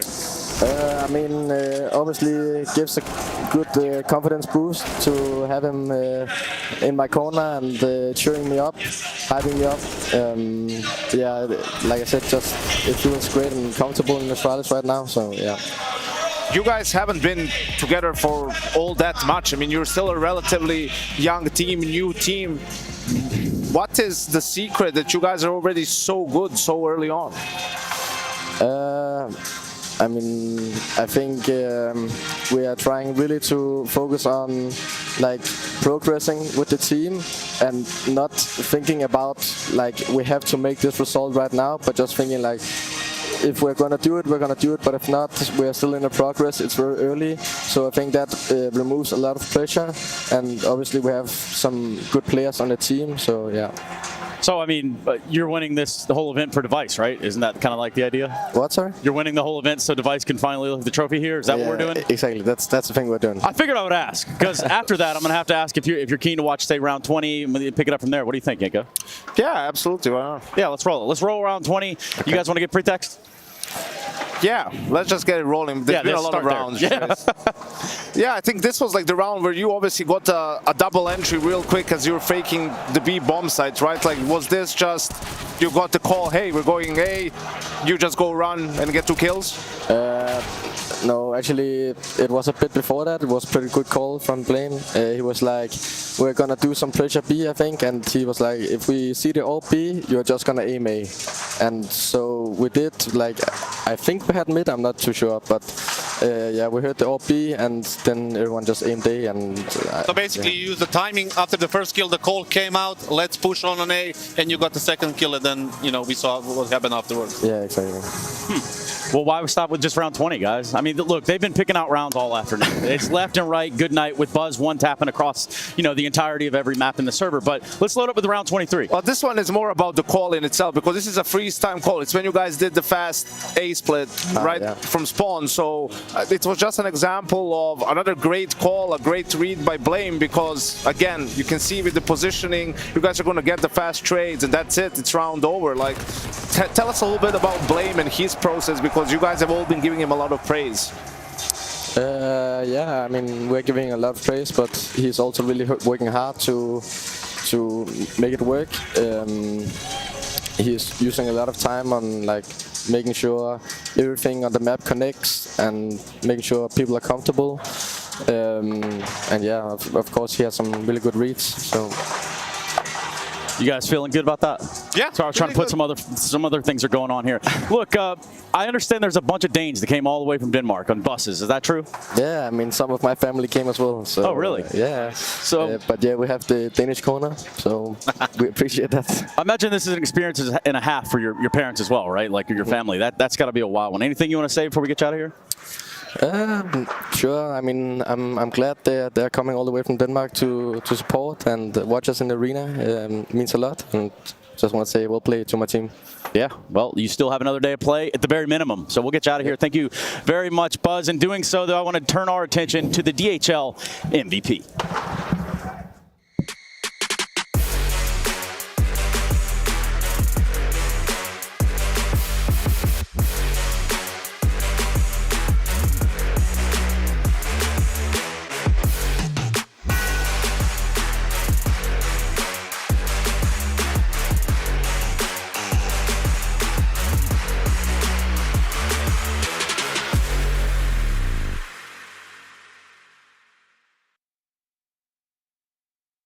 Yes, there we go. Okay, yes, now is the time for you to use those Twitch channel points and get your vote in. That's right, it's the DHL MVP. We got a few candidates right here. We'll try to wrap up some of the loose ends. Perhaps you're just joining us. Maybe you didn't get to see the entirety of the match. But again, you use your Twitch channel points, and then at the conclusion of the tournament, we will catch up with the winner of the vote. Now, I don't know, sometimes we get weird votes, and we end up with people who aren't in the finals, but I'm just saying, that's above my pay grade, and there's a lot to look over here. Yeah, absolutely. I think Buzz was the highest rated player of the series. Like, he had more kills, he was higher rated than Device, and Device had such an incredible map 1. I'm just impressed by this kid, man. Like, he's already had a couple games, even now on stage against Heroic, to play so incredibly well. Astralis is going to be scary in that case. Yeah, the thing is, like, this kid... Maybe. Okay, I'm back. So with this kid, we didn't really expect to go the way he did. I'm sorry. What are you doing? Stop pressing the buttons. I'm not doing anything. There's one button there, it's red. Don't press it. It's simple concept. Anyway, carry on. You always want to press the red button when you see it. Got a red button for you right here. Yeah, anyway, Twitch channel points, use those. We got Device, Buzz, Thayer, BlameF, and Cadian. Obviously, for Heroic, this is the end of the line. What do you think they get from this, other than an L? A roster change. Absolutely. Hopefully. Okay. I said it, like, I mean, when we talked about it, I think if they, especially if it's against Astralis, doesn't matter how well they're playing, like, I think that's like the breaking point, because CS2 is around the corner. At some point, you have to just realize you gave this lineup all the time they need, right? Like, there's been multiple stage games, grand finals, all of that stuff. Again, I don't even want to point fingers and say, oh, Stan had this, Stan had that. Like, it's more than just Stan, and like that he needs to do more. I think there's some deeper issues with this team, and at this point, I feel like the only way they can make it better is that they make a roster change. Well, I don't want to cut you off here, Kasad, even though I do thoroughly enjoy it. I'm actually hearing that we can't hear from Cadian right now, so let's do that. Let's hear what they've got to say on the back end of that loss. For Heroic, Cologne ends here, and Cadian, the first thing we have to look at is this felt like, at least on Ancient, right, that there was a good fight in the first half. Then there's T side they played, your CT side. It didn't feel like the same Heroic to me. What was it from your eyes? Yeah, I think we definitely felt pressured on many parts of the map at the same time. It's something we sometimes experience in practice. And yeah, like I tried to explain to the boys, they are just 5 players, right? So there cannot be 3B and 2 in Fs and 2 in middle. Have to do the calculation right. And today we were just very off with that, so yeah. It seemed to me, and it was said when they were doing like the halftime check-ins, that they kind of figured you guys out. Is it what it felt like, or is that too strong? I think that, you know, there's a lot of things I want to address privately within the team before I want to talk about them publicly, so yeah. That makes very much sense, and I respect it. Do you feel like there was extra pressure in a game like this compared to even grand finals you've been in, because it's this Danish derby? Was that affecting it at all? Extra pressure, yeah. Compared to grand finals, no. I mean, obviously it is a spicy matchup. There's no denying that we really want to beat Astralis. Matter of the fact is, today they were better. That's the name of the story. There's no saying anything else than that. And we got to work. We got to figure out how to be better. I think there's a lot of things where, yeah, we need to get way better. And for you guys getting better, right? Okay, this is potentially the last big event for CSGO. You guys have been one of the most consistent teams. You have been fighting hard. You're getting some amazing moments. So what's the final thing you want to say? Oof, I wish I had many good words to say right now, because like you said, the journey for us the last couple of years have been amazing, but obviously the ending right now is freaking horrible. You know, we should never lose to a team with 3 such inexperienced players with a new roster. It's really bad. Thank you very much, Kaden. Well, he says it's very bad, and I guess being eliminated is pretty damn bad. I respect the fact that he's going to keep this thing privately until he sorted it out in the team, right? And you know, then it's going to go public and whatever happens after that, right? But I want them to, discuss that internally and see what happens. But I don't really like him saying like we shouldn't lose. Yes, you should lose against a team with 3 rookies when you play like that on a stage in front of 10,000 people, right? You should definitely lose. But overall, another disappointment from Heroic, and we should look at the brighter things, right? Astralis did play well, Buzz did play well, Device played well. Well, we'll talk about Astralis tomorrow too. I think I honestly cannot see this Heroic lineup continuing as is. Okay. I think that maybe they're playing Gamers 8 around the corner, so maybe not to change it so soon, right? But I think coming into CS2, you don't see these 5 players playing together. I feel like, because if your goal is to lift trophies and you're already playing on a high level, then you need to do something about it. We see other teams getting better, right? Upgrading, like coming into CS2, there's going to be a lot of dangerous rosters, and I feel like this heroic lineup has ran its course. Yeah, it kind of does, sadly run its course at a certain time. We talk about them being the bridesmaid all the time, and they didn't even make it that far. The hell, they didn't even catch the bouquet here. So now they just crashed the wedding, it feels like. Yeah, wedding crasher, yeah. Let's take a look at the brackets. This is the playoffs, so things, they've taken a different shape. Obviously, the best of the best are here in Cologne with us. And if we look at the eliminated teams, Cloud9 and Heroic will be topping that list. However, Vitality Astralis finding success today. They then move forward, and check that out.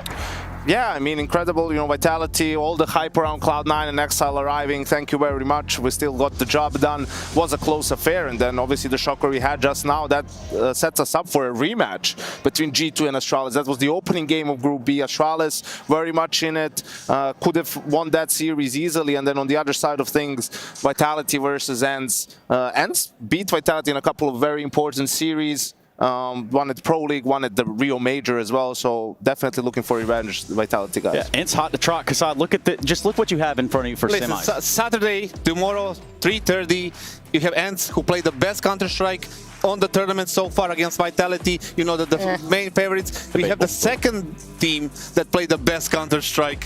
That's G2 against Astralis, who dominated today. Both of these semifinals are going to deliver 100%. What's going to happen to you guys when G2 gets beat by Astralis by tomorrow? I don't know. It's going to be tough. No, but in all reality, I was more scared for G2 to play Astralis than to play Heroic.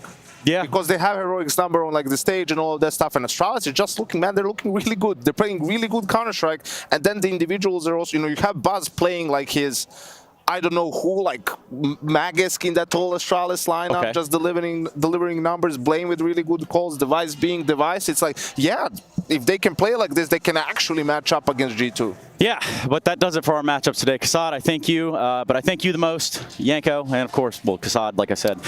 Tomorrow, we got semifinals, and this is going to be the place to be. It starts at 3:30 local, but that does it for us here today. We got to clean this arena up. We do have to get some of the stuff off the floor. I am absolutely not doing that, but I can tell you one damn thing. Kasad will do it. Kasad might, and it's time for us to go. Thank you, everybody. We'll see you tomorrow. Good night. Good night.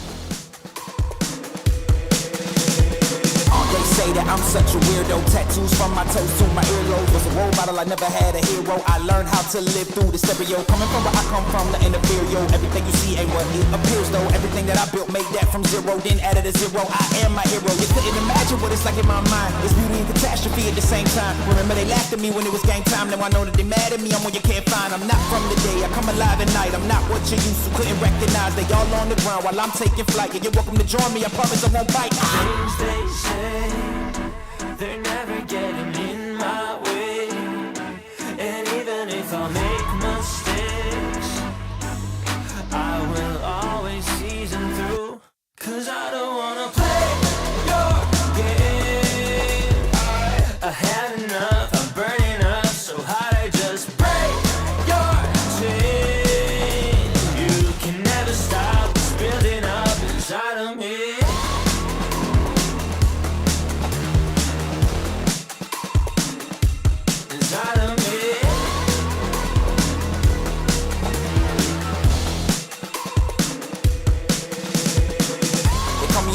I guess I don't fit in with the imposters. I'm taking the mask off, prepare your conscience, prepare for honest, cut off all the nonsense. I'm all in your shot, girl, wonder who shot you. Go call the doctor, boom like the chopper. Don't you get chopped up, I'm here to stop you. Whoever wants smoke like a roster, break you off proper. Things they say, they're never getting in my way. And even if I make mistakes, I will always see them through. What's that? 'Cause I don't wanna play your game.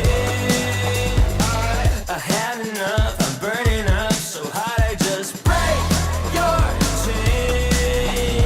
You can never stop what's building up inside of me. Play your game.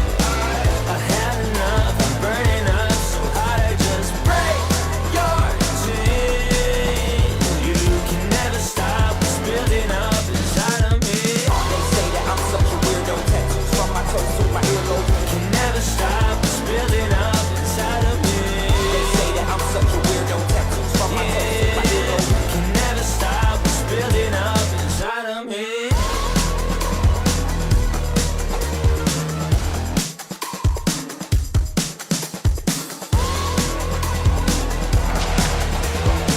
Can never stop what's building up. 'Cause I don't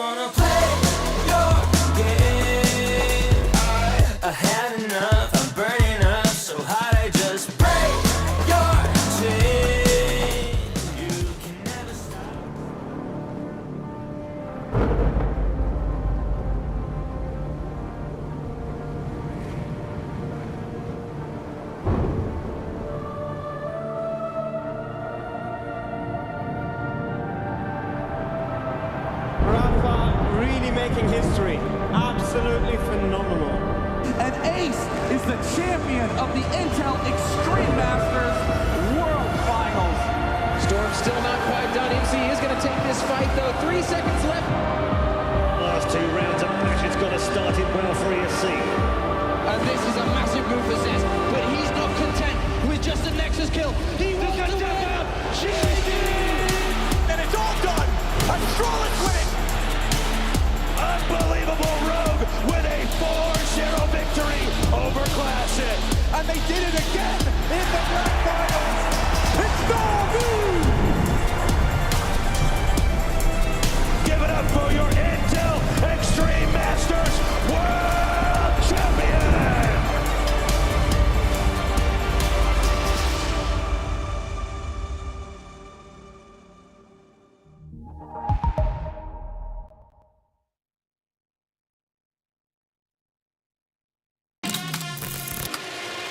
What is that reaction? Yeah, right. This would be an ace clutch from Poland. Oh my! Oh boy! FaZe Clan, the champions of ESL Pro League. Poland's here. Oh my God! Garrett, you gotta be kidding me! What a map. What a map.